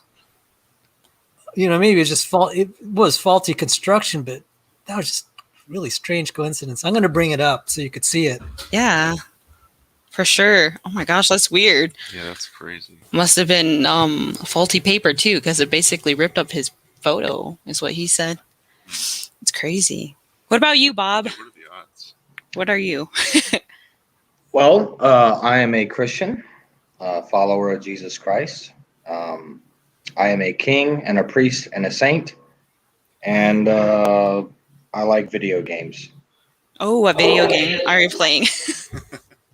Right now, I'm playing Dyson Sphere. At the same time as this broadcast? No, not Oh, literally. okay. I was like, wow, you're a good multitasker. But I don't know how much you guys. There's a game called Factorio. I don't think I've played that one. No, I've played what was it, Overcooked? And is that a Switch game for the Switch? Yeah. And I've played Soul Calibur. I think I was playing that recently. Oh man, I used to love Soul Calibur. Me too. Yeah. Whoa. Yeah, Valdo. Oh my wow. gosh. That is wow. Mitsurugi is so annoying. My gosh. And it lifted off this mantle right here. Oh, geez. So you got a thinner one instead of that big. Wow, that's crazy. So it causes less damage the next time. Less Also, that it won't potentially kill his mom. I mean, that's... I mean, there's. Wow. It took me 3 hours cleaning up all the glass. And that was last year on Halloween? Is that what you said? That was 2019 when the Nationals won the World Series. Oh, okay. I Sorry. just remembered it because we were all really happy, and I prayed this. One of the silliest prayers I ever prayed in my life. I said, "Lord, I don't know that the Nationals will ever win another World Series. This might be their one chance. Can you help them along before Mom passes away?" Oh, wow. I said, "Lord, I know that's a silly prayer." And it was around that time, I think Rendon hit a home run, and then Howie Kendrick hit a 2-run homer, and the Nationals were ahead to stay, and we were just so happy. And then that happened. We were up till 7 a.m. praying because I said, "Lord, I need your help. This is, I'm not afraid so much of men, but spiritual stuff like this." People say, yeah, it could be a coincidence, but I'm just like, you know what? I've seen enough paranormal stuff with my own eyes. There are forces out there. And the way I also see some people behave is like these guys are possessed. They sold their soul to the devil. But there have been some pretty impressive, like Richard Gallagher. He's a Columbia University professor of psychiatry. Mm-hmm. And he gave an account of one time his cats were behaving really strange, never saw it. And then the very next morning, some Catholic priest comes up with this possessed woman on his doorstep. And she just says, "How are your cats doing?" And that was the beginning of his encounters with the paranormal and demon possession. And not that I read his book, but I said, yeah, you know what? You're a medical doctor. You don't want to be touching this, and your reputation could be trashed. And that tells me there's reason to believe the accounts. But there have been other accounts, like all these UFO abductions end up really being demonic. And some Harvard psychiatrist, he was the head of the psychiatry department at Harvard Medical School. And even though he didn't believe it was demons, he said there's something that's happened to these people. He almost got fired. And Alan Dershowitz, who was a prominent law professor, intervened and said, "You can't fire the guy just because he's just reporting what he's seeing." Yeah. And and so there are these, I've seen stuff. I had visions, and I don't know to this day what the apparitions were. And okay, it's like, could it be a hallucination? And I'm like, well, maybe, but how about all the telekinetic stuff that I had seen where objects could just move spontaneously by themselves? Mm-hmm. And when I became a Christian, all that started to go away. And I used to have a lot of fear about UFOs. And because I heard someone say, yeah, the UFOs, they're controlling our lives and all. And I got scared. I was just a teenager, but then I kept praying. And that fear went away. And then later on, I realized what they were. For a while, I even got skeptical because like 20% of the Gospel of Mark is talking about demons being cast out. I'm like, yeah, these guys are just, they're just having mental issues. They're not really demon possessed. And then someone acquainted me with all this stuff, accounts of respectable people. Yeah. And they don't want to talk about it because obviously, and I'm like, I'm glad that some of them did. And quite at risk to some of their careers too. And that's what that really impressed me. And what really impressed me the most was like with the alien abductions, the UFOs, they found out the one demographic. They're trying to, one set of researchers were saying, let's try to see what kind of demographics there are that the aliens attack. They tried all sorts of things like age and occupation. Finally, one thing struck. The one demographic that wasn't subject to alien abductions were committed Christians. Whoa, Yeah. that's Yeah. crazy. That's really cool, but you know, sad, I guess. But yeah, that's super crazy. Oh my gosh. Yeah, I kind of before it freaked me out too. Like I would watch like alien movies and all that stuff, and like the abduction part was what freaked me out. Like, oh my gosh, yeah. like when you're sleeping and then they just like come in and you forget everything. You know, everything's like just you just wake up and I don't know, just that's just made me uneasy to think that that happened. And I was living in fear. And then a scripture of late that came to me says, you fear the Lord your God. And a lot of the fear started to go away. I said, you know what? I will fear the Lord. If I don't do right, that's the thing I ought to be scared about. Exactly. Being outside of his will. That's the thing to be scared. And then, you know, that fear of the demons went away. Exactly. I said, once I That's started really fearing awesome. the right, you're supposed to fear something, but it's not the demons. Yeah, you know, yeah, exactly. That's what I think too. Like when something like bad happens, if it's like a trial, I always think of trial is temporary, triumph is forever. And so when I think of that, you know, and every time we do God's will, when the demons or, you know, whoever, I mean, yeah, the demons, you know, try to get into your life and you give you, what do you call it, obstacles to jump and, you know, go over. I think of that because I don't know. I feel like if we do God's will, God will, you know, I'm not really sure how to say it. Sorry, I'm kind of really bad with grammar and English. But in the end, God will be happy. You know, God will be happy that we basically block out the demons. Oop. There's some feedback there. Yeah, I was like, thank you. Can you guys still hear? I can still hear you. Sorry, I had to take a drink of water. I don't know. It's kind of weird talking on here because like everything just like sort of just blank. For some reason, I just want to hear you guys, and I always hear you guys only. But now it's me talking. But well, I'm grateful you're sharing because I don't talk about these things a lot because I'm also kind of ashamed of my delving into the paranormal, what we call now the new age or even the occult. And it's something I'm ashamed about. And okay. I guess I better confess too. Okay, it's confession time. Yeah. Since about the time I was 15 or 16, I have been casting lots. I thought God was answering my castings. I was using coins to cast them.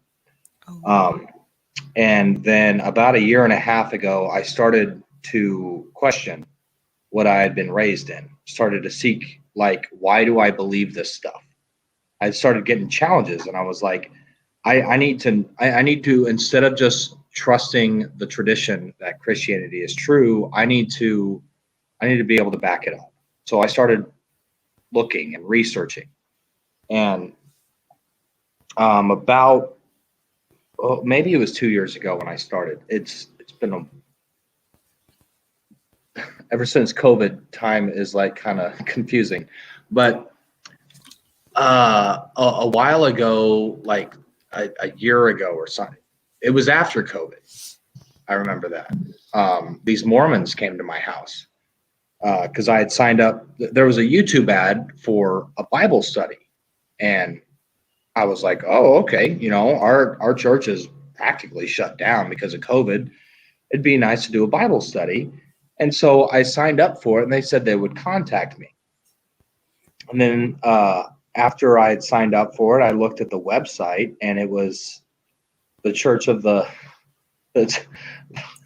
Church of Jesus Christ of the Latter-day Saints. And I was like, oh no, what have I done? Oh, wow. And I was like, okay, Father, guide me. This is your will, and let what is done will be done. And they came to my house, these two kids, And they were called elders, by the way. They're like Oh, yeah. 18 years old, and they're called elders. And I had some conversations with them that day, and then the next week. And I may have had a third conversation with them the next week after, but I can't remember for sure. But they were talking about, how they have this feeling.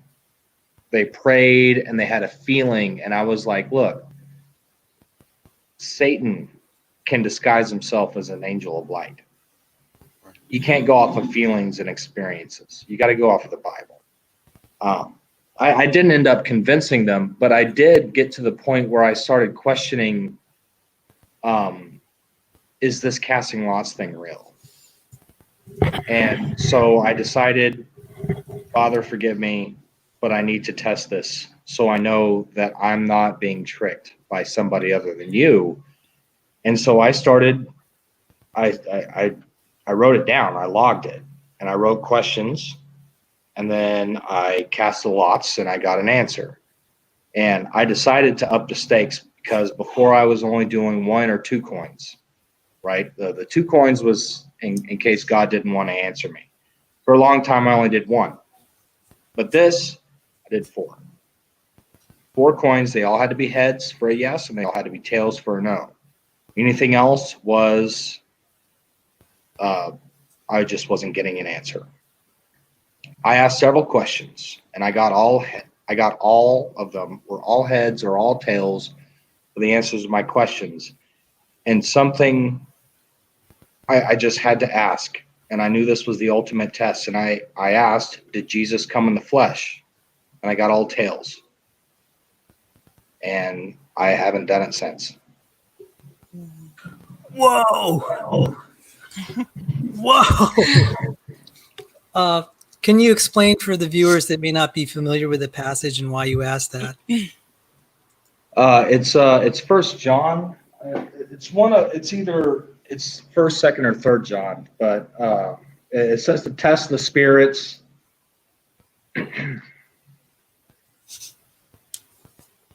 I'll look it up. Let's see, First John.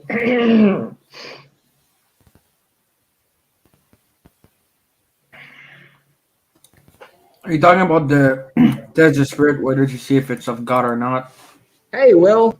Well, it's when any spirit of God says that Jesus came in the flesh, and no spirit that is not from God cannot say that Jesus came in the flesh. Yeah, 1 John 4:1-6. Dude, you're awesome. Beloved, believe not every spirit, but try the spirits whether they are of God, because many false prophets are gone out into the world. Hereby know ye the Spirit of God. Every spirit that confesseth that Jesus Christ is come in the flesh is of God. And every spirit that confesseth not that Jesus Christ is come in the flesh is not of God. And this is that spirit of Antichrist, whereof ye have heard that it should come, and even now already is it in the world. And so that spirit that was communicating to you through lots gave you a certain answer, and you knew it was not of God at that point. That's when I knew. It sucked too, because wow. Yeah, seriously. That's crazy. Awesome. Oh, welcome, Will. Now that you're here, I can go take care of my mom. Thank you. No problem. What's up, everyone? How are you guys doing? We're doing good. We're just talking about how all of us are fallen sinners and Jesus is awesome and we're not. Amen. We're wicked sinner, man. We deserve eternal damnation. But Christ is good. Psalm says, praise ye the Lord, for his mercy endureth forever. Amen. Mm-hmm. It says his mercies endure forever several times in a row. Oh. Yeah, I haven't been active a lot on the internet those past days. I'm just focusing on losing weight. It's been 21 days I'm doing a diet. I've lost like 9.5 pounds. You want to throw some tips over here? Yeah, just count your calories, eat high protein, and medium carbs and low fat, and you'll be good. Juice fasting. Juice, Okay. is that what? Go on. Sorry. No, go ahead. Juice No, I forgot. fast. Juice fast. Juice fast. Yeah, 3 to 7 or up to 10 days. If you want to be awesome, 40. Some people do that, but 3 to 7 days of just juices, a little bit of ginger, and a little bit of something spicy, not necessarily like cayenne pepper, but some sort of pepper that has spice. And if that's all you consume for a certain, and make sure it's not like, get rid of all the pulp, get rid of all the junk, make it just the juice. After Lemon is 3 to good. 7 days, it starts to your body starts to expel toxins. Yeah. Filter all the saturated fat in your body. Something like that. Lemon is really good too. Something Yep, that lemon. This lemon. Yeah. Lemon, apples, mint. Oh, mint is good. Yeah, and I mean like a mint leaf, Yeah. right? And you don't even grind it up. You just put it in there, and it like soaks into it or something. Like fuses it. Ugh. Diffuses, yeah. Mm-hmm. Yes, that. Yeah, I think the way to go is to lose Now, weight. wait. Before we go any further, I need to say, I just found out about this yesterday. Okay, I haven't tested it myself. I was going to. I just haven't gotten all the stuff lined up yet. I only just now found out about this. I don't know if it's true. I found it from a Christian who you can look him up. Dr. Barry Ah is his YouTube channel. His primary thing is he's trying to figure out when the rapture might be, and I understand that you guys might have a problem with that, so take that with a grain of salt. But apparently, before he was doing this, and before he felt a calling to do this YouTube channel explicitly regarding trying to study God's word and figure out what clues may have been given about the rapture, he was a holistic doctor. Like, that was his profession. So yeah, take that for what it's worth. But the idea is, one of the things that he said is that the Bible doesn't say if you fast, do this. It says when you fast, do this. Mm. In Okay. other words, you have to. Yeah. Say it again. In other words, you have to. It's prescriptive. Well, it's I don't know if it's prescriptive, but I think the point that Barry was trying to get at was, like, it's not like maybe somebody will fast one time in the next 2,000 years or whatever, but like, people should fast on occasion, or it's almost like it's expected. Like, it was, I think at the time it was normal. And for some reason it went away. And I suspect that's because fasting, you don't really find a lot of it in any of the good characters, besides Jesus in the New Testament. You see Jesus fasting for 40 days and 40 nights. And then the only other one that I can remember off the top of my head, and I might be just forgetting one, was the people that said that we won't eat anything until we kill Paul. Wow. And I think those are the only references to fasting. It are the only references of people actually fasting in the New Testament. I think that may be why it is kind of died out in Christianity in general. But there are those that still do it, and they say that it's a good thing and it's a benefit. I think I'm gonna have to try to do that. It's really, I don't know. To me, of course, it says in the Bible. What does it say? It says something about, like, I'm not really good with Bible scriptures and stuff because I'm kind of brand new to this whole thing. No, you're But young. oh, thank you. 27 is young. Yes. I meant young in the faith, but I'll go with physically young Okay. too. I guess I'm old, but I'm 36 if it makes you feel better. it's okay. That's a good age. You're in the prime years. 15. And my neighbor is like 40 something, and I jab at him every once in a while for being old. Man, I consider myself old and I'm only 15. You're 15? Yes. Are you serious? Yeah. You sound like a man. That's good. Thanks. Really? I thought you were 20 something. Maybe I'm okay, cool. I guess I'm confusing you with somebody else, I guess. Yeah, maybe. Yeah. It's the doctor thing. That's what it is. I was like, there's no way a 15-year-old can be a doctor, so he's got to be like in his 20s, late 20s.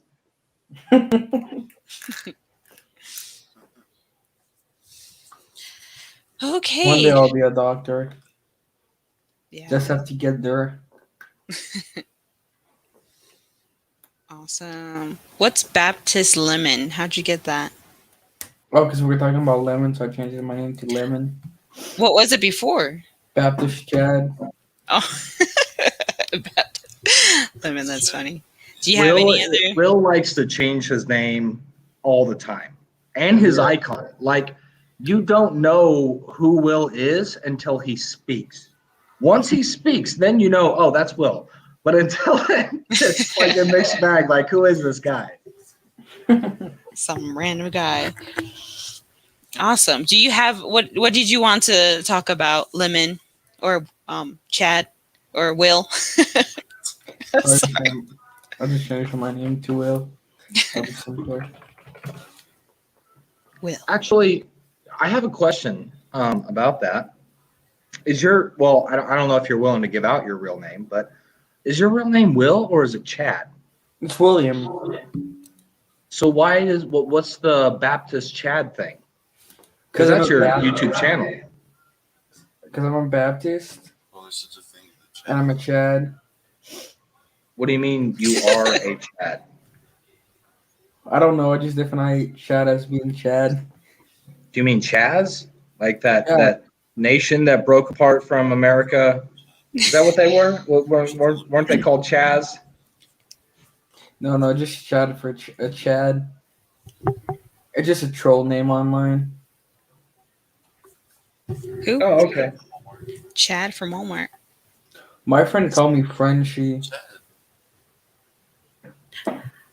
Oh, your friend called you what? Crunchy?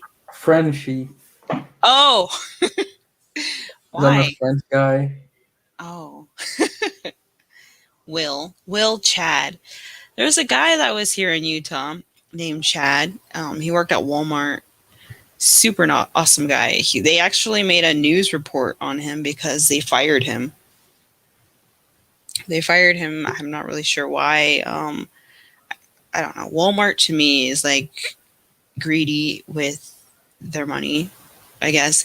So he let somebody go. I don't know. I guess I'm not really sure how Walmart works, but in the news report, it said that he went negative $30 or gave $30 out to people, and that's the reason why he got fired. But I'm not really sure how they do that, but yeah, it was pretty awesome. The guy was awesome. He was like super happy. And you know how like some Walmart people, they're just to themselves. They don't say, hey, hi, how are you? You know, do you need help? This guy was like going above and beyond. He's like, hi guys, bless America, bless the USA. Hi, how are you? You're a beautiful person. You're a handsome young man. And he would do that to everybody. And that was super awesome. Like I loved him. Every time I'd go past him, he'd be like, hey, young lady. And I'm like, yes, I'm not old.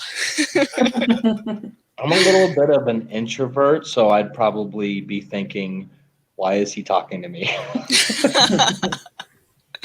Oh, it's funny. Man. Oh, I gotta move this. That's one of the things that I like about the internet. I don't know what my problem is, but like eye contact makes me uncomfortable. Interesting. Why is it? Because like it's a stare off or something? No, I think it's because I'm a freak. Do you want to explain? I mean, I don't know. I've thought about it every once in a while. I've always been kind of socially awkward. Since I was about 4, I've had an Atari and then a Nintendo, a Super Nintendo. I played video games the vast majority of my non-obligatory life. You know, obviously I did my schoolwork and stuff, but I came home and I was like on a video game or outside in the backyard swinging sticks, pretending I'm some kind of superhero, not really interacting with people a lot, except when was necessary. I also have ADHD. So maybe one of those had some sort of effect.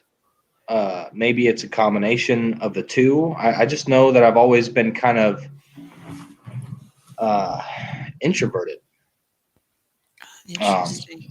My current job kind of forces me to interact with people politely, contrary to the Marine Corps, where I didn't have to be polite unless they outranked me.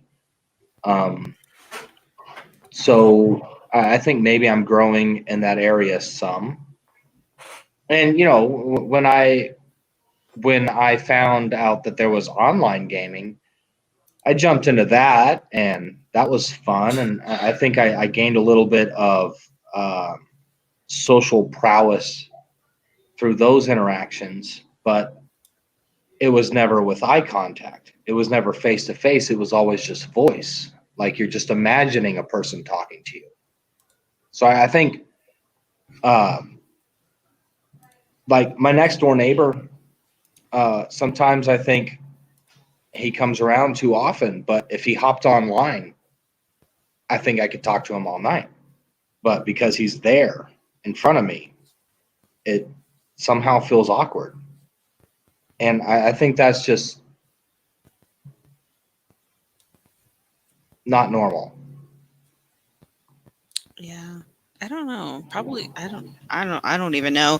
During COVID-19, I talk a lot. No, I talk a lot to people. That's kind of well before when I was younger, probably around 8. Well, let's say from birth up until whenever I think probably 11. I was quiet. I was dead quiet. I was like one of those kids that, you know, if you talk to me, nobody would know that I was there. I was just in the corner, just in my own little world. And my family didn't even know I existed until I turned like 12. And that's when I started speaking. But ever since then, I was just like a mouse. I was just quiet.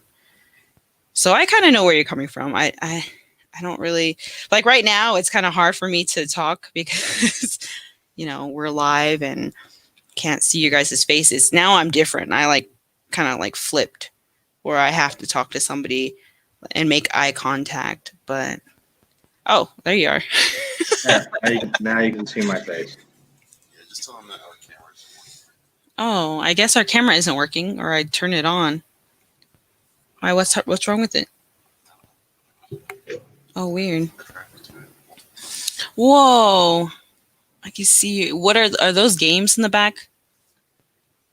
Yeah.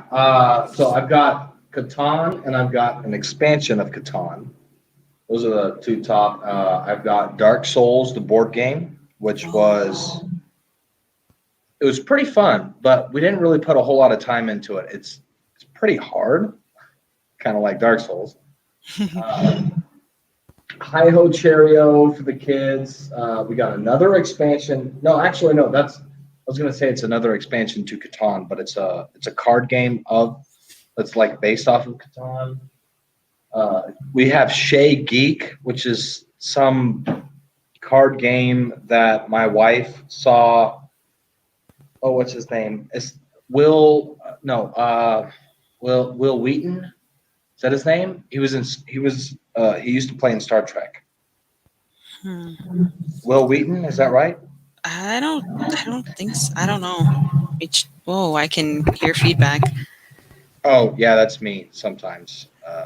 I'm on a laptop and sorry. Oh no, it's okay. But go on.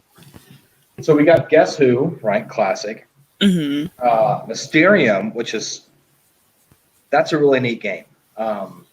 So you have like these cards that are these very abstract pictures.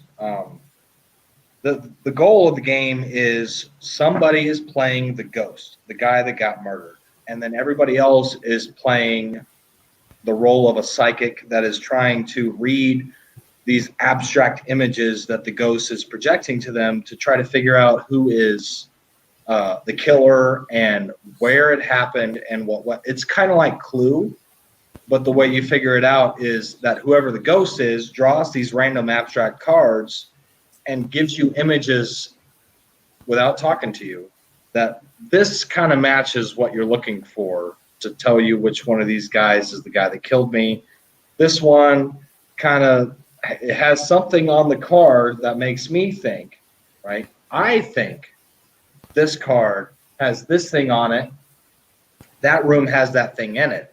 So then you can't talk to the person who's the ghost who gave you the card.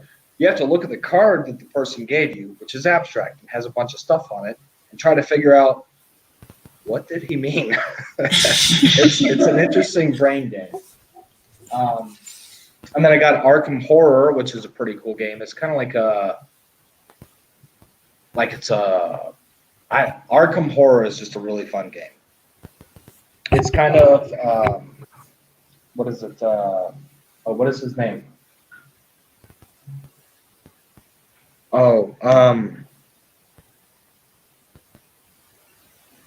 Lovecraft, H.P. Lovecraft.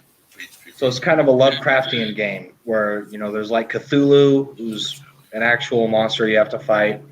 Just a whole bunch of like really freaky, like messed up, screwy mental type things that are going on, and you have like a character and you roll dice. I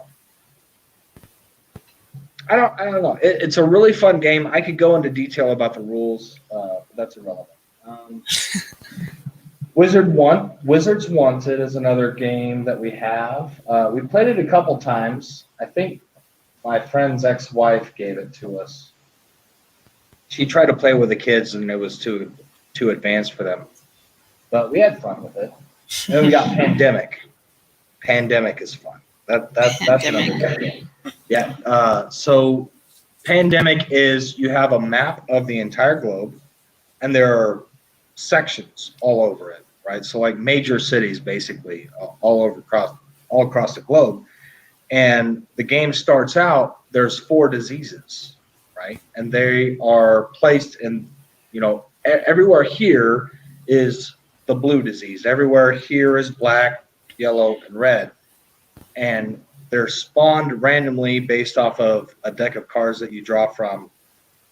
And then your characters have to go and try to eliminate all of the disease points. And you have to research a cure, which requires you to you draw cards from another deck, and you're trying to collect cards that are all the same color so that you can then go to a city that's the same color and create a research center so that you can research, and then you basically discard it's like 5 cards of the same color to cure the disease. And then once you cure the disease, then when you try to clean up a city, all the disease is removed. You have to know more about the rules before you really understand how it works. But it's fun.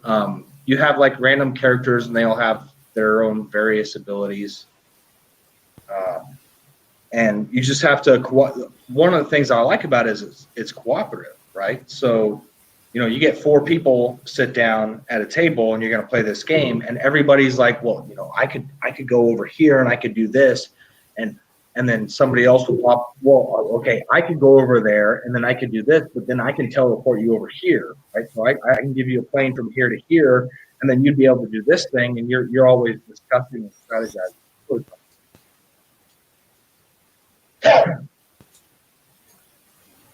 Oh, that's a lot. Did they make it during the pandemic, or was that already made? It was way before. It was a prophetic game. Yeah. Awesome. Also, a computer game called Contagion, which is the opposite, where you're building a disease. It's a fun game, but it's also kind of sick. Mm-hmm. Yeah, because you're like, do I want to spend points to get convulsive diarrhea or make them vomit? Or do I want their corpses to explode? It's kind of a sick game. Oh, I played it for a little bit.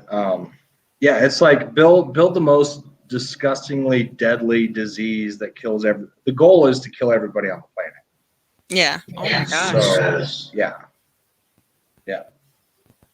It's an interesting strategy game, but it's dark. Mm-hmm. So what do you guys usually talk on these live streams? Well, it kind of depends. I think mostly it focuses. Generally, the channels. They came back. That was really short just there. Mostly, the channels start out, in my experience, talking about science, maybe a review of a debate that just happened. And then, if I'm lucky, it evolves into let's talk about the Bible. Mm-hmm. So we have live streams, and then we have a lot of pre-recorded discussions. So a lot of it has been really nerd-centric. Mm-hmm. So what was like one of my topics was on mathematical Platonism, eukaryotic evolution, the law of large numbers. I actually met Mr. Pigs Can Fly. We had our session on expectation values. And I had a discussion with Dr. James Carter on racemization dating of fossils. That one was good. Yeah.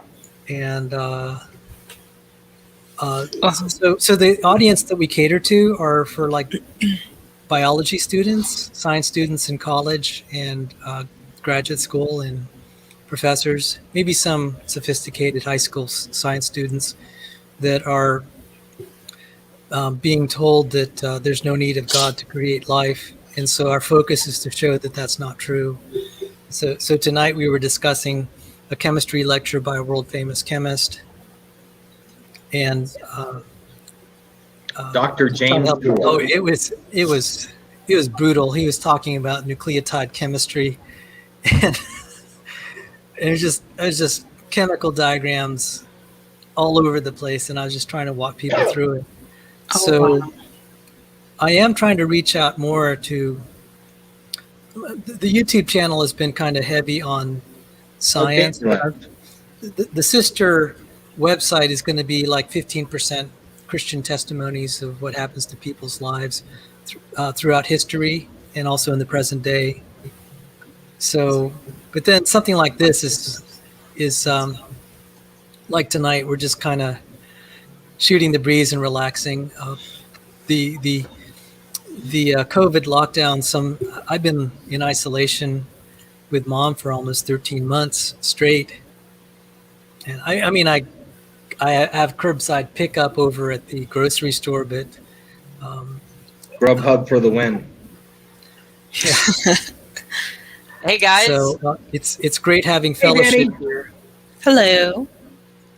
How are y'all? Yeah, Danny, why don't you introduce yourself? Hey, I'm Danny. I'm the resident neighborhood atheist and around these parts. He's the only one we like. But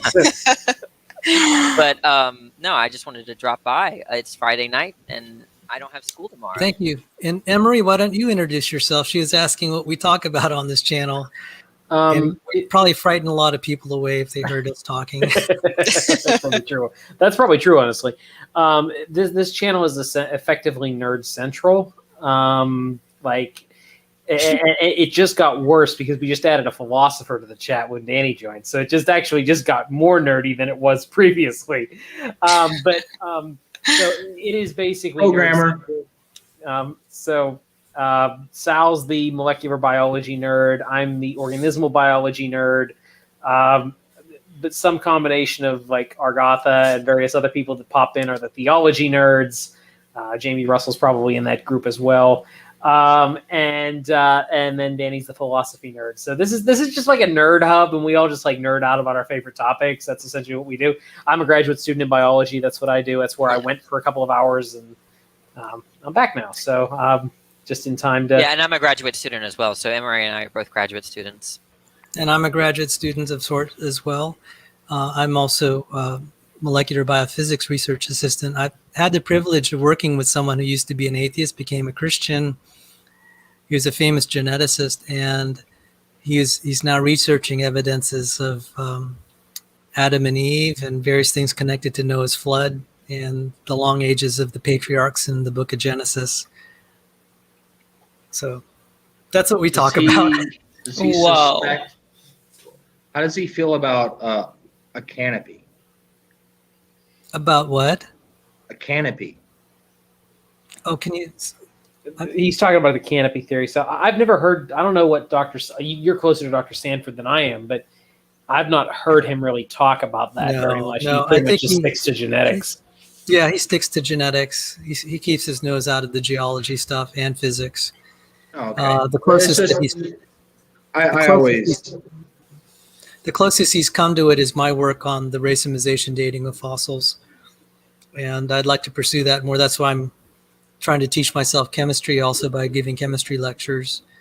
But the reason this is of interest, it's not just because we're nerds, but actually as a pretty poor student in school, my teachers had always said I was very bright, but I just didn't apply myself. It wasn't because I didn't want to succeed, but I had slight learning disabilities, and then also I had just varying interest in things that it wasn't that I didn't value study, but I valued other things too, which made it difficult. I had a hard time focusing.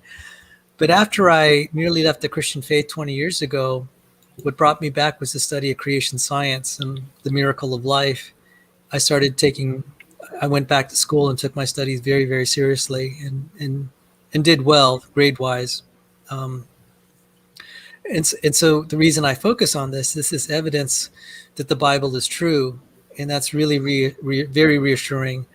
And so we all grow in faith, and even when we've committed our life to Christ, it's amazing how we can be reassured by studying even more that God is giving us to reassure us of our faith. And I found that in science. So that's why we talk about really nerdy topics here, not just for the sake of the nerdiness, but we find that it glorifies God. Did y'all what see? does your what does your professor think of, or your boss, or I don't know how you refer to him. Dr. Sanford. Okay, so what does Dr. Sanford think is, what's his opinion on the explanation for the severe drop-off in lifespan after the flood occurred? We don't know all the mechanics of it, but the human genome is very sensitive to even little changes. I'll give an example. There is a gene, and I have it in my textbook, and I used to know the name of it. It is a for example, it causes premature aging. A very slight defect in that gene, and it is a gene that is a gene that is structural, creates a protein that handles the structure of the nucleus that encloses all the DNA. One mutation caused someone to live 5 times less. One slight mutation. So just it's the imagine bottleneck then- itself. Huh? It's the bottleneck itself? No. One. I'm just trying to say. Oh, our okay. genome So could be like very, very inbreeding. sensitive. Yeah. No. What I'm trying to say is, our genome could be very, very sensitive to even a few changes. We will end up being either 200 years. We could be living 1,000 years, but maybe just a few changes compromise that. It doesn't have to be a lot, because we see that with this condition called progeria.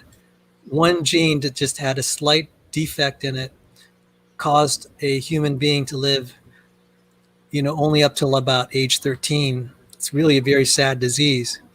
So if even a small gene like that, having just a small defect, can cause a decrease in age by 5 times, it's thoroughly possible that even a few sets of genes could be compromised. That would be enough to do it, to take someone that would live 1,000 years and they end up living only the current lifespan.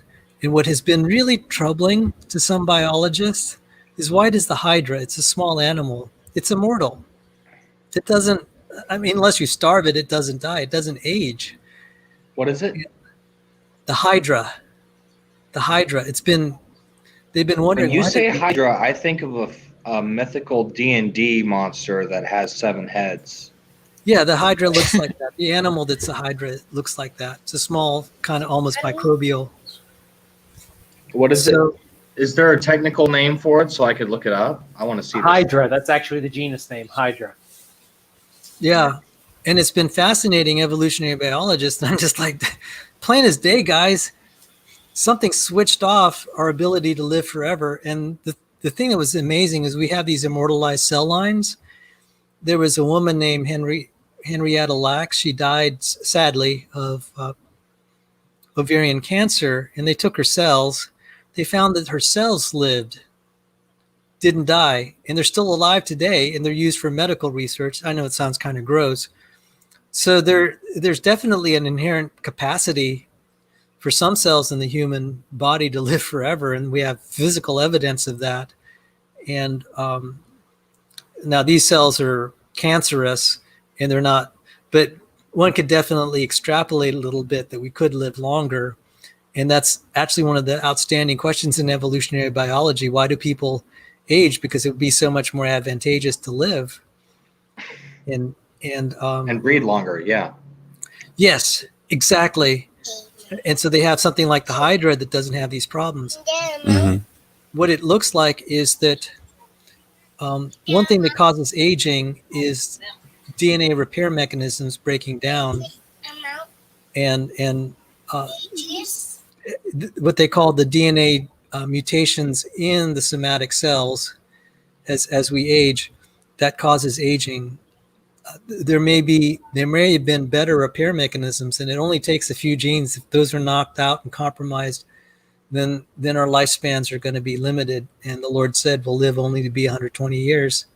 And that there's another interpretation of that, but yeah, we had a discussion on our channel, and some of the ancient interpretations before our time had said that they believe that's a physical lifespan. And I'm not going to be dogmatic on that, but the bottom line. One of the interpretations is that we are nearing 120 jubilees from the time God said that. But that's for people who are seeking for the rapture and they think it's soon. So, take that for what it's worth. But I wanted to go back to, because I wanted to clarify.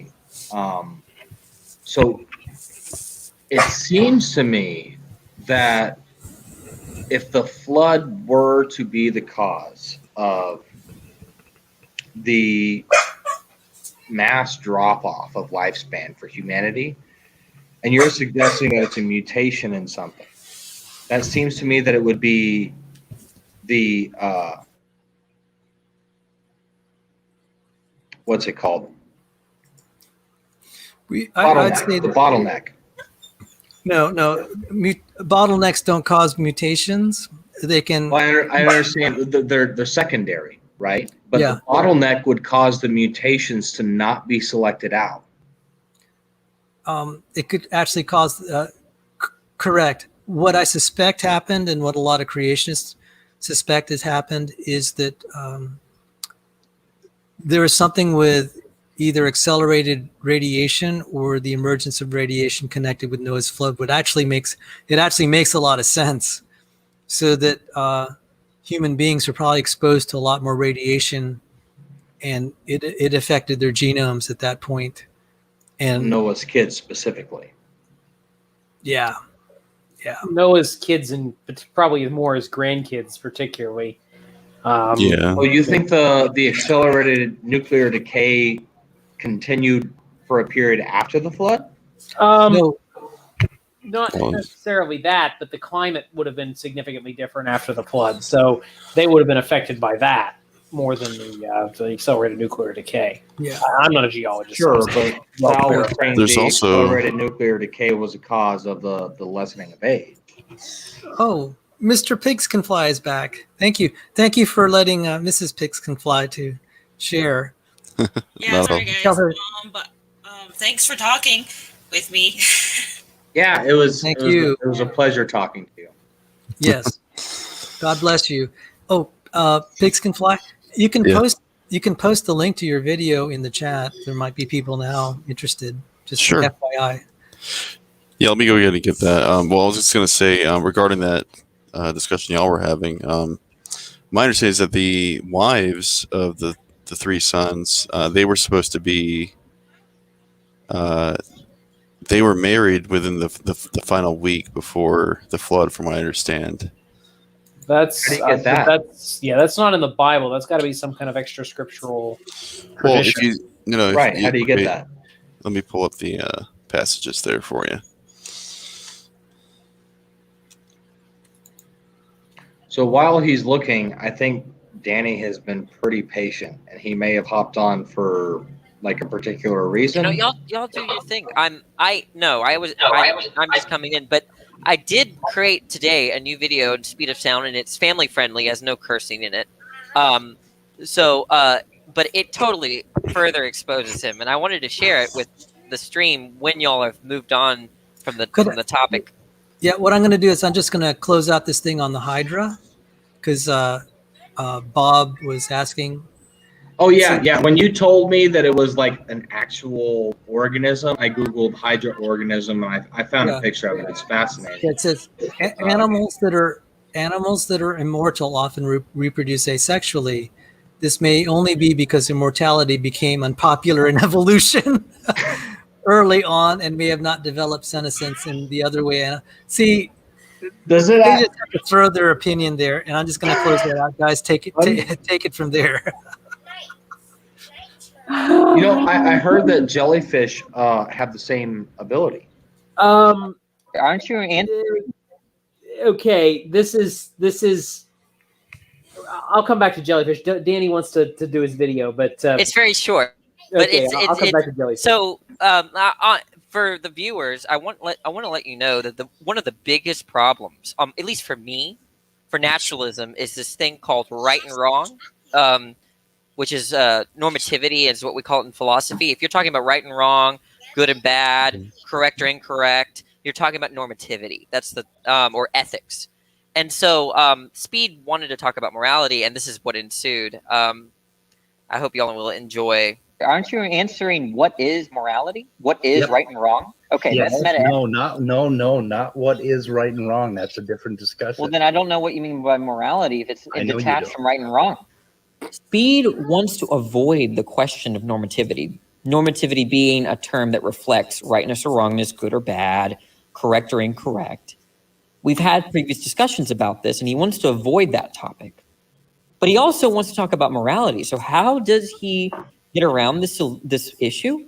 Well, he dodges my line of reasoning or my line of inquiry by saying that his notion of morality is divorced or not related to rightness or wrongness, and say that's a different discussion in order to circumvent what I'm trying to say about morality. Let's watch. Is that you're trying to answer the question about what morality is in an atheistic framework, maybe. Yes, but that question right can't be detached from right and wrong. No, not what right or wrong is. That's a whole different discussion. Well, then no one knows what you're talking about when you're saying morality. Everyone thinks that if it's moral, it's right.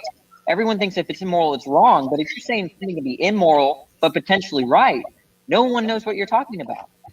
When you run into a situation, okay, and you have a choice about how to act, how you act is morality. Is based in morality. It has nothing to do with right or wrong. We're not talking about what right or wrong is, and we're not trying to derive that from morality. Now, the very next day, so this is a day after what you just listened to, we talk about morality again. Okay? But this time, suddenly, Speed of sound decides to understand morality in terms of rightness or wrongness, right? What does this show? Well, it shows that Speed will change his view in order to get around an issue that's being posed to him. And then the very next day, of course, since he's being dishonest, he resumes what he actually believes. Watch. It is, let's see, it is a moral fact that we should care for our young. Do you agree with that moral fact? Yeah, well, you don't think that's true, right? You said that rightness and wrong, you dissolve normativity of morality. No, wait a right? minute. No. I would never say that we shouldn't care for our young. It's a moral fact. I would say that's a moral fact. Okay, well, you're right. My bad. I don't want to change the subject, but you're contradicting yourself. I hope everyone realizes that. He just said that a moral fact is construed in terms of what should be done, which is to say the right thing. If something is the right thing, it should be done. If something's wrong, it should not be done. So there is evidence right there that Speed understands morality in terms of what's right or wrong. Right and wrong express moral facts. And so the previous discussion I had with him was just him trying to dodge my objections, saying that I was changing the subject was just a way of circumventing any kind of argument that I was to pose to him. Aren't you? Wow. Yeah, that was one way to call him out, for sure. And this is why I refuse to direct with Speed. Now, if y'all can, I'm going to link the video. Can you like it? Because his minions are disliking it. But everyone should like the video, okay? I think you made a little bit of a leap because you didn't get a clip of him explicitly stating the word right or wrong in that thing. He just claimed moral fact, and then you inferred that moral fact meant No, he said that it was right or wrong. we should do X, right? We should do X. That's a moral fact. But everyone, now it's even less controversial to say that if it's right, you should do it. That's even less controversial. Yeah, I'll back Danny up on that one. If you make a statement that says you ought to do X, then that you are saying X is the right thing to do in my particular opinion. Right. And to say that I was changing the subject. What does he mean by right or wrong? He doesn't know. The thing is that he was saying, look, to say that what he was doing to me was, I was saying, okay, if you're talking about morality, you're talking about right and wrong. And then his statement was, that's a separate discussion. No, whether you're an atheist or not or whatever, any moral philosopher understands that right or wrong at least comes into the question to the question about what ethics or morality is. They at least related, okay? To say that I'm changing the subject, that's a different discussion, right? Is dodging any objection that I might pose to him in terms of how right and wrong applies to morality. Because what he wants to hold on. I don't think that you're wrong. I think that your summation of this idea is correct. I think that you need a better proof to solidify your argument. I think you're right, but I don't think that what you showed was necessarily enough.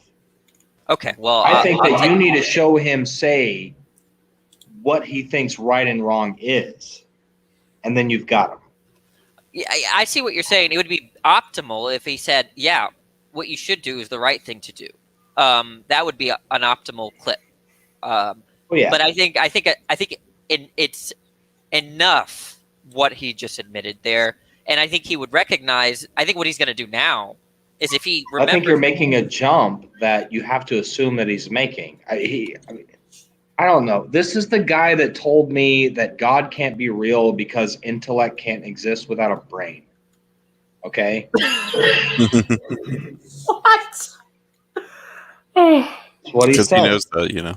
No, And I felt really bad because when I asked him, I was on his channel and I asked him because he was going to go to bed and I was like, okay, everybody give me your best argument against God. And he spoke first.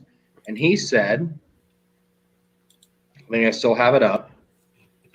God can't exist because intelligence can't exist without a brain. My immediate response, which I feel a little bit bad about, was, okay, does anybody have a serious question? That's hilarious. He replied with "F you," And then I was like, oh, wait a minute. That was intended to be a serious response. I'm sorry. I said, I'm sorry like 20 times before everybody figured out that I wasn't meaning to insult him. I did not think that was a serious question. Yeah, I agree with you that it would have been more of a slam dunk for him to say, yeah, we should do is the right thing to do. But I think that the audience could extrapolate that if someone doesn't believe that the right thing is not what you should do, there's going to be so many reductio ad absurdums there. But no, I agree with you that it would have been optimal to get that clip. Yeah, but to get that clip, Danny, you would have had to sit there and listen to that dribble for hours. I do that. I tried to listen to his weather report today because he came after me. I couldn't make it through 5 minutes. Oh, I deal with him hours and hours. Are you like have you ever directly asked him Have you ever directly asked him what how to define right versus wrong? I don't remember. Maybe I don't remember. Bob, I've spent hours with this guy, but on these sorts of topics about normativity, for instance. I know, no. That's just to say I don't remember. But with Emery, do you know he kicks me out of his stream 25 times every time, like 25 times per stream. Like it's because he can't. Because she's so dishonest, and I think it was today or the 26th of February, I called him a fraud, and he just kicked me out. It was just, he's just an intellectual fraud. He is, and people are being deceived by him in one way or another. I have a possibly anecdotal question. How many Christians kick you out, Danny? Well, okay. Let me be a little bit honest. I'm much nicer to Christians. I don't know. Like, maybe I'm wrong about that, but I feel like I get along well with Christians because they're not so vulgar and they're not so quick. But like the worst thing y'all do to me, and it's not even that bad, is you're rejecting. You have a non-rational reason for rejecting God. You're just it's because of this or this that you're rejecting God. That's like the worst, right? I don't think what he does to me is he talks really poorly behind my back, says I don't know what I'm talking about, and then pretends to know that he understood me. And then I have two other videos that expose that he doesn't care what I mean. Okay, and I don't feel like that's what happens on these channels. Okay, so it's hard to compare the two communities. I have to, but it seems like I really get the sense that he does that a lot more than anybody around here.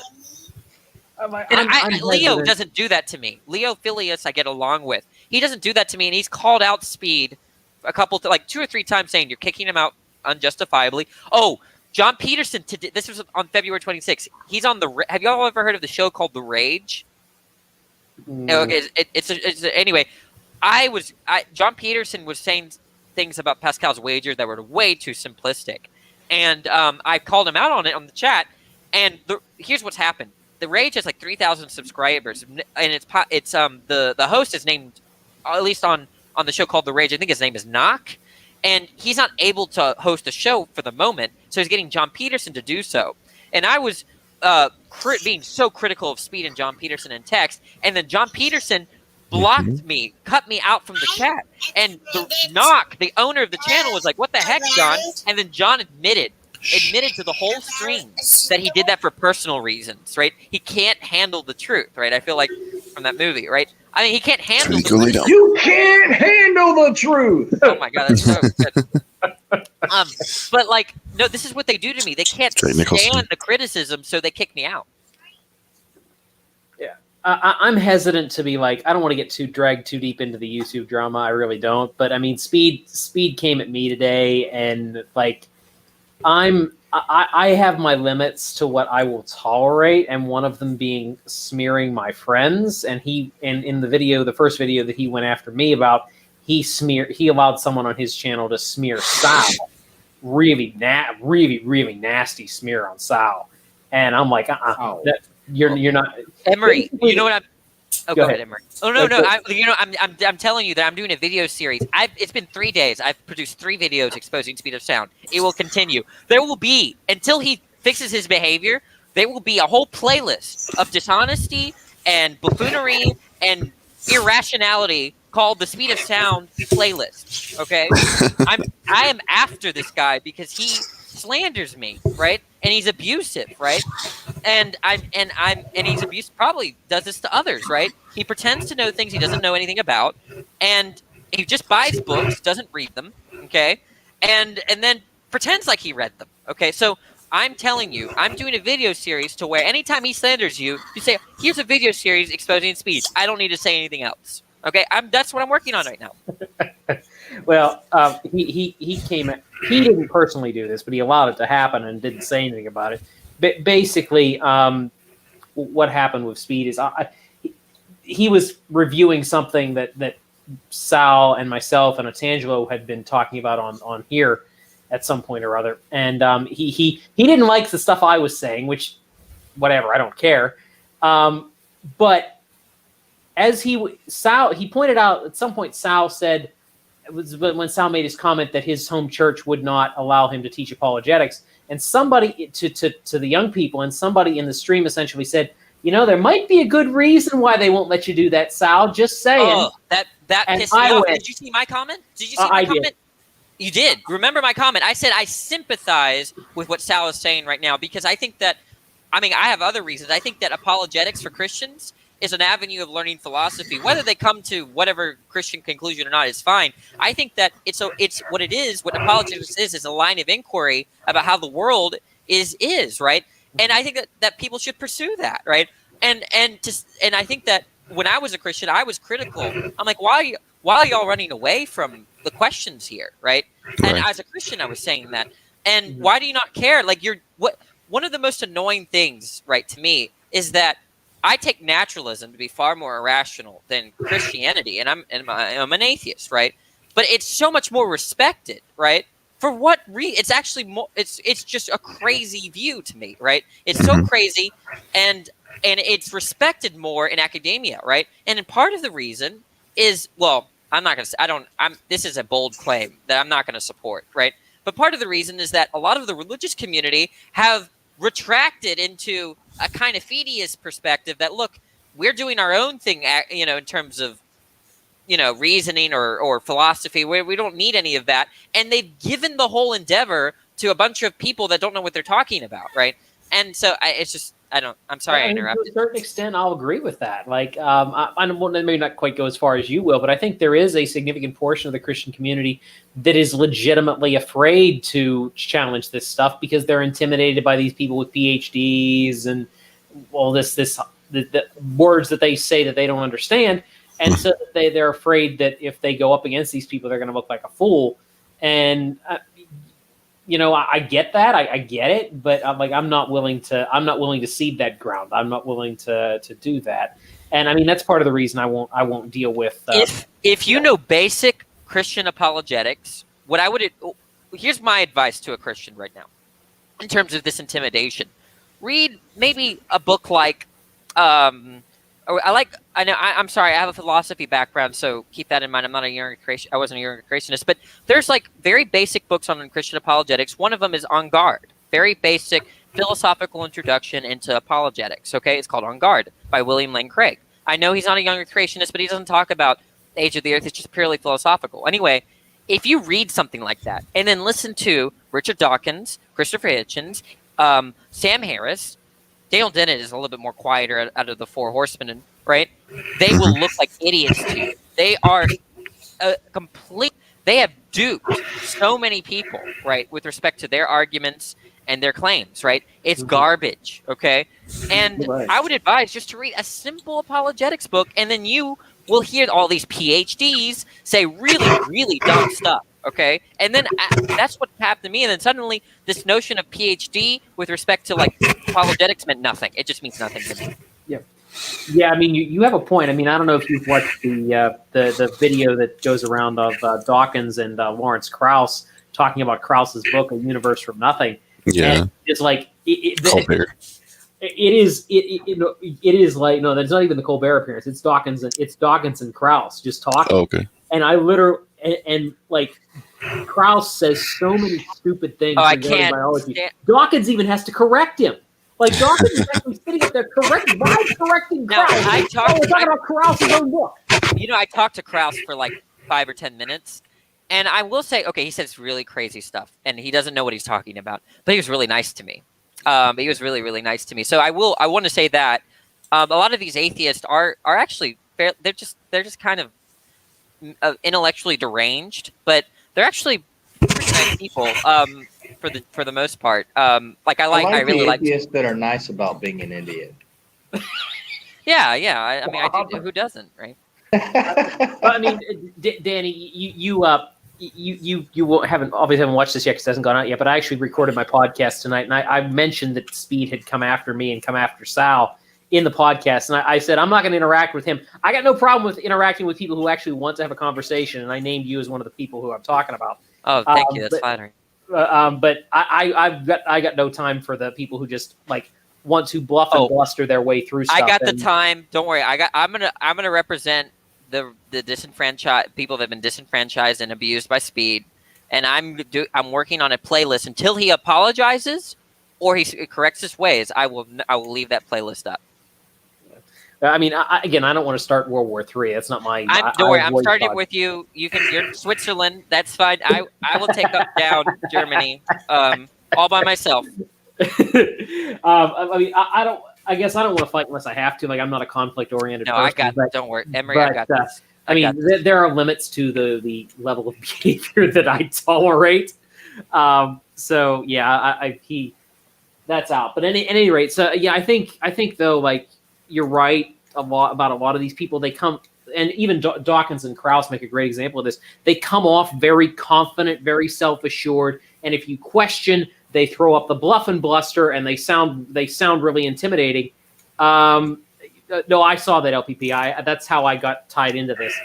But no, they come off very bluff and bluster and very attack dog, and people back down because they don't want to fight, and understandably. But if you actually have a little bit of background in logic, a little bit of background in like the things they talk about, they look really dumb. They look so dumb. And I will say that with respect to I thought because it really haunts me why I get along well with this community and because you have your slightly abrasive interlocutors, right? I mean, like I don't get along with Neff very well, and I don't get along with Tony. It's a miracle. I love the fact that LPP and I get along, but I don't know. I mean, that's great. But these people are considered to be a little bit more aggressive, and so there are aggressive people on this side too. But I get along I get along with this community a lot better. But one of the things I can't stand, right, is when you're reviewing someone's video or someone's work or a debate. Speed and John Peterson, right? I don't know. It's like you can just see the motivation seeping out of their words, right? They're looking for anything they can criticize with ignoring everything that the other perspective is saying, right? That's what really annoys me, right? That like if there's a debate between a theist and an atheist, they will rarely be critical of the person that they agree with, right? When they deserve to be criticized, right? And they will not only are they partial, right? Then what they're partial about, like the specific details that the person that they disagree, they will attack everything, right? From the way that their face looks, their intonation. I mean, it's just seeping with this hatred of vehement disdain for the View. You can just hear it in their criticism, and it triggers me. So I have to address it. Well, you're not triggered at all right now, Danny. You're not triggered at all. Well, I was going to say, like, that's just across the board. I mean, like, if you take a look at any of the comments that have to do with Dr. Tour and his work on just reviewing the abiogenesis studies that have been taking place there, there's so many people that told me that James Tour was a liar. Right. I've been hearing that across the board. You what they called a lie that he said? They said that because he called Jack Stozak a liar on a public forum, that made him a liar because he had supposedly sent an apology letter, or I guess it was an email to him, and I'm like, well, what does that have to do with him lying? I don't understand. And apparently they literally think that this means that he actually lied about Jack and what he said. I'm like, no, you don't understand. Did you even listen to his lecture? He was reading directly from what Jack said. He apologized because of how it sounds in a public forum. Obviously, it's going to make him look bad. That's the point of him apologizing. Has nothing to do with what he said. I was like, why don't you go and critique the actual science and then tell me that he lied about it, right? Sorry, go ahead. Oh, no, go. I didn't mean to interrupt. Please go. Well, I was going to say, I mean, like the next thing that they tried to tell me that he lied about was that. So I just got this. This is really recent. Actually, let me pull up the. I can actually read this off verbatim here for you. It's actually on one of John's posts from earlier. All right, let's see. So. This guy, Cygnus Eustace, says Tor lies when he claims there has been no progress in the field of abiogenesis. So clearly, this guy does not understand what we're talking about when he says there's no progress. Obviously, yes, there's been work done in the field, but the obvious point to be made here is that the work that's been done hasn't made progress in the positive direction. It's actually causing it to go backward, right? They're walking backward without realizing it, and then they're thinking that this is progress. And I'm like, you guys don't understand. Like, that's still wrong. So he didn't lie about anything. You're making up stuff to make it seem like he's lying about stuff, but he didn't do anything wrong. And I think that's where Tor's fool's gold analogy comes in really handy, because right. It seems like you're actually making progress when really all you're doing is making things harder. Sal, yeah, I mean, say? Sorry. My bad. No, I just wanted to hear what Sal was going to say. Yeah. Sal, if you're going to talk, you're on mute. So.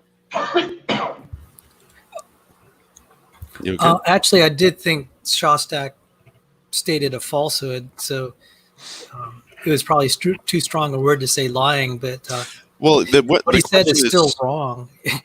I mean, it's good to apologize and say, well, hey, I know you probably didn't mean it, and try to make amends. And it was a telephone call. James Tour called him to apologize, but Shostak's work still sucks.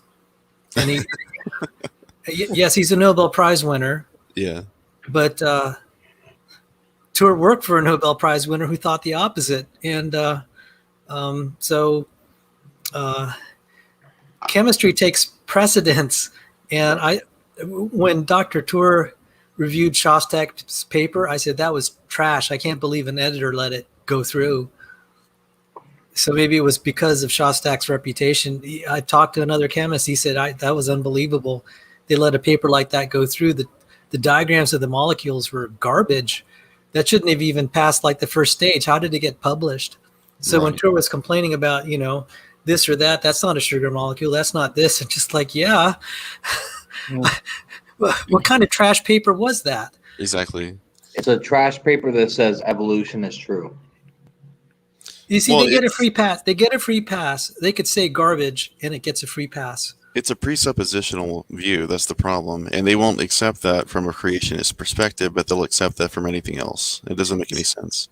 You see, they have to keep perpetuating this appearance that they're making progress. So they have all these experiments, and I said, that's fine. But then to represent it as the early Earth, I have serious issues with that.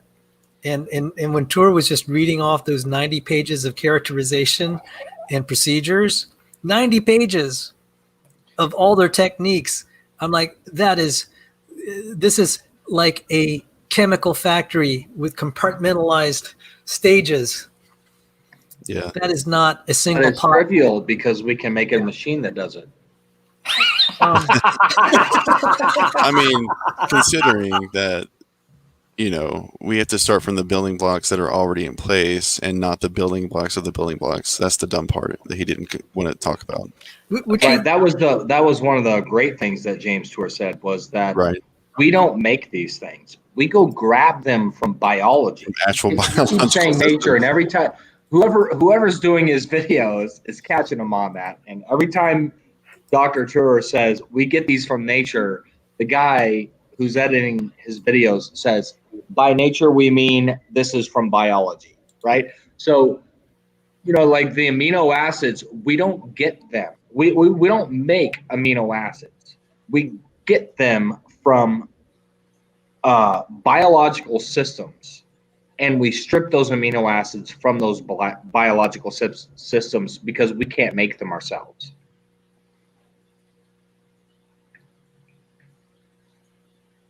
Sal, We've you're been muted. joined by John Maddox. Welcome. Listen to this. Listen to this. Here's another comment that just showed up here about 3 hours ago.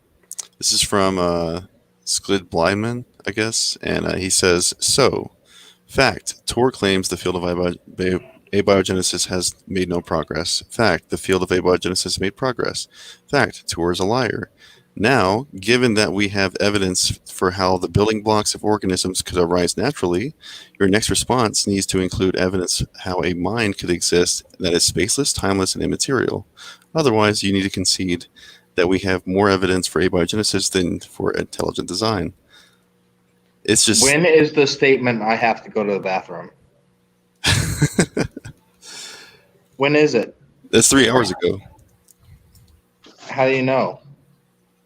Anybody could say it at any time. When is the statement, "I have to go to the bathroom"? You're being too logical, Argotha. You're being. Oh, too I'm logical. sorry. I forgot. I have to be an idiot when I'm talking to an atheist. Oh wait, Danny's in here. Real quick, guys, because I gotta go to bed. In line with all the stuff you're talking about, one of the things that just gets glossed over, and I think this is every bit as relevant as the glossing the magic of abiogenesis research. I was actually reading a paper today in preparation for Sunday night, which you guys will not want to miss. It's going to be epic. I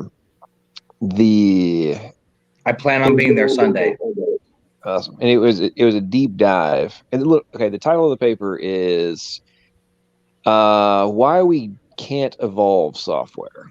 And it's a full-scale review paper of genetic algorithms, evolutionary strategy, et cetera, and the stark realization and reality that they are unable to do anything other than extremely trivial optimizations of pre-existing function.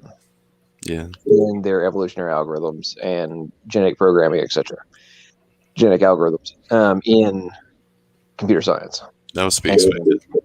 It's just they're not doing anything, and it's becoming admitted.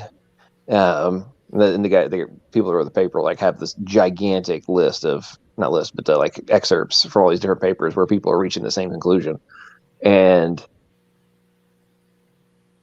I'm going to paraphrase, but a very significant portion of the paper was kind of predicated on, if I can remember the exact wording here,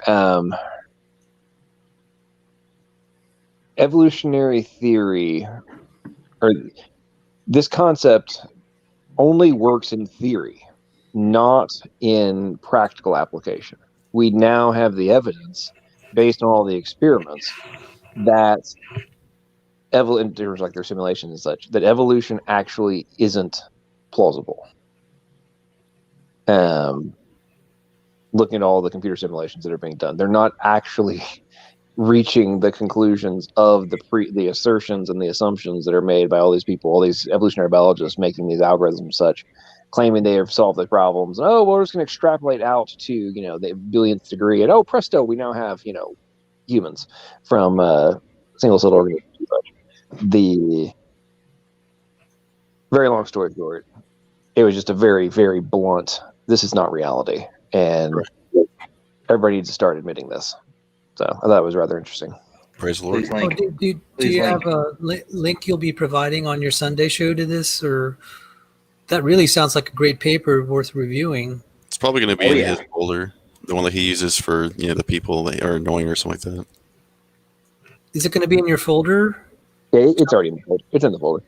Now, how do I access your folder? I've actually never looked. I'm sorry. I don't even access my own folders. I have stuff that's stored away, so don't take offense. I've got a link. Okay, so if you are either on my about page on my channel, or just look up in the header, you'll see it next to the Facebook icon. You'll see "For the Annoying People," and if you click it, it'll take it to public folder where I've got a ridiculous amount of papers, and the reason I've seen some of them. the reason it's titled for the annoying people is, as we all know, the Evos always claim that we never have citations, right?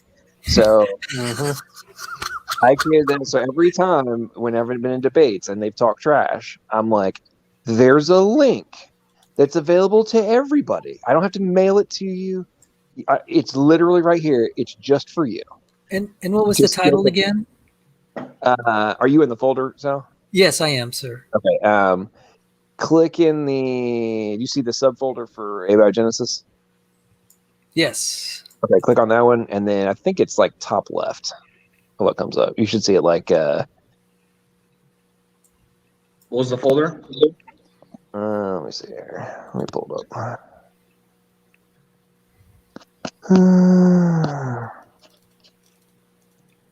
What was the folder? I want to type it on my computer and then find it on my phone tomorrow. What's the link to the folder is just sitting there. Just go to my like about page on my channel, and there's a link there. Oh, okay. It should be one on the top left. It's why we don't evolve software title. You see that one, Sal? Not in the Abiogenesis folder. Yeah, it's right there. I'm looking at it, top left. On Abiogenesis? Okay, so did you see the folder you saw? Did you see like? I see Abiogenesis chemistry is the top left, then ACS chemical reviews, then attempted explanation, then Bayesian analysis. Should I go to a different folder? So for the Abiogenesis and code information coding, introns, retrotrans, repeats, miRNA, phylogenetics, piRNA, protein synthesis, Titan. And Titan. Probably information coding, right?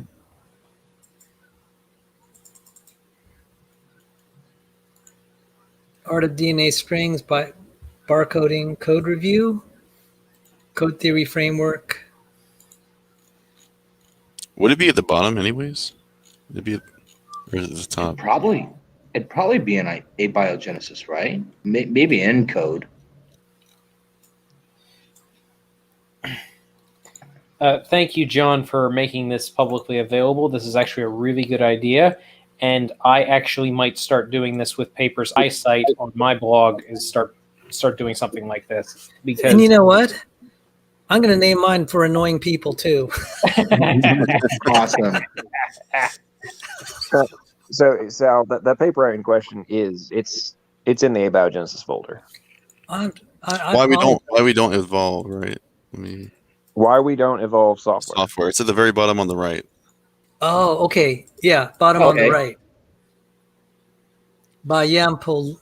Yeah, as the abstract in this article, we review the state of the art results of an evolutionary computation and observe that we do not evolve non-trivial software from scratch and with no human intervention. A number of possible explanations are considered, but we conclude that computational complexity of the problem prevents it from being solved as currently attempted. A detailed analysis of necessary and available computational resources is provided to support our findings. Snap. That is amazing, bro. That's just the abstract. That's just the abstract. I got to tell you, he's going to lose his job. I almost got recruited to work on this 13, 14 years ago, and this was so politically incorrect because they had a totally different story at the time. But at some point, someone has to tell the truth, because I was supposed to work for Robert Marks and Bill Dembski as a graduate student at Baylor, and they shut down the lab like weeks before I would have, if I had any chance of going before the semester started. Yeah, I probably wouldn't have gone because it would have been geographically far. But we were trying to write a paper like this, and I'm glad someone has succeeded. Yeah, all I can say is praise the Lord. I'll just say that if you read through that paper, it's brutal. It's just brutal. It's basically here's reality, folks, and Yeah. I guess that means James Downard's wrong. Shocking. James Downard's a fool. I don't take that guy seriously. He's like just an even nerdier version of Speed of Pudding. Both of them, man. Oh, he's another. He posted on my channel, and I was quoting John Stuart Mill. And James Downard? Yeah, he posted on my channel briefly because I mentioned one of his favorite philosophers, John Stuart Mill, and he said, "Well, did you know John Stuart Mill said, 'To hell I go'?" And I said, "Is that how you feel too?" He said, "Yeah." I shouldn't laugh. That's actually kind of pathetic. You know, I actually I want to say something to Danny. So Danny, we've talked back and forth about your two main arguments for why you think there's a logical contradiction in the concept of God. I wanted to ask, could you consider the possibility that if you see a logical contradiction in God, but God does exist, that you must be misunderstanding some doctrine or some concept? Oh yeah, then I'm not grasping the concept. Okay. Yeah, that means there's something wrong about how I construe the concept. It's possible. I mean, I think we all come to conclusions differently. So, anyways, I don't want to get too much into the, let's press on Danny right now. But well, yeah, and I have to go soon. Well, Danny is the token atheist that's in the chat, so like we have to attack him. So only one person liked my video, guys. Look, I'm on war here. Okay, can y'all? Yeah, just can y'all post help the me link. here? I was actually Okay. trying to find your video. I didn't. Okay, like Danny. You talking about today's video? Because I like that. Good. Okay. Yeah, because Speed's minions, of course, I'm showing it to Speed, and all his minions are downvoting it. But I need the upvotes to make it look like he's even more ridiculous. You got it, bro. You got it. Now you just need to pin a comment that says, "As you can see, I have triggered this very, very angry old man, and he has brought his thugs to come and downvote my channel." Yeah, Danny's not the only one who triggered him recently. I had to go at him too because he went after Sal, and I'm not about to tolerate that. So, or he didn't, but he allowed somebody else on his channel to do it, and I'm not going to let that happen. So, hey, how many downvotes do you have versus the number of views you have? I have 50 views on it. I don't have a lot of subscribers, so it's just mainly our little community. So the views don't matter as much to me. But no, I think they're in like proportion to the dislikes. Oh, it's 9-3 right now, but I'm not satisfied. I need an A. I need 93%. Well, it's 10-3 because I just liked it. So thank you. And make sure you see Emery, the others. Look at the others. I'm not saying to upvote the others, but look at the other stuff on Speed and John Peterson too. I mean, these people are fools. Peterson is a joke. He's a clown. Okay, before I go to bed, Is he the guy whose icon has a dunce hat? Yeah. Oh my gosh! Did y'all see the comment? Now you remember I showed you that video where he exploded and they muted me, right? Both Sal and Argotha saw that. Speed commented and said that I was like Darth Dawkins in that video when I didn't lose my temper. I wasn't the one that was muting anyone, and I wasn't the dogmatic. Yeah, it was just like Danny is actually Darth Dawkins with a voice modulator. Okay, so all right, so I gotta go to bed. Sal, you'll appreciate what I'm about to quote here. Okay. This makes it extremely difficult to use the technique on problems such as designing an engine, a house, or a plane. This is in relation to like genetic algorithms. A house or a plane. In order to make such problems tractable to evolutionary search, they must be broken down into the simplest representation possible. Hence, we typically see evolutionary algorithms encoding designs for fan blades instead of engines, building shapes instead of detailed construction plans, and airfoils instead of whole aircraft designs. The second problem of complexity is the issue of how to protect parts that have evolved to represent good solutions from further destructive mutation, particularly when their fitness assessment requires them to combine well with other parts. Oh, man. It's just like I it's can't so believe brutal. that got published. I know. It's so brutal. It's just like, man. That's because Well, they actually, deny genetic entropy. well, well, yes, and also they're clinging to the premise. I mean, the whole point that's being made there is adaptation is okay. New body plan, new core function is not. I mean, that's basically what's being said there. I mean, But somehow, John. But somehow. Danny. Night, Danny. Thanks for having me on, Sal. Bye. God bless you. Hi, Danny. You're well, Danny. Where, Danny?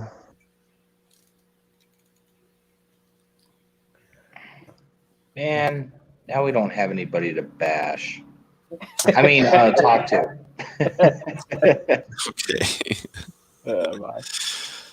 Yeah, Danny is welcome anytime, at least so long as I'm around, because he's always a good sport and he always takes everything well and good. We always have a good Same. conversation. I think he's very fair in pretty much all areas of discussion. I think he's more fair than some people give him credit for. I don't want to bash anybody, but he was on somebody's channel last week, and I listened to it, and nobody was understanding what he was saying. They were presumably accepting his definition that what is good is what you should do, and what is evil is what you should not do. That was Danny's definition. You should do this, therefore it's good. You should not do this, therefore it's evil. And it was based off of reason. Like, I have a reason, so that's the connection you have to make. I have a reason to do this, therefore it's good. I don't have a reason to do this other thing, therefore it's evil. And the people on the channel were accepting the definition and then pushing back on the logical conclusions of that horrible concept. Well, that's the obvious. Yeah. I don't think anybody would want to accept that. I mean, just because they know what it's going to turn out in the end, that they're going to be seeing, children murdered and whatever, with no consequences. The quickest way to delve down into it is if you have pleasure in killing people, then if Danny's definition is true, where if you have a reason to do something, it's good, and if you don't have a reason to do something, it's bad or evil, then if you consider pleasure to be a good thing, then you would have to agree that killing something or killing somebody for pleasure is good by that definition. The people that he was talking to did not understand that the foundation of the definition of those terms was the cause of the problem. Yeah. Well, I mean, so I don't know how much philosophy you guys have actually studied, but I mean, nihilism is almost it's almost a guarantee based on atheism. You can either be a humanist or you can be a nihilist, but just the irony with being a humanist is that there's no foundation to really say that you can hold meaning or value in just human life. I mean, how can you place human life over anything else, and especially, least of all, things like rocks? God bless you, John. Yeah, I think he fell asleep and his phone turned off. It's definitely possible. He rolled over and butt cut it off. But it's just really, it's in an indefensible position to hold either side of that, and people don't want to get to those actual discussions. At least not in the sense that they have to defend it. If you listen to Matt Dillahunty, he never wants to go into the defense of his position. He's very bad. And that's honestly a lot of what I respect about Danny is he's more willing to defend his positions and actually work through the logical arguments. Now, I don't always agree with him. Matter of fact, I don't agree with him a lot of the time. But at least in Danny's case, I can have a reasonable conversation with him, and we both can come away with it and not A, hate each other's guts, or B, scream at each other. Absolutely. And I was talking to him one night, and I drilled down to the source of.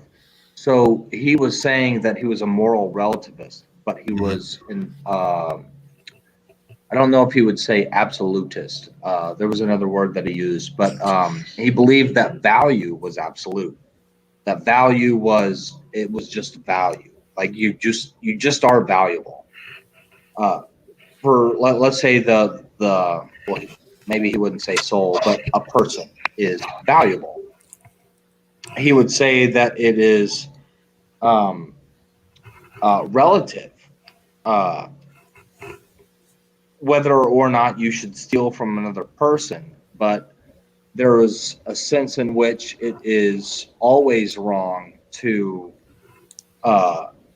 take somebody else's life because the person's life is valuable. So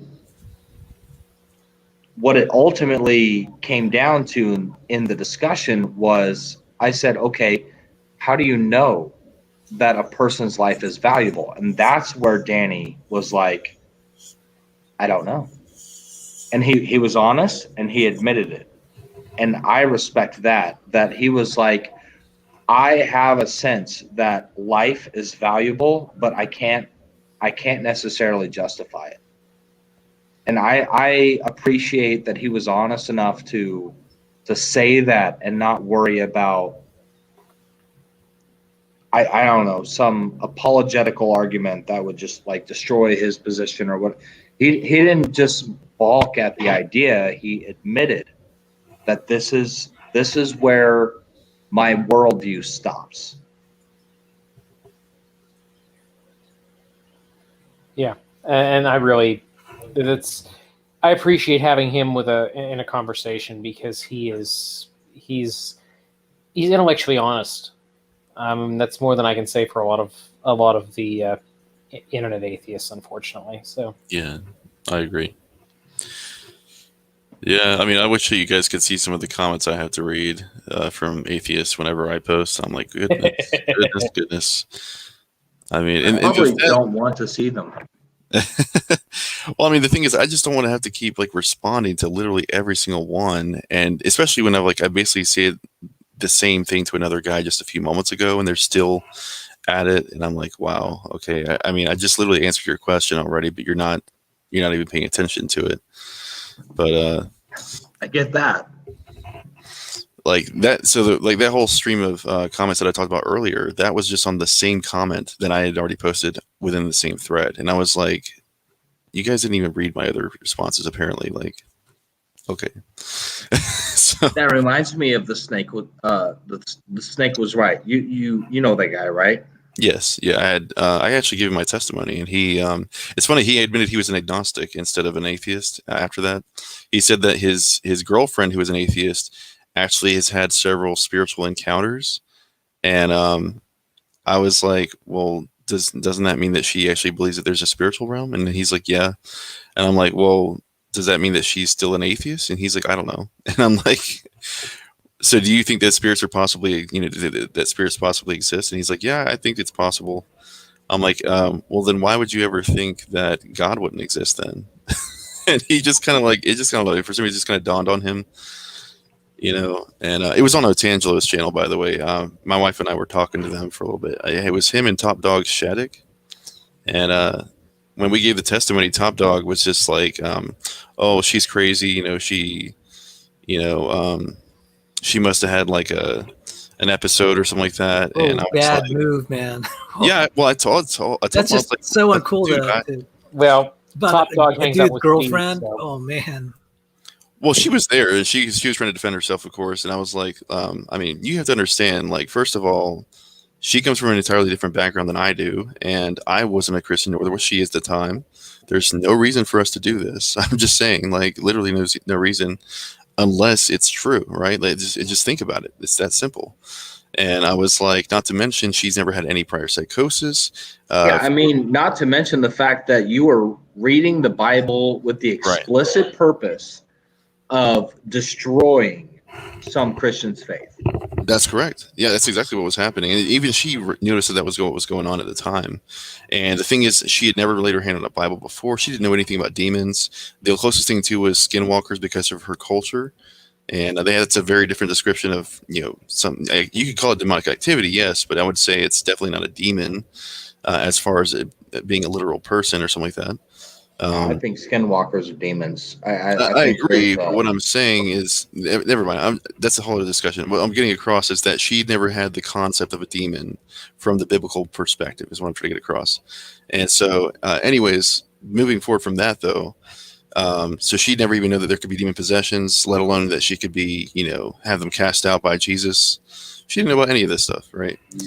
And the only reason I even knew about that is because of my background in the Methodist Church, where they talked about Jesus casting out demons. That was it. And I just on a hunch, I just basically was like, this must be a legitimate situation, because of all you guys heard what she said, the things that were being talked about that night.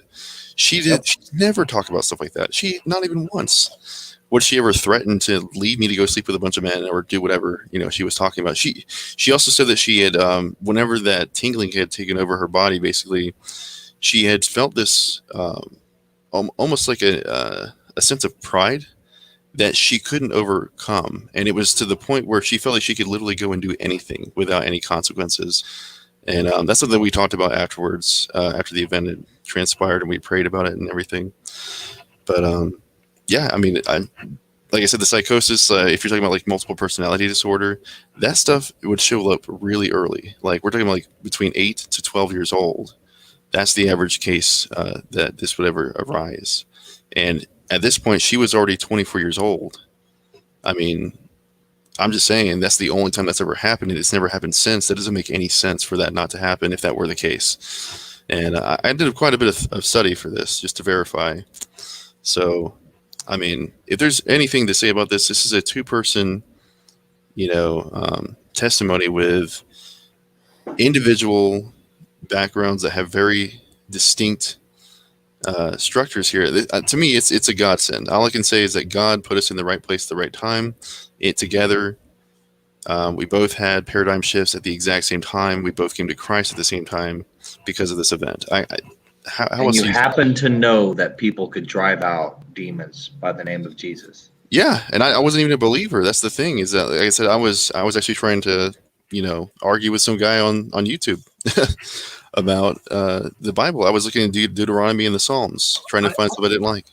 I have heard that also, that an unbeliever or someone that's kind of lukewarm, if at that moment he really is sincere, that does happen, and the sincerity is indicated by the fact that the people are converted after that experience. I mean, I've heard accounts similar to this on the mission field. Right. Yeah. But yeah, I mean, again, I'm not trying to gloat or anything like that. Obviously, this is the grace of God. I just think it's amazing as a testimony for personally, because if you look at it from like a historical perspective, this is like a gold mine of testimony right here. This is you can't find testimonies like this aside from like the Gospels. Like this is the kind of testimony that you would expect to see in the Gospels, basically, where you have more than one person that's converted instantly because of something that's transpired, And anyways, yeah, what was your say?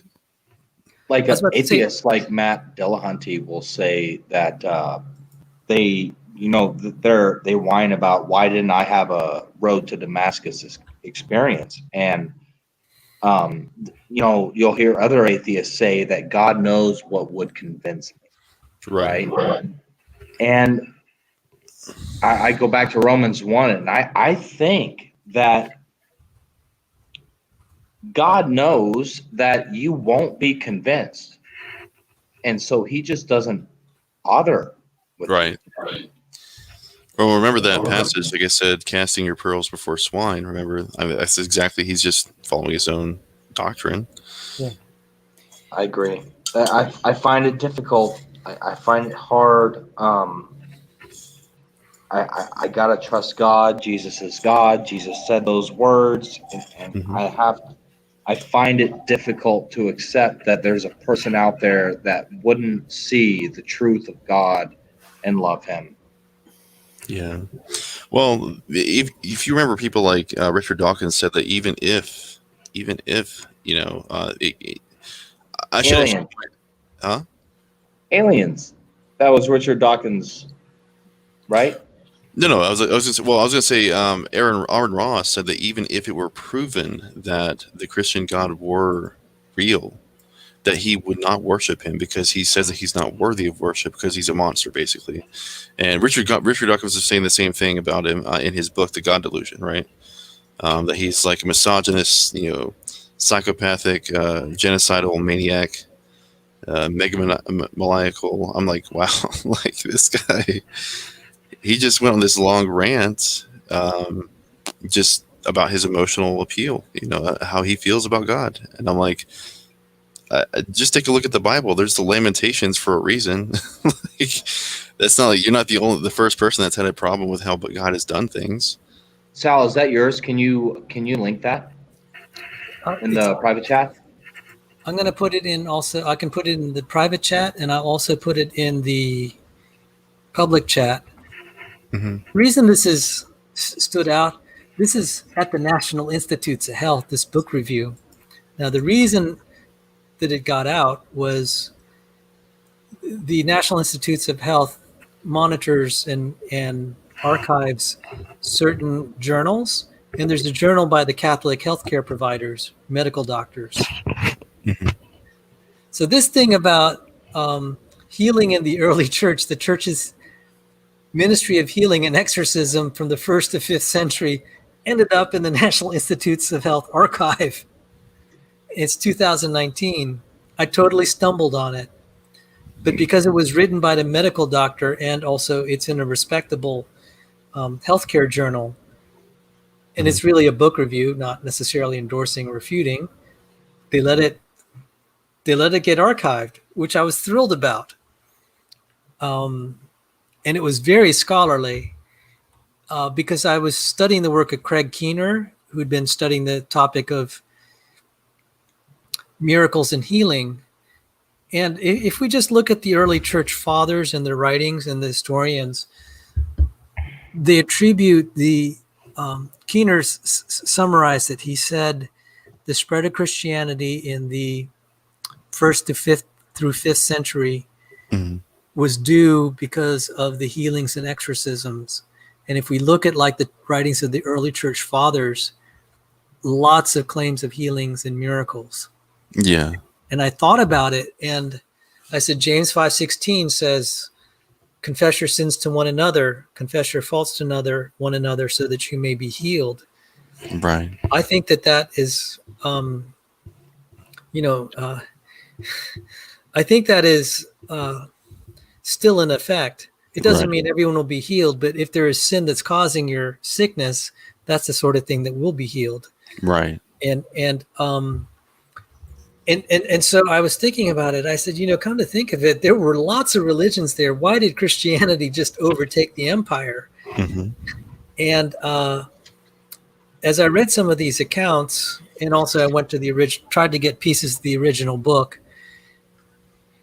A lot of the pagan, it says in the Bible that when they worship these idols, they're worshiping demons.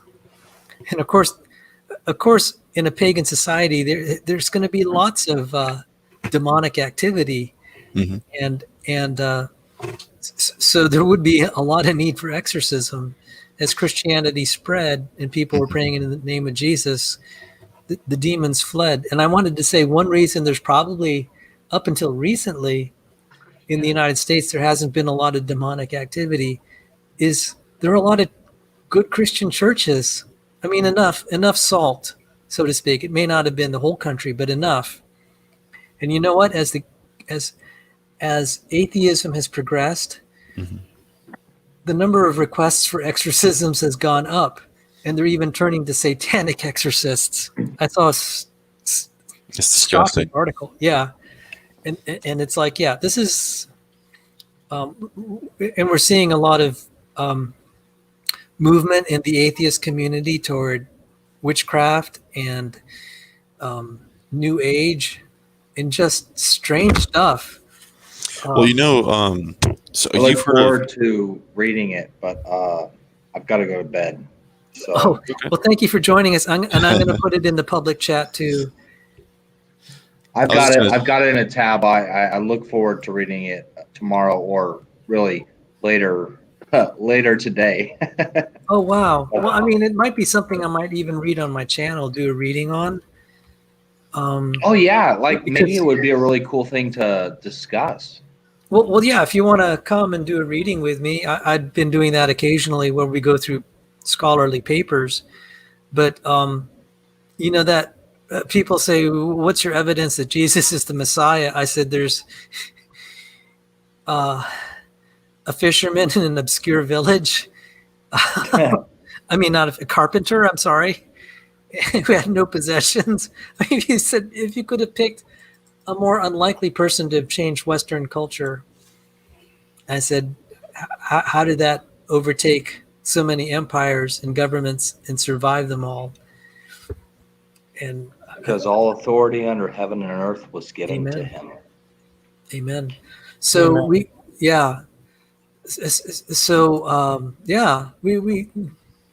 that's a deal. We'll set something up to do that, God willing. I mean, if you do something tomorrow, I don't think I have anything going on tomorrow, so I could hop on. Can you give me? Have you sent me your email? You may have already, but it wouldn't hurt if you give it to me again in the private chat. If you guys ever have the chance, I would recommend. I wouldn't read the whole book, but the book "Morals and Dogma" by Albert Pike. If you pull it up and you just type in, just do a Control F for find the word, and then type in atheism, it's going to have the word in there 16 times, and every single time it has a reference to Satan directly linked to atheism. So here's just the first one that pulls up. It says, the true name of Satan, the Kabbalists say, is that of Yahweh reversed. For Satan is not the black god, but the negation of God. The devil is the personification of atheism or idolatry. That's the first one, right? It gets so much more deep than this. There's so much stuff. He basically says that they're going to release the nihilists and the atheists onto the world. This is a book from the early 1800s. This is something they had predetermined to happen. They were going to intend to unleash, basically. And so it's obviously a satanic plot. I mean, people don't see it, but it's pretty evident once you start to look into some of this stuff that was their intention from the beginning. But the reason I recommend doing it that way is because it's got 500 some pages to review, so I wouldn't recommend reading the whole thing. But I think it was Joseph Hubbard on one of SFT's. I think it was SFT's channel. It may have been Young Earth Creation, where he had an interview with Joseph Hubbard, and I think that's his name. And he went into detail about the historical, just the history of from basically pre-Babylon to today. He was talking I can't remember what is the Sumeric. There's something that's supposedly pre-flood, which I don't know about. I don't know if there are any societal records that we have as before flood. Okay. But he went from that and went all the way up to basically the present and showed how all of the concepts that were contrary to God's word, namely evolution and millions or billions of years, was purported not before God's word, but in rejection of God's word. Right. And it was sort of maybe a side point to what he was saying, but it was very fascinating. Well, listen I'm to this. Pipe up here just for a second. So just to say, I'm falling asleep sitting in my chair, so I need to go to bed. Thanks for having me on. Thank you for hanging out with us, and congrats on getting through your exam and celebrating. I got with through us. half of it. I got the other half tomorrow. So, all righty. God bless God you. bless you, Emery. Have a great night. I got to go to bed too.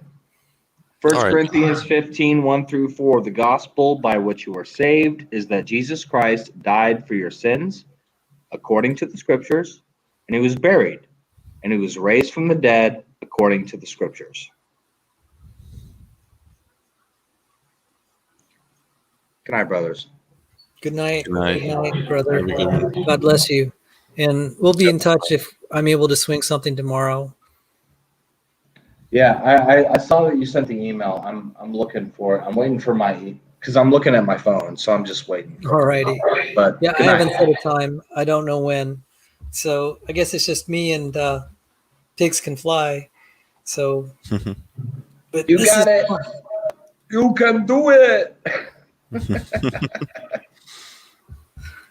So this will probably. I've now set a new record for the longest stream I've ever hosted.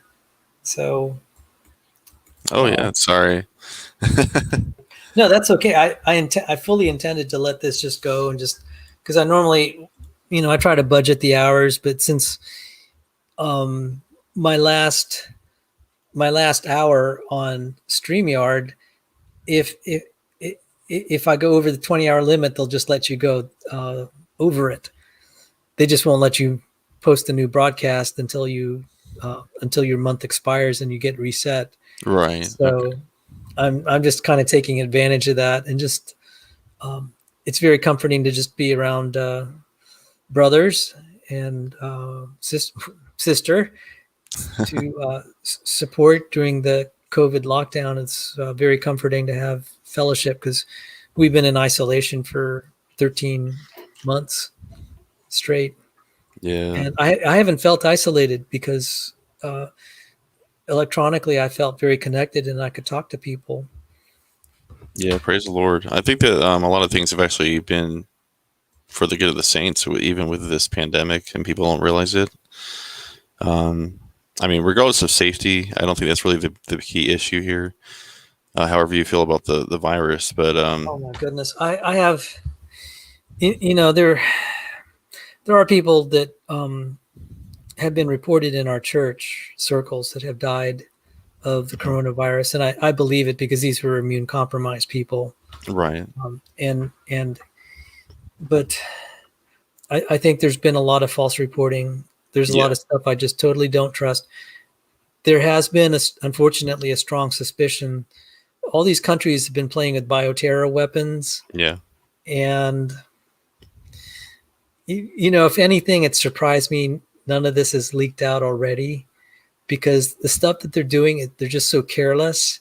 Mm-hmm. And they could be releasing all sorts of stuff into the biosphere.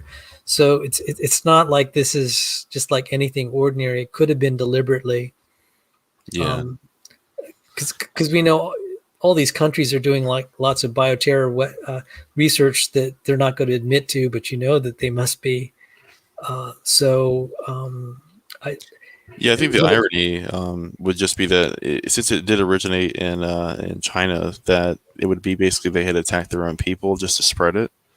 But there's more to it, though. My understanding is that Bill Gates actually holds a huge stock in the research facility that was doing the research on this virus. He even holds a patent on the original strain, and he holds the patent on the vaccine. He's actually done a lot of research on vaccines in the past, and all of his research has led to sterilization of many women in different countries. I mean, there's so much that's wrong with the situation here that people don't realize. And one of the other main things is that if you take a look at the laws regarding, the vaccinations, I just think it's insane that they're willing to give full immunity to the 3 companies that were making the vaccine in the first place. That to me is a huge red flag. That's an immediate. I'm not taking that. I'm sorry. No. If you're going to give me a vaccine that I can't guarantee my safety with, then no, I'm sorry. That's just, and I've had 1,000 vaccinations. Like I used to get 30 vaccines because of my allergy condition, which got treated successfully. And I did take exception when Dan Cardinal came on board on one of the chats and said, "You're not an anti-vaxxer, are you?" Just like, yeah, I remember. I don't know if you just heard me say I got 1,000 vaccinations. That's more than most people on the planet. And that I am not an anti-vaxxer, but I do have the right to say, it does bother me that when Trump was having this warp speed, everyone was complaining this is terrible because it's not going to be tested. Now that he's out of office, they're saying it's the greatest thing. I said, okay, so how quickly do you change your tune? That doesn't make me feel very comfortable. And when I've taken the vaccines, these things have had a history of decades of testing. And at least they tell you this is the risk. We've known people to have suffered these. And it's like, okay, that's honest. I mean, maybe there's still stuff that's covered up, but whenever they say it's completely safe and effective, I'm just like, dude, this. I don't know if you know about there's a channel on here called Think About It. He's a Christian guy too, and he made a video about this particular subject. I was like, well, he's already talked about the stuff I already know, but that's a really good compilation of it. And he just specifies, like this is what the CDC has told us so far, and all of it's pointing towards don't take the vaccine, basically. Well, it's just, and I don't know. See, I have relatives who are in the medical profession. They kind of had to sort of strong-armed, and I understand it. One of them did not want to take the vaccine. He took it. He got sick mildly for 3 days, but still able to be. Another one who got, who's medical surgical support staff. She's right there in the operating room. The second time that she got, I think it was the Moderna, her second dose, she was knocked out for 2 days. Wow. And I'm like, okay, I have the right to say, okay, I might be willing to take this shot, but that sort of reaction, I think, would kill my mother at her age. Exactly. And I'm just like, don't be saying, guys, don't be saying it's safe and effective. You don't know that. You absolutely don't know that. If reactions, I mean, I have firsthand evidence that someone got a really bad reaction, and she's a, relatively young woman, maybe in her 45, age 45. Yeah. She could tolerate it. Someone age 95, that sort of reaction could be fatal. And so you just don't say that it's safe and effective. You don't know that.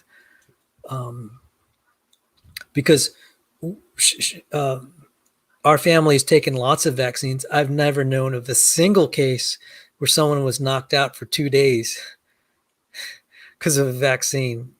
Yeah, that's just incapacitated that they couldn't work. I've never heard that case. I've had like a sore arm or just felt sick for maybe half a day, but not 2 days, and not so bad that I had to, not go to school or work.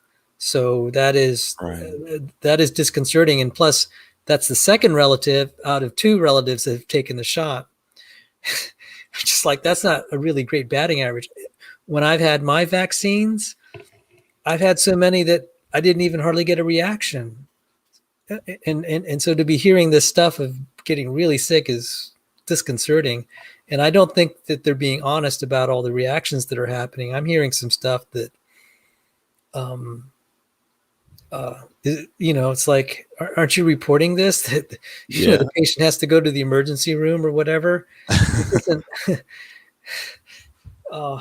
That's not really reassuring. I mean, have you heard accounts of people taking the shot and having to go to the hospital afterward?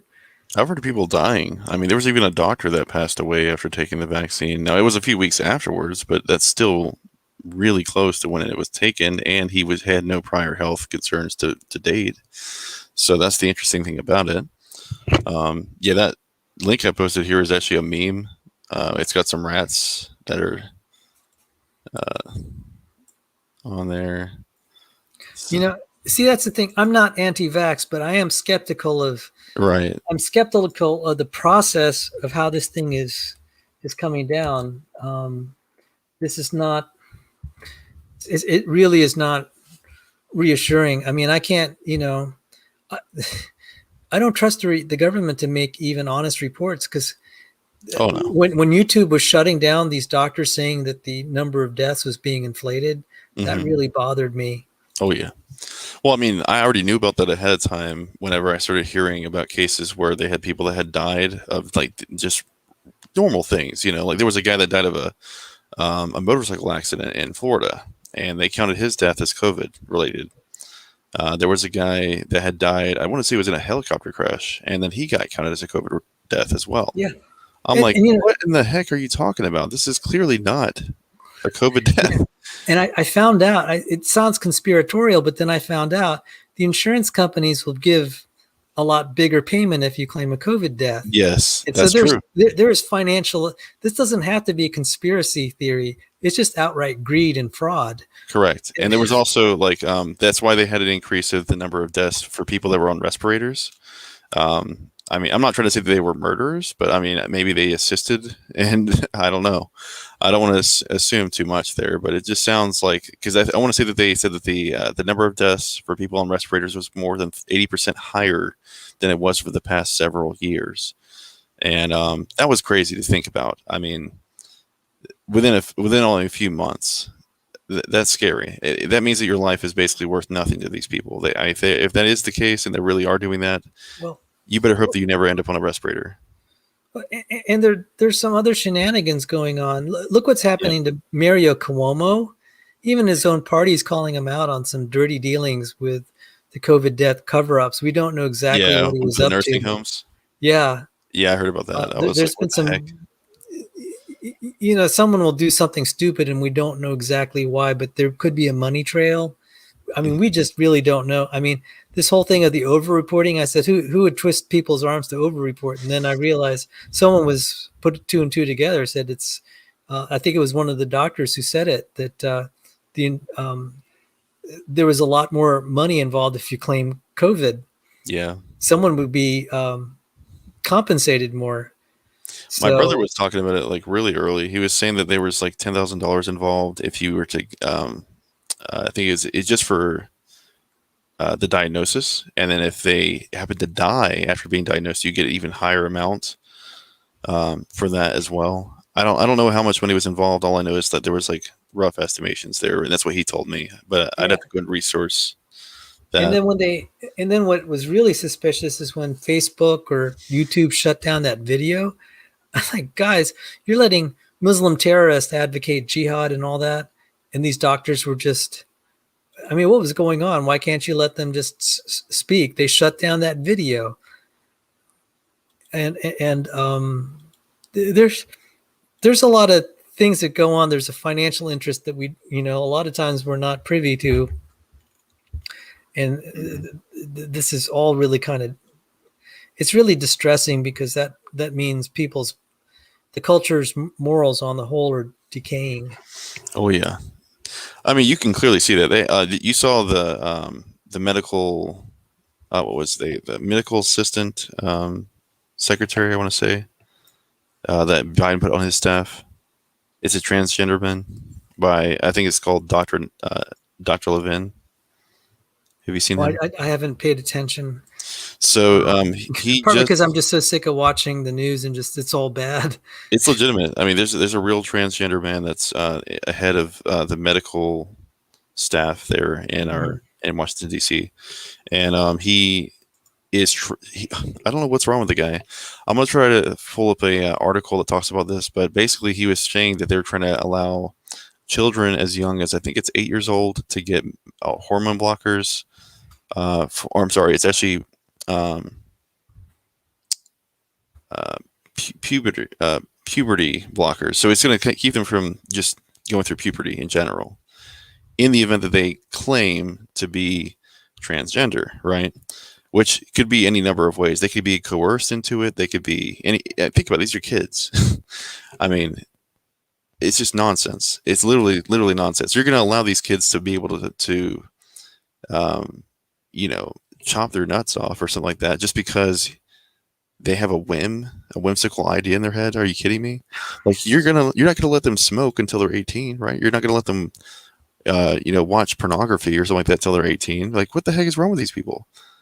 They have no idea what they're doing to these kids, and I don't know. It's insane to think about it that way. But if they can't even get like a driver's license Yeah. Or I just the culture is just going crazy. I, I mean, they may have these tendencies, but you don't let your kids give in to every tendency. I mean, exactly. That's part of what Being a parenting is about. parent, exactly. You're trying to. I mean, I just heard this in passing because it was just grossing me out. Yeah. Because I just heard a talk about it, and you're going to take a functioning male and just totally mutilate his body. He's not. I mean, in general, he's not going to be. He's not going to pass as someone that other males would ever be attracted to. It's very rare.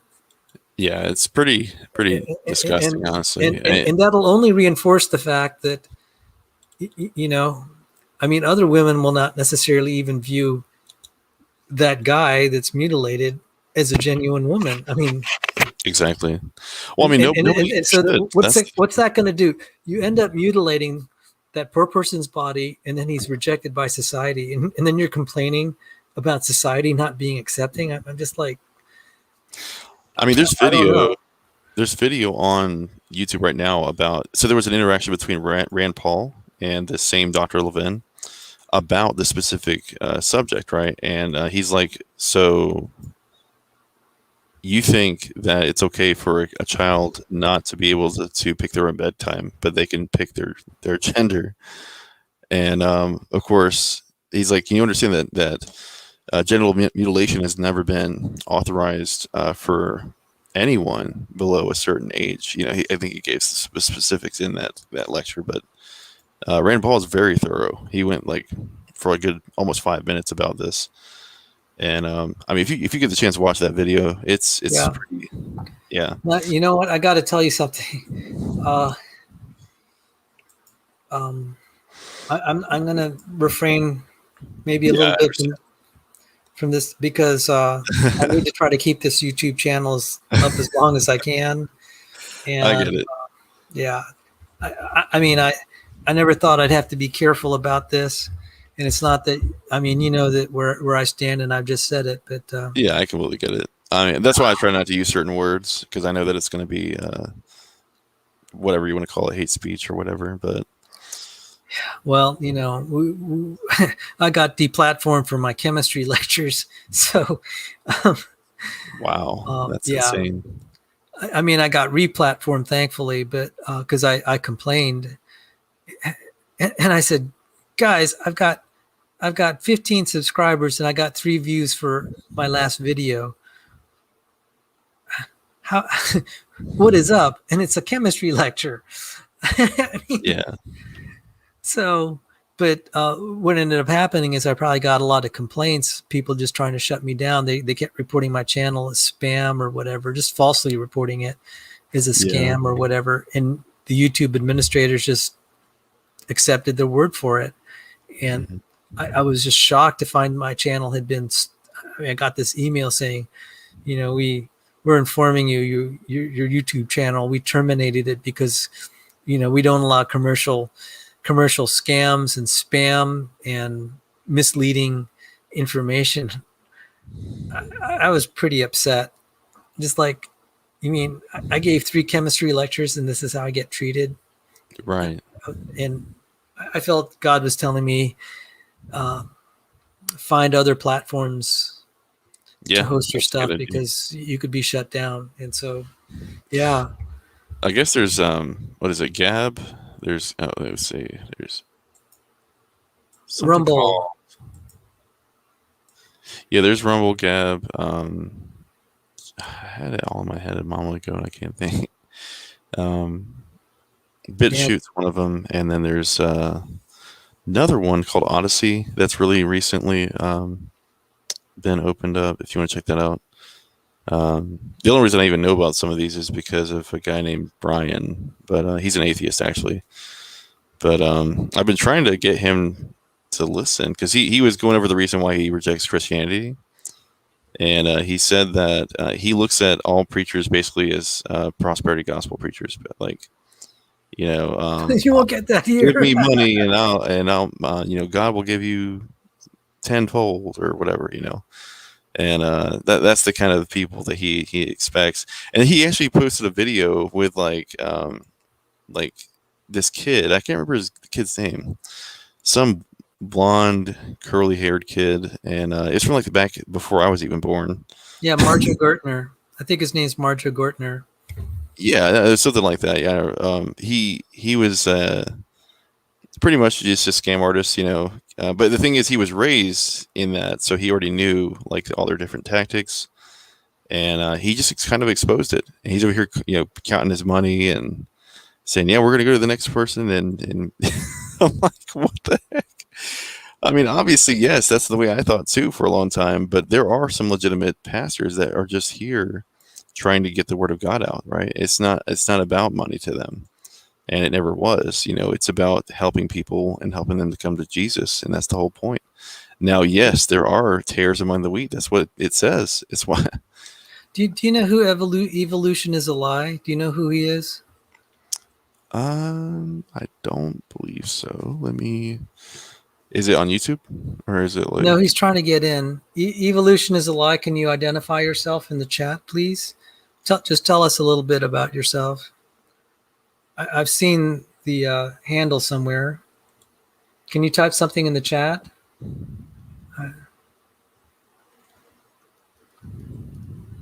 Have they been sitting there for a while?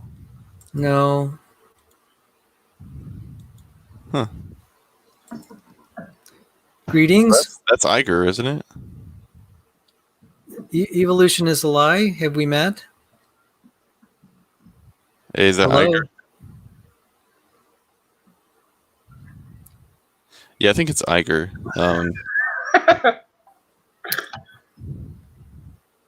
What's up, guys? It is Iger Television. How are you guys doing tonight? What's up, man? Chilling like a villain, bro. But I'm trying to wake people up to the evolution lie and the Big Bang hoax. So, God bless you guys. Thank you. God bless you. Not sure what you guys are talking about. I just got off Netflix free channel, so I just got here. Oh, okay. How did his? I guess it was a debate. How did that go? Man, I honestly just got out of work. I went on his channel real quick. There was an atheist in there, which is always fun to have an atheist because then you have like an opposing point of view. Most of you guys, I agree with what you're saying, 90% of the time, and but it's good. I mean, 90% of the time, that's great to agree with somebody as opposed to 20% of the time or whatnot. So it's always great to be here. Yeah, I agree with you. Thanks for letting me in, Sal. Well, if I wasn't sure if I should, but I'll let you in. You're here. Go ahead. Welcome. Yeah, I don't know what you guys are talking about, but I'm down to try to learn something because I'm young Earth creationist. I gotta admit, I only been a young Earth creationist for about 3 years. But I think now that Devil's Tower is a giant tree. Also, that we don't come from a fish, like I believe most of my life. So, and now I believe in all the biblical events actually happen, like pigs can't fly. Thanks for I love when you talk about the row of debris that was left on the Red Sea crossing when Moses hit the ocean. So and there's that movie Patterns of Evidence, narrated by Kevin Sorbo, who used to play Hercules. And man, I watched that movie. I was like, how do people deny all this stuff? It's exactly crazy. So that's what I was saying to Luca, because Luca was trying to say that well, they sound like they're just trying to sell you something, and I'm like, well, just look at the evidence. Like, this has nothing to do with what they're trying to sell, if that is the case. I'm like, just look at what they found. It's archaeological digs that literally show that, first of all, the patriarch, Joseph, he was a real person. Same thing with Joseph. I'm sorry, with David, King David, King Solomon. They're all shown in there. And I mean, they found cuneiform that proves that these particular patriarchs are real historical figures. Then there's the I think it's called Bar Yusuf. It's a little river that comes off of the Nile River, into a little outlet there, and it literally translates to River of Joseph, and so it goes into this little area where they made like a large, almost like not a temple, but like a living homestead area, and it had 12 mausoleums. One of them was shaped like a pyramid, and the one that was shaped like a pyramid had a statue inside of it that had been defaced. It had, I guess they had done some damage to it, but whenever they had done the restoring of that, it turns out that they had patterns on the. So there was like a coat on like a male figure. The male figure had red hair, and the coat was, well, it's supposedly by their standards they were saying it was of many colors, and that's not something that was Egyptian in practice as far as that goes. So they, they said that this is perfectly in line with what the Bible says about. There's also the I think they found there was like 7 vats that were used for storage for grain, and they said this is obviously evidence of the famine that had occurred for the 7-year famine. There's all kinds of stuff they found. I just think it's insane that people are starting to deny this stuff. They found the molten beach on the Egyptian coast of the Red Sea that is literally right in front of a mile-deep walkway that goes all the way across the Red Sea. And they found that there were stones that were placed on the adjacent end, marking where the exit was. How is that possible? How in the heck is that possible for people that had no technology to do such a thing to verify, that there's a land bridge here, first of all, but second of all, that, this is the exact location of that from back to forth there. It's insane. I just can't say, I can't fathom a way that they could have done this without God, period. I just can't. And also, man, like, what's that rock that's split in half where Moses, right. That one, that one you could just Google up, bro, and click images, and it comes right up. It's the Rock of Horeb, it's called, and you could just literally look it up on Google, the Rock of Horeb, and it comes right up, and it's like so obvious. There was a great documentary done about it. It was like 10 minutes long, and it's crazy. Yeah, all the different archaeological sites they find, that they dismiss that as fairy tales, and you got a paper or whatever, and that's fact from cartoons. So I think atheism is dying, man. I think we're gonna have to focus more on like what do they call when people believe in other gods, like whatever, if they worship Horus or Iris or some Hindu god or whatever. And really, I think that's what it's going to come down to, because I think atheism is really dying. That nobody believes they come from freaking rock soup anymore. I feel like they can't even hold a straight face nowadays. Like, they don't come on my channel anymore. They used to come on all the time, but now it's like they're just disappeared. Well, and I miss them. I miss the atheists because it was so great to argue with them. But well, I mean, they are starting to see that it's an indefensible position to hold, and see, that's why they keep having to fall back to the whole lack theist position, so that they don't have to have a burden of proof. Yeah. But they know that this is, this is dishonest. This is extremely dishonest. So, I mean, especially they're being called out by the highest esteemed philosophical communities now, and that's the really sad thing about this is, even like Oxford University, Stanford University, they're calling them out. They're saying, no, you cannot do this. You can't take the word atheism and then make your own definition. That's not how this works, right? Like, you have to abide by what we've already justified as the definition throughout history, right? Now, if you want to nuance it in a different way, that's one thing, but you can't put it into the definition into like a dictionary. Like, that's a little bit different, right? And I'm like, clearly these people if they were to be put in front of like a judge, and then say, sorry, I had kind of lost my train of thought. I'm actually trying to not fall asleep over here, but Just saying, like the way that this is being propagated, there's just too many people that are using that as like a defense when it really shouldn't even be counted as a defense. It's just disgusting that they're even doing it in the first place. I will say that's the first line of the Bible. Ye shall be as gods, and that's what all the right. Most of these sub religions teach that you're gonna be a god. You're be an ascended master. You're seeking wisdom through the left or the right-handed path of enlightenment, and it's the same lie that basically was told to Eve in the beginning is you shall be as gods and you shall never die, and everybody's died. Everybody dies, and nobody has became God. So Satan deceives the whole world, and here we are, bro. Yeah, that's what I was trying to pull up with the book Morals and Dogma, because like I said, atheism being like a major part of the world today was Don't something get that me was started on Albert Pike, bro. Don't get me started on Albert Pike. Oh my gosh! Okay, dude, let's do it, so bro. crazy. Let's do it, bro. You look Albert Pike. He's the most revered Freemason. He has a whole shrine. Yeah. He wrote about the 3 world wars before they happened. Exactly. And then he basically says the Blue Lodges, which only go up to 3 degrees, they're there to just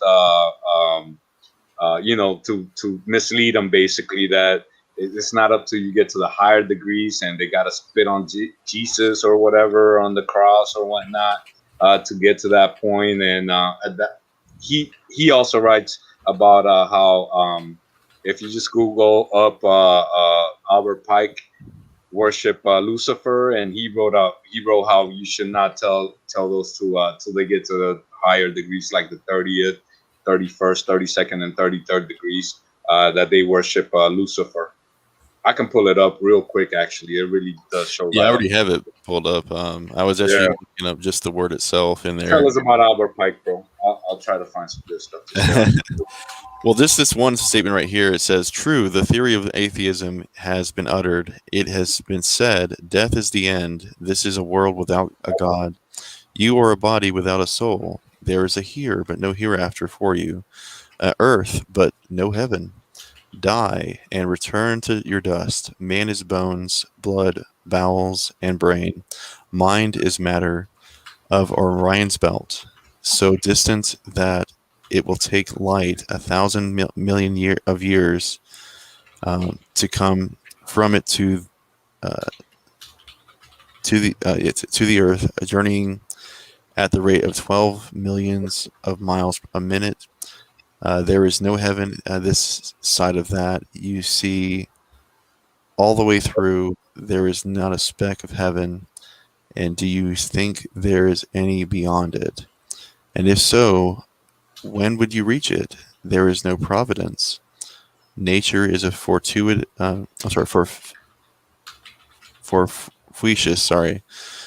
concourse of atoms. Though it is a fortuitous function of matter, a fortuitous result of a fortuitous result. A chance shot from the great wind gun of the universe. So basically, he's just spouting out. This is exactly what atheism believes today, right? And this is from like a couple hundred years ago. And this is the exact doctrine that we're hearing, like almost verbatim. And like I say, the most high revere Freemason, bro. So these people are trying to make his plans come to fruition. Whatever you want to call them, whether it be Synagogue of Satan or Illuminati or whatever left-right paradigm, because they have so many names. EFR, you can go on and on and on. There was a guy that wrote about the back in like the early 1900s. He came out. Man, I forget his name, but oh man, sorry. Go ahead, bro. No, you're good. The only reason I even know about Albert Pike is because I watched a guy named Stephen Bancar's, because he came out of New Age, the New Age religion, and he had like a demonic attack that had occurred against Never heard him. of him, but yeah, I would recommend looking him up. He's pretty interesting as far as his testimony goes. And he has a lot of insights into like the New Age practices and what people believe in that religion. But anyways, yeah, he was talking about like witchcraft. He talked about Helena Blavatsky, Albert Pike, Aleister Crowley, a lot of the like high end witches that we know of today. Satan. Yeah, just hardcore Satanists. Well, Helena Blavatsky, she was a Satanist, but she actually was the mother of all New Age practices today. Yeah, seriously. And it's really interesting too. Aleister Crowley apparently might have ties to the presidency too. Apparently, I think it was he. What was it? His granddaughter. His granddaughter, I think, married President Bush. I think it is. Yeah, actually, I've seen that where they compare Barbara Bush to Aleister Crowley. I mean, I'm not sold on it, but it kind of makes sense because they like to inbreed and keep all the power within their families. That's like we're getting to where we're being controlled by corporations, and any little guy or whatever, we're just gonna get deleted off YouTube or whatnot. So it's kind of like an uphill battle, but I hope you never get tired of fighting it, because you never know when you might make a difference. If it's one person a day that you can spark their mind to believe in Jesus Christ and the Bible, then that's all you can do, bro. Yeah, exactly. Well, here's a statement right here that was interesting. He says, "No man ever was or ever can be content with that. The evidence of God has been plowed into nature so deeply and so deeply woven into the texture of the human soul that atheism has never become a faith, though it has sometimes assumed the shape of theory. Religion is it's natural to a man. Instinctively, he turns to God and reverences and relies on him. In the mathematics of the heavens, written in gorgeous diagrams of fire, he sees law, order, beauty, harmony without end. In the ethics of the little nations that inhabit the anthills, he sees the same. In all nature, animate and inanimate, he sees the evidence of a design, a will, an intelligence, and a God beneficent and loving as well as wise, and merciful and indulgent as well as powerful." I mean, he's already admitting right there that it's self-evident that God exists right there, and that you can see it in literally every single part of every single facet of reality. And the only reason why people even don't believe that he exists now is because they are denying that. Yep, he made it perfect. The world, man, Garden of Eden. It would have been beautiful to live back there, where you could just go in your backyard and get like an orange or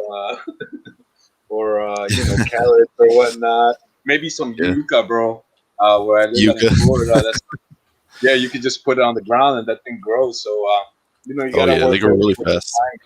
Every state or every latitude, longitude is a little bit different. So for instance, in northern states, you can literally grow a garden, and though it's not going to produce anything in the winter months, you're going to produce so much in the summer months that you can store it, for the winter.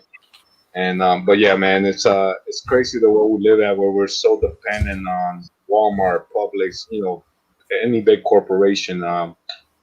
It's just the amount of power they're gaining power by inches here, and now it's feet, it seems, and these mega corporations, I think the synagogue of Satan, they diversify themselves where they're even all the media is controlled by 6 corporations. So yeah, exactly. All the information they're being fed is kind of like propaganda is the best way to put it. Mm-hmm. I mean, everything that we've seen today is propaganda and some kind of like subliminal messaging of some kind that's causing us to act and react a certain way. I even noticed that like my wife had been acting a certain way with watching certain programs and things like that, and whenever she'd stop watching this, she wouldn't act like that anymore. So there's a lot of things that I think are just directly impacting us from like programming in general, but people just haven't really come to see the truth of the situation yet, and a lot of them are just willingly ignorant, like we were talking about. Like they just, even if they were given hard evidence that this was true, that they would just simply not believe until it was like going to affect them, like literally probably kill them. What's that guy's name? He's a defector from the USSR. Do you know him? I think I've seen one of his videos, but I can't remember his name. He's like ex. Where he even said that. Go ahead. Well, yeah, he talked about how propaganda's used, and if you can't defect to the U.S., where are you going to defect to? So I don't remember his name, but I remember seeing him speak. Exactly. Yeah. The last time I saw a video from him was I want to say a few weeks ago. It was on the scariest movie channel ever. Oh, I like that guy, bro. It's been a while since I watched. KJ does a lot of really good videos, but it was on his main it was on his main website. So you had to go to whowaskjosborne.com, I think it is. And then you can see that video, but it's like 3.5 hours long. And I didn't agree with what was said at the end, but all the other information he put out in there was awesome. I thought it was really good. And like I said, bro, all you can do is eat the meat, spit out the bones, like Ken Hoppin says, because nobody has 100% of the truth, and we're all kind of trying to piece it together. So no, I agree. Yeah. But sorry, Sal, I know we're kind of going on a rant here. Sorry, Sal. What do you want to talk about? Oh, what are those videos being shown? This one's just a random video. It's actually what I'm showing here is called the Illuminati Covenant. It's a 10-minute video. Can you turn it off? Can you turn it off, please? Gotcha, Thanks. bro.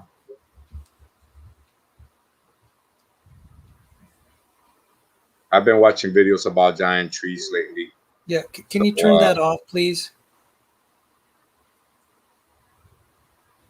You all can keep talking. Yeah, not a problem.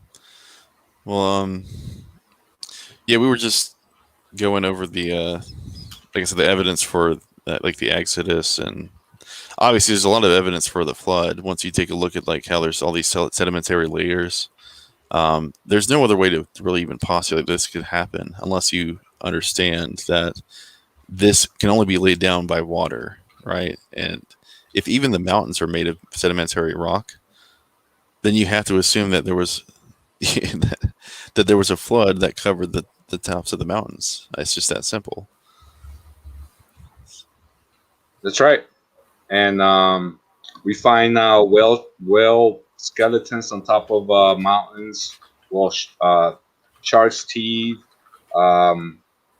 Like I said earlier, everything has to be excavated, so everything seems to have been buried at one point or another. So there's a lot of evidence for the flood, and like you said, these people are willfully ignorant. They'll rather just trust Bill Nye, the science guy, I should say the actor guy on TV, or Neil deGrasse and deGrasse Tyson, or all these TV corporate scientists that are fabricating science left and right.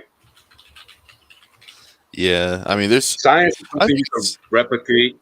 I'm sorry, but real quick, science is something you can demonstrate, replicate for yourself. But when you go off into a Big Bang and evolution and abiogenesis, you're just kind of taking like the leading theory that denies God and creation, basically. Right. Well, I mean, abiogenesis would have to happen if there was no God. That's like a requirement, right? But that's the thing, is they realize. See, that's the problem they have with Tor. Dr. Tor is. I've gotten so much hate for most of my comments because I was like, just saying that, hey, there's a lot of evidence now showing that abiogenesis is very, very, very unlikely. Like, we're talking so unlikely that we might as well say it's impossible. And I used to say it was impossible before I actually went and looked at the evidence, right? And but now I realize that it truly is pretty much there's just no way unless you are willing to put all your stakes onto something that's, I mean, if there's a number that's going to be higher than 1 times 10 to, what is it, 64th, I think it is. then it's supposed to be impossible already, right? Like it's just not going to happen in nature. We're talking about numbers that are like 1 times 10 to the 20,000 for just certain small details within the required structures to be involved there, and that's not even counting the rest of it. That's just counting the. And then he was talking about like the interactions for just the D-pyranose, proteins. There's one. I'm sorry, 10 times.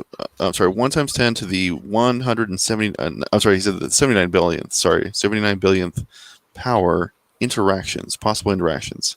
That means that they can connect in any number of those ways for this, just the 6 that he was talking about. That's just 6 of them in a row. And he's like, most of these would have to be, I think it's like 30 proteins combined, I think it is. So way more than that. And we're only talking about 6. That's crazy, insane to think about. I just can't. We don't even have that many particles in the entire universe. It's impossible. It's just impossible. So, sorry. Go ahead. I didn't say anything, bro. I was enjoying what you were talking about, but yeah, bro. Definitely, the Bible is right. Every man's a liar, and the Bible is true. God's truth. Iger, can you stop showing videos on your icon? I'd appreciate it. Oh, you got it, bro. Sorry. Thank This one's you. from Raw Matt, though. Raw Matt said I could share his videos. But it's his last upload. Yeah. Okay. Did you see that? It's called the best proof for. Can you stop? Can you stop? I'm going to remove you. Gosh.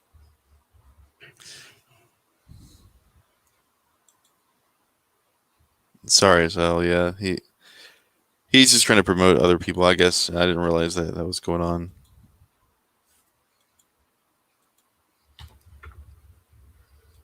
Baptist Chad, I didn't know what was going on. I tried to ask him politely to stop doing that.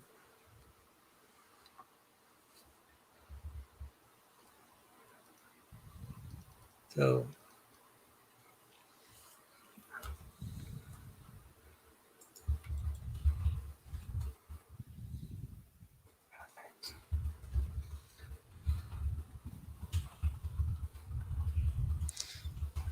Yeah, what's the takeaway? I agree that there is a tribal dynamic to atheism. It's very much like a dogmatic position to hold at this point.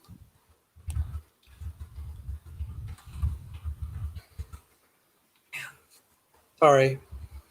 That's okay. I definitely understand. I know you don't want to lose your channel or anything. Yeah. And, I mean, it's just not, I don't know why it's too hard to just ask a simple request. That's okay. Just no manners. Yeah, he usually doesn't even post or have videos running in the background. Usually he just has like a picture like that big tree that we saw there. So what I might do is I can edit that video out. So let me see what time we have here. 6:36. Okay. Oh wow, man! Anyway, it's where you are. I'm sorry. So it's not a matter of just getting a strike. I was just getting annoyed by it. Yeah, I understand. And I don't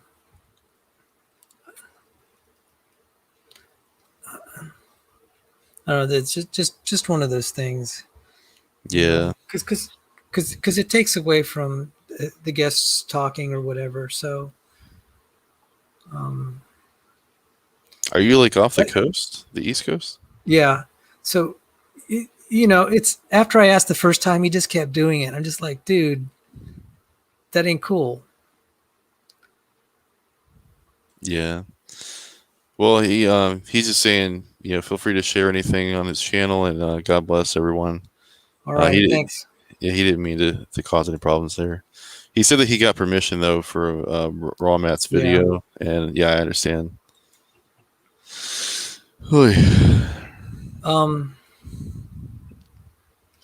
I was busy typing, I got in, there's just, I got an email from you know who I just banned today, and the guy just doesn't disappear from my life. And I may be asking Danny not to mention him and the other guys, just because I don't want to fan any more flames. Right. I don't want this channel to be. Yeah, I mean, I've done it too, where I just get a little irritated. But I'm just, if you give me a minute, go ahead and say what you wanted to say, and if you could just kind of talk to the audience. Can you give me 2 minutes here? Sure, not a problem. I don't know if what's the takeaway is still here though. Yeah, the lack theist stuff just is really funny at this point, man. Like every time I hear somebody say, "I just lack belief in God," I just want to cringe, and it just makes you think, like, what's going through this person's mind other than I want to dodge this question or I want to dodge this evidence that I have to post.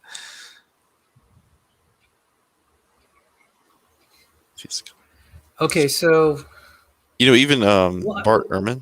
Sorry, go ahead.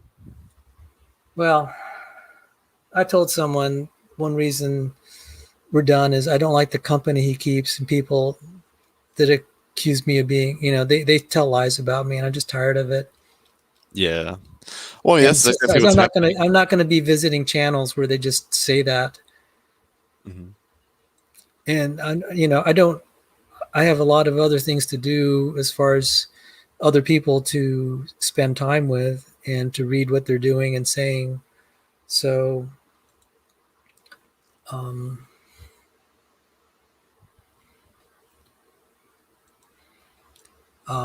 that's what I'm going to do. So just let me finish this letter. Yeah, no problem. So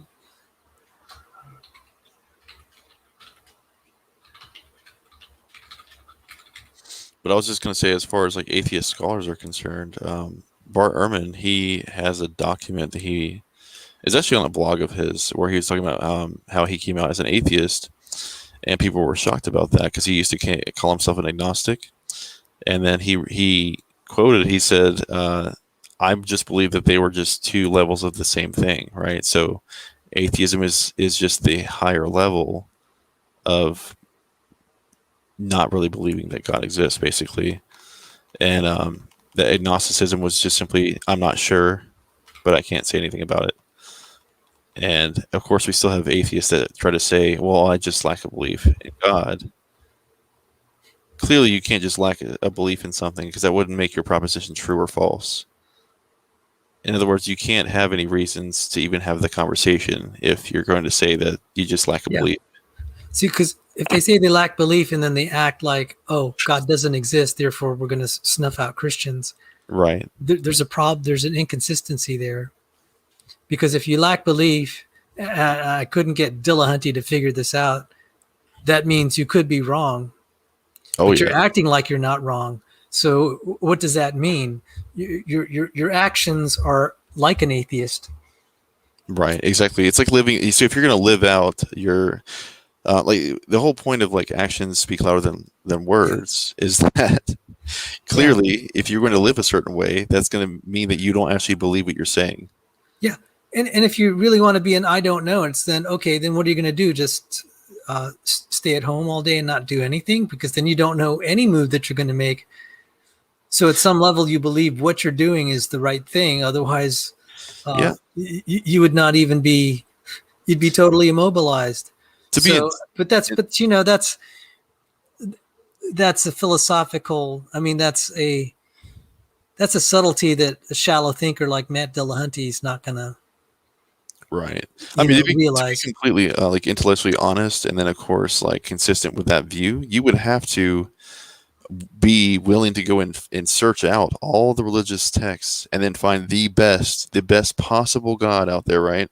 And then you would try to adhere to that standard even if you didn't believe in it, because that'd be the best case scenario for you if you really believed in that. And I mean, not saying that you have to be the religious dogmatic person, but just simply because you know that as a fail-safe, that'd be the better option for you. That's just like the Pascal's wager situation, like that would be the only consistent way of really living that out. But anyways, that's just my perspective on it.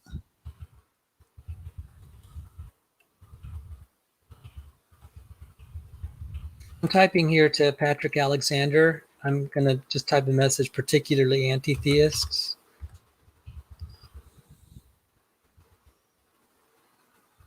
And I'm going to give him a link to it. Here's the video to the anti.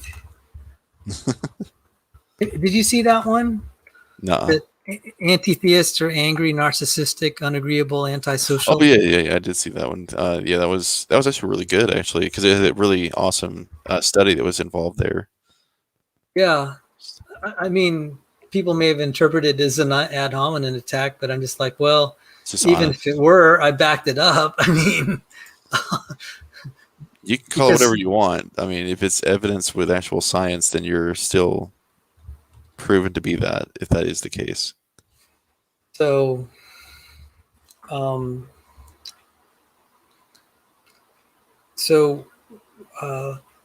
I'd like to thank the viewers that are still here.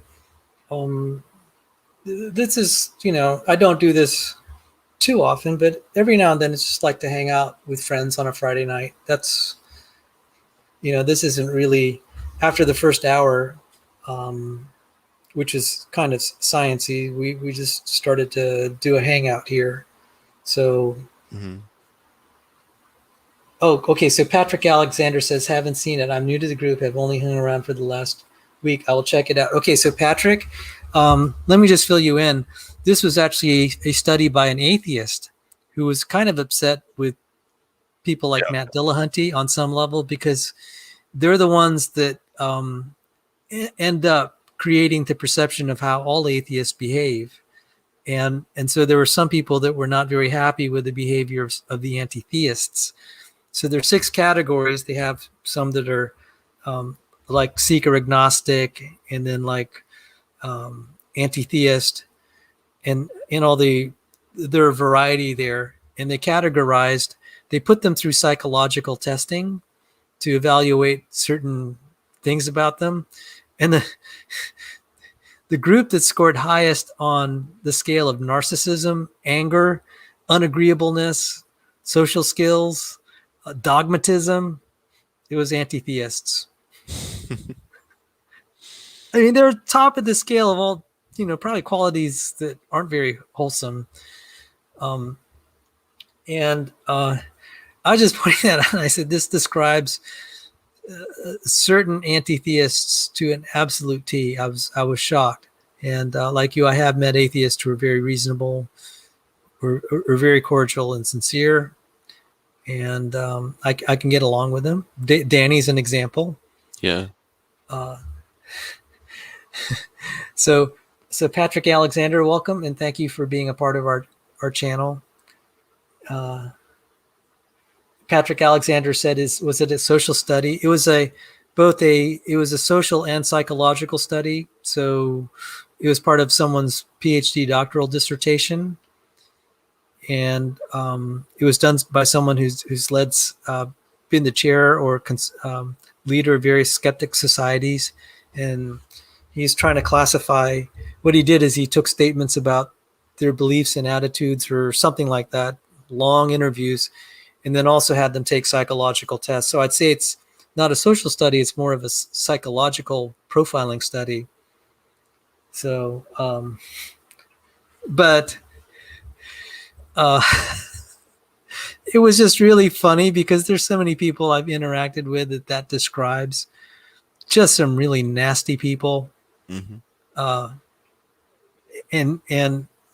nasty enough that other atheists don't want anything to do with them. I mean, anyway, but thank you for listening in. We're just hanging out, we're not doing anything deep. So did you see James Tour's stuff? Would you like some chemistry? I'll give you just a little bit of chemistry. I put together a slideshow. It's about 10 minutes that'll describe what James Tour is trying to encapsulate, what James Tour has tried to say. in about 10 minutes. Have you watched any of his episodes?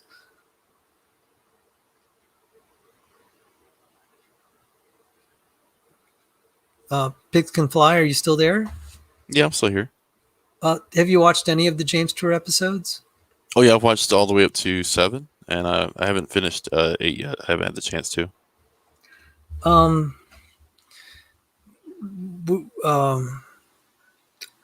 I could give you a little bit, 10 minutes, and then we can talk about other things.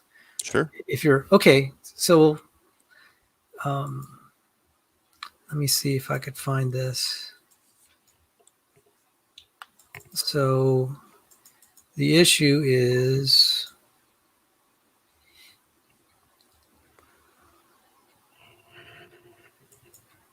let's see.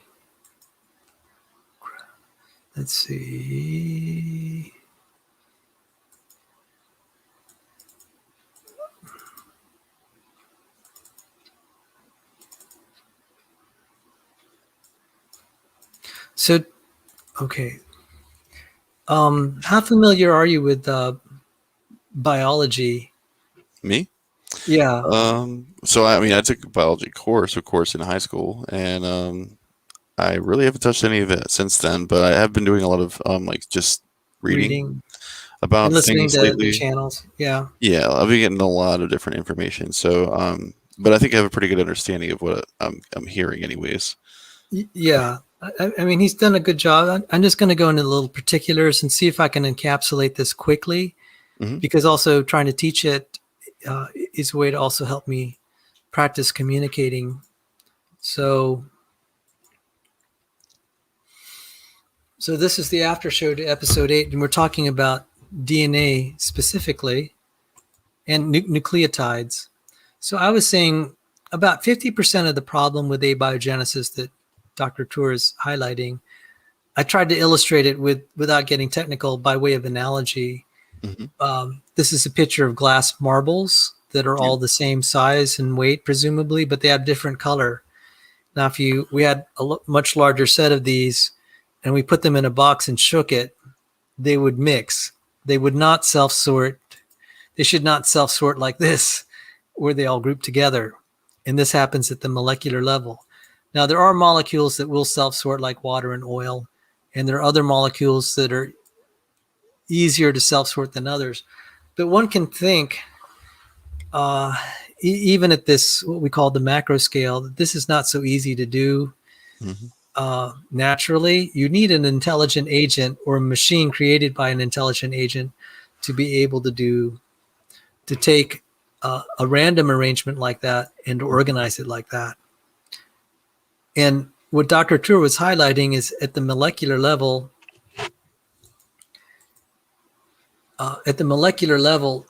you would need almost the equivalent of machines to be doing this. Exactly. And it may have seemed, for a lot of people, they probably thought, oh, there's a lot of self-organization. It's not going to be a problem. But we found out the hard way, this is self-organization here of sorts. And we're finding out the hard way that's not the case. So here's another thing that they even teach in chemistry, certain chemistry courses. It's called the entropy of mixing. And, that's a fancy term, but you can visually see what happens is that we have a valve here that blocks the movement of a gas from one side to the other and vice versa. And at the start of the experiment, one species of molecules is on the left, indicated by blue, and then another species is on the right, indicated by red. Once we open the valve, they mix together and they stay mixed. They're never going to spontaneously segregate like that. And so James Tour kept talking about relay synthesis and the mass transfer problem. And the first time I was hearing that, I'm just like, I'm not sure what he means, but then the more I heard it, the clearer it got what he was talking about. So when there's chemistry being done and they have these origin of life experiments, it's like the Uri Miller, it's a good example, good illustration. When they put all these ingredients, and there are not many of them, and they end up with more ingredients at the end, you end up with just lots of species. And it's like, that may not seem so bad for the amino acids. That may not seem bad, but for the nucleotides, the things that make DNA, that's a really bad scenario. Right. That's a really bad scenario. And now you have basically the glass, the glass marbles, the colored marbles problem. It's how you're going to sort these out, because they are so similar. Their characteristics are so similar. You can't use simple filter techniques. Like for gases, all you have to do is just chill the gases till one of them liquefies, and then the other one stays gaseous. But for these nucleotides, it's just not going to happen. And even that's assuming you can build the nucleotides. And James Tour described all the sorts of problems in even building it. But assuming that we even have it, but they're in the same, you have mixtures of these forms, which actually do spontaneously happen in water solutions. They need to separate out to be able to make the sort of life that we're made of. So when people say, oh, you can make life a different way, it's like, okay, let's just assume that for the sake of argument. The problem still doesn't go away, is how would you still build the DNA like this? Mm-hmm. Because it would be analogous to getting them the colored marbles all together. And just to go to a little bit of the chemistry, this is what they call a Haworth projection and skeleton diagram. There are various ways they can represent the chemicals, but H is for hydrogen, O is for oxygen. Wherever there's a corner like that, that's assumed to be a carbon. Some diagrams will explicitly make it carbon. B is for the base, so this is a bigger molecule connected here. And they use the word R to represent two possible states, whether it's H or OH. And you could see that, like, for example, it may have the same chemical formula, but the structure is different. So you could see, like, here the B is on the right corner, and then it's on the left corner here. We're made of this form, but there are even more forms that will happen in the soup. And Dr. Tour showed even more things because this is assuming a certain deoxyribose here. And even that's not guaranteed. You'll have even more things to sort through. Yeah. And he was saying what they were doing is cheating, basically. That they'll have mixtures like this, and then what they'll do is they'll say for the next step, they don't bother figuring out how to purify it. What they'll do is they'll just buy things from manufacturers that got it from living organisms. And he said that's cheating. He said this is not it's not correct to represent this and advertise it as like a step towards solving the origin of life. Because if this doesn't spontaneously help you filter it, you haven't really solved a problem. And you may be highlighting why this wouldn't work in a prebiotic. You could take the same experiments and interpret it differently and say, we're able to synthesize it, but this isn't what would happen in a prebiotic environment. We don't know what would. So that's the sort of experiment I had problems with. And finally, so we have the problem of filtering, and that's half the problem. And James Tour said that's going to create a mass transfer problem. And I was like, what does that mean? What that means is if your filtration process only gets a little bit of this, if you have a lot of reactions that come in stages and they're compartmentalized, and you have to keep filtering stuff out, and you're only able to filter out, say, 1% of what you want, and that's needed for the next reaction. After about 10 to 100 steps, you have nothing. Exactly. Yeah, he said that in one of his earlier lectures, where I remember from like over a year ago. Yeah. Where he said that the material would eventually fade out and there wouldn't be anything left to work with. And sure, I guess it would recycle eventually if you're counting the amount of time it would go through polymerization, and then of course the full out degradation of that polymer, but I just think it's insane that they actually think this is going to take place.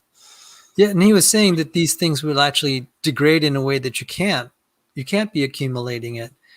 And he gave a really powerful graph where he's showing that even in the same reaction that made it, it's also the system that it's the environment in the same environment would also cause it to degrade within like 60 hours, and that was sobering. Oh yeah. Yeah, I try to explain it to people in layman's terms that you have to have all the ingredients in the exact same place at the exact same time. I mean, on the molecular level. That's what we're talking about here. There's no other way of doing it. It just has to be there. Right. And what I say is, it's not to make life in general. It's to make the life that we have. And they'll say, well, there's no necessity. I said, that's exactly it. There's no necessity that it should be this way, but it is. It's as if, if a designer wanted to assemble a system that would indicate to observers, this was not the product of random accidents or chemical necessity. This is the way to do it. Exactly. It has exactly those characteristics for the reasons that we outlined. You could tell a chemist, I said, okay, synthesize a substance that you would clearly indicate to another chemist that this was synthetic. An example would be this left-turning DNA. They've actually tried to synthesize it, which would be brutally hard to do. Yeah. But there have been experiments. I'm just like, okay, you see why this would not be accepted as the product of natural, ordinary events by any stretch. Nothing you would expect except through a very carefully designed, intelligently designed sequence of carefully engineered reactions, one stage at a time, or multi-stages feeding into another stage, etc. So I actually did not understand what he was talking about the mass transfer. You understood it quicker than I did, because he gave that lecture 1 or 2 years ago and I saw it. I didn't understand it until this round. And then finally, this part's I'm more familiar with. So this is the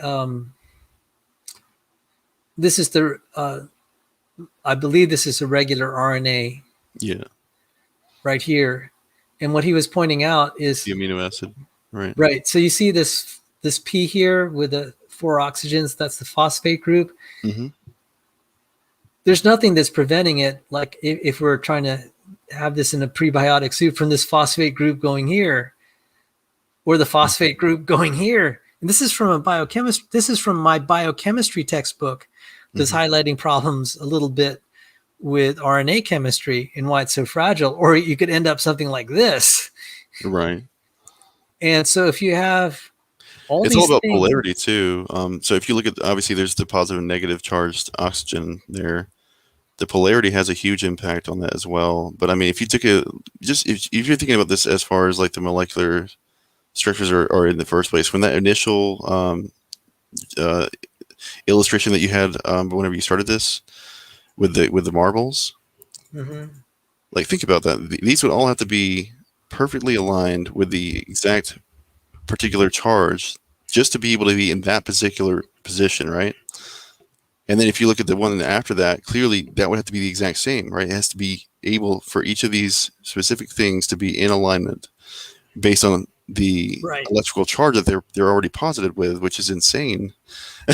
Because how would you even know? So anyways, that's a whole other issue there. Exactly. You totally get it. And I'm just like, man, he just blew away a lot of he just called out a whole community, a whole industry here. And having this, exactly, you could see how these things are almost equidistant here. Mm-hmm. That's beautiful. Whereas there's no law of nature that would say in a prebiotic soup that it should spontaneously arise, or even after a sequence of events, of random events happening to that biotic soup. This is not going to arise. It's not expected to. And even when we're trying to build something like this, we have to do all the orientation and also preventing things from connecting to the wrong spot. And it's this brutal process here. He actually described it, where you have a glass bead and in a dry environment to start out with, and you're putting molecules here on the ribose. You could see that they've omitted a lot of the details, Mm-hmm. and that's to force it so that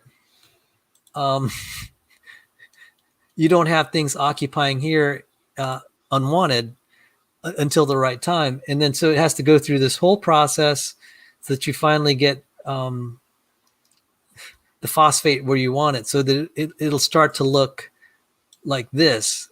And he was saying somewhere here you throw water, but this whole, each time you go around the cycle, that adds only one base. So you start here, you go through that whole cycle, then you can add this. You have to remove chemicals, wash them off, and then put new chemicals back. He said that's just not going to happen. How's that going to happen in a prebiotic soup? You don't have these staged chemical reactions, and you have to keep. How lucky do you have to be to get this? And this is not even making meaningful information. Right. It's just making a DNA strand that can be read. And I believe it's only going to be one strand here. How did they build the second strand? I mean, it's not semantics or pragmatics even. That's the irony here. And it also has to hold a coding, a literal coding for the information that would be that's going to be externally represented by the DNA itself. Yeah. I mean, there's so much that goes into this. It's multi-layered. And this was only, I was like, oh my goodness, this is only the beginning. It's it's already a knockout blow. And it's like, we're not even going in, his next lecture will be on lipids, which I know almost nothing about. And I just wanted to well, it's been refreshing to talk to you about this chemistry, because you clearly understand it. And, that's great that you understand, because a lot of people just say, well, look at all these papers that, we're moving forward. I'm just like, well, they're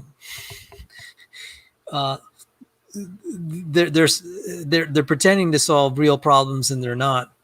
They keep ignoring the real problems, ones that would be total deal breakers, even if they succeeded in some of their experiments. I mean, it's all about making a paycheck. I mean, they can just basically say, hey, this is what I did today. It might be something we can use in the future. So, yeah. And this is only one step. And now I remember what I wanted to say. What I cited something, I cited scriptures at the beginning of this. And I think I got it finally right. Okay, so here it is. So we just talked science, now talk theology. Mm-hmm. And this is from Romans. For the wrath of God is revealed from heaven against all ungodliness and unrighteousness of men, who by their unrighteousness suppress the truth. For what can be known about God is plain to them, because God has shown it to them. For his invisible attributes, namely his eternal power and divine nature, have been clearly perceived ever since the creation of the world in the things that have been made. Mm-hmm. So they are without excuse. So, yes. So we see something. Now, it's interesting. An atheist, as far as I know, I think he was an atheist, a philosopher by the name of Hume. Mm-hmm. He wrote what I call a play. It's not really a play. It's called Dialogues of these hypothetical these hypothetical characters that are articulating their views. And one of them was kind of like what we call an ID proponent. And he said, the curious, and I'm just going to start here. Mm-hmm. So the curious adapting of means to ends throughout all nature resembles exactly, though it much exceeds, the productions of human contrivance, of human design, thought, wisdom, and intelligence. Since therefore the effects resemble each other, we are led to infer by the rules of analogy that the causes also resemble, and that the author of nature is somewhat similar to the mind of man, though possessed with much larger faculties, proportioned to the grandeur of the work which he has executed. By this argument a posteriori, and by this argument alone, do we prove at once the existence of a deity and his similarity to human mind and intelligence. Yeah. And even though he rejected this claim by the character he invented, I'm just like, well, why? Because it's actually really good, and it reflects exactly Romans. Yeah. And so when I was going through these James Tour lectures, I just like, God is leaving evidence in the cell that there's someone that's really, really smart, wise, and deep in understanding. I mean, he also knew, he probably foresaw the 21st century that man would stumble on this and realize it at some point. He's making sure we were equipped to discover this. It's not an accident we're studying the cell. No, I don't think that's an accident at all. And I think we were all meant to find this information, and to seek it out. Remember, he says that it's the glory of God to hide a thing, but it's also the glory of a king to seek out a thing.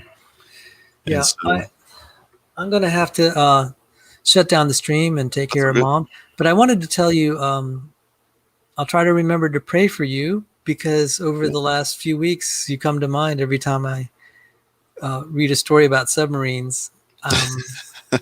I've been fascinated by World War II history, partly because my mother and father lived through it. Mm-hmm. Dad was a guerrilla fighter in the Philippines during the Japanese occupation. So Yeah. I followed very carefully all the major battles around the Philippines. And of course, there are always great submarine actions. Oh my goodness. I mean, it's a very different world, I'll tell you. Especially, I think the craziest thing is just whenever you're down there and there's no like ventilation changes for several days. Yeah. And you're just having to like burn oxygen candles constantly. Like I had to like change those things out consistently. Longest time without coming to surface was 79 days straight, and that's a long time to do that. Wow. So I just wanted to tell you, maybe the Lord is putting you on my heart to pray for you. And you spoke tonight. I still don't know all the issues, but I hope things are working out for you. Oh, you mean like with my wife, or? Well, all I knew is you're asking me to pray for your family, and that's all I knew. Yeah. Well, if you don't have to do it on the stream right now, but basically what was going on is that my wife and I had a really strange event that came past early part of January, and we ended up getting into a fight over something that was actually nonsensical, didn't really make any sense at all, and she hadn't acted strange like that before, aside from that incident that I already talked about. But it was, the thing is, I think it was like a whole setup against us, if that makes sense, like a spiritual attack. Yeah. But you're better now. Is that? Yeah, it's okay. A lot better now. That's all I really. We'll pray for each other, because Mom is better now. But we're not out of the woods, and right. We're not on this earth forever. So, with that, I guess I'll say, I'd like to thank all the viewers that have hung in with us. And we went, just as I was saying, we're going to shut the stream down. We lost 2 viewers. So whoever you guys were that were hanging till this point, I'm grateful. And it's been a great conversation. And I think this has set the record for the longest I've ever hosted a stream. This would be, let me see, 7 hours and 10 minutes. Yeah, so it was a lot of fun. And just like hanging out for a whole day with my friends. And, I'm ending the broadcast. Take care and God bless. And yeah, God bless you. Pigs can fly. If I can call you Matt, take care. And and well wishes to you and Mrs. Pigs can fly. No problem. All righty. Take care. Have a blessed night. You too.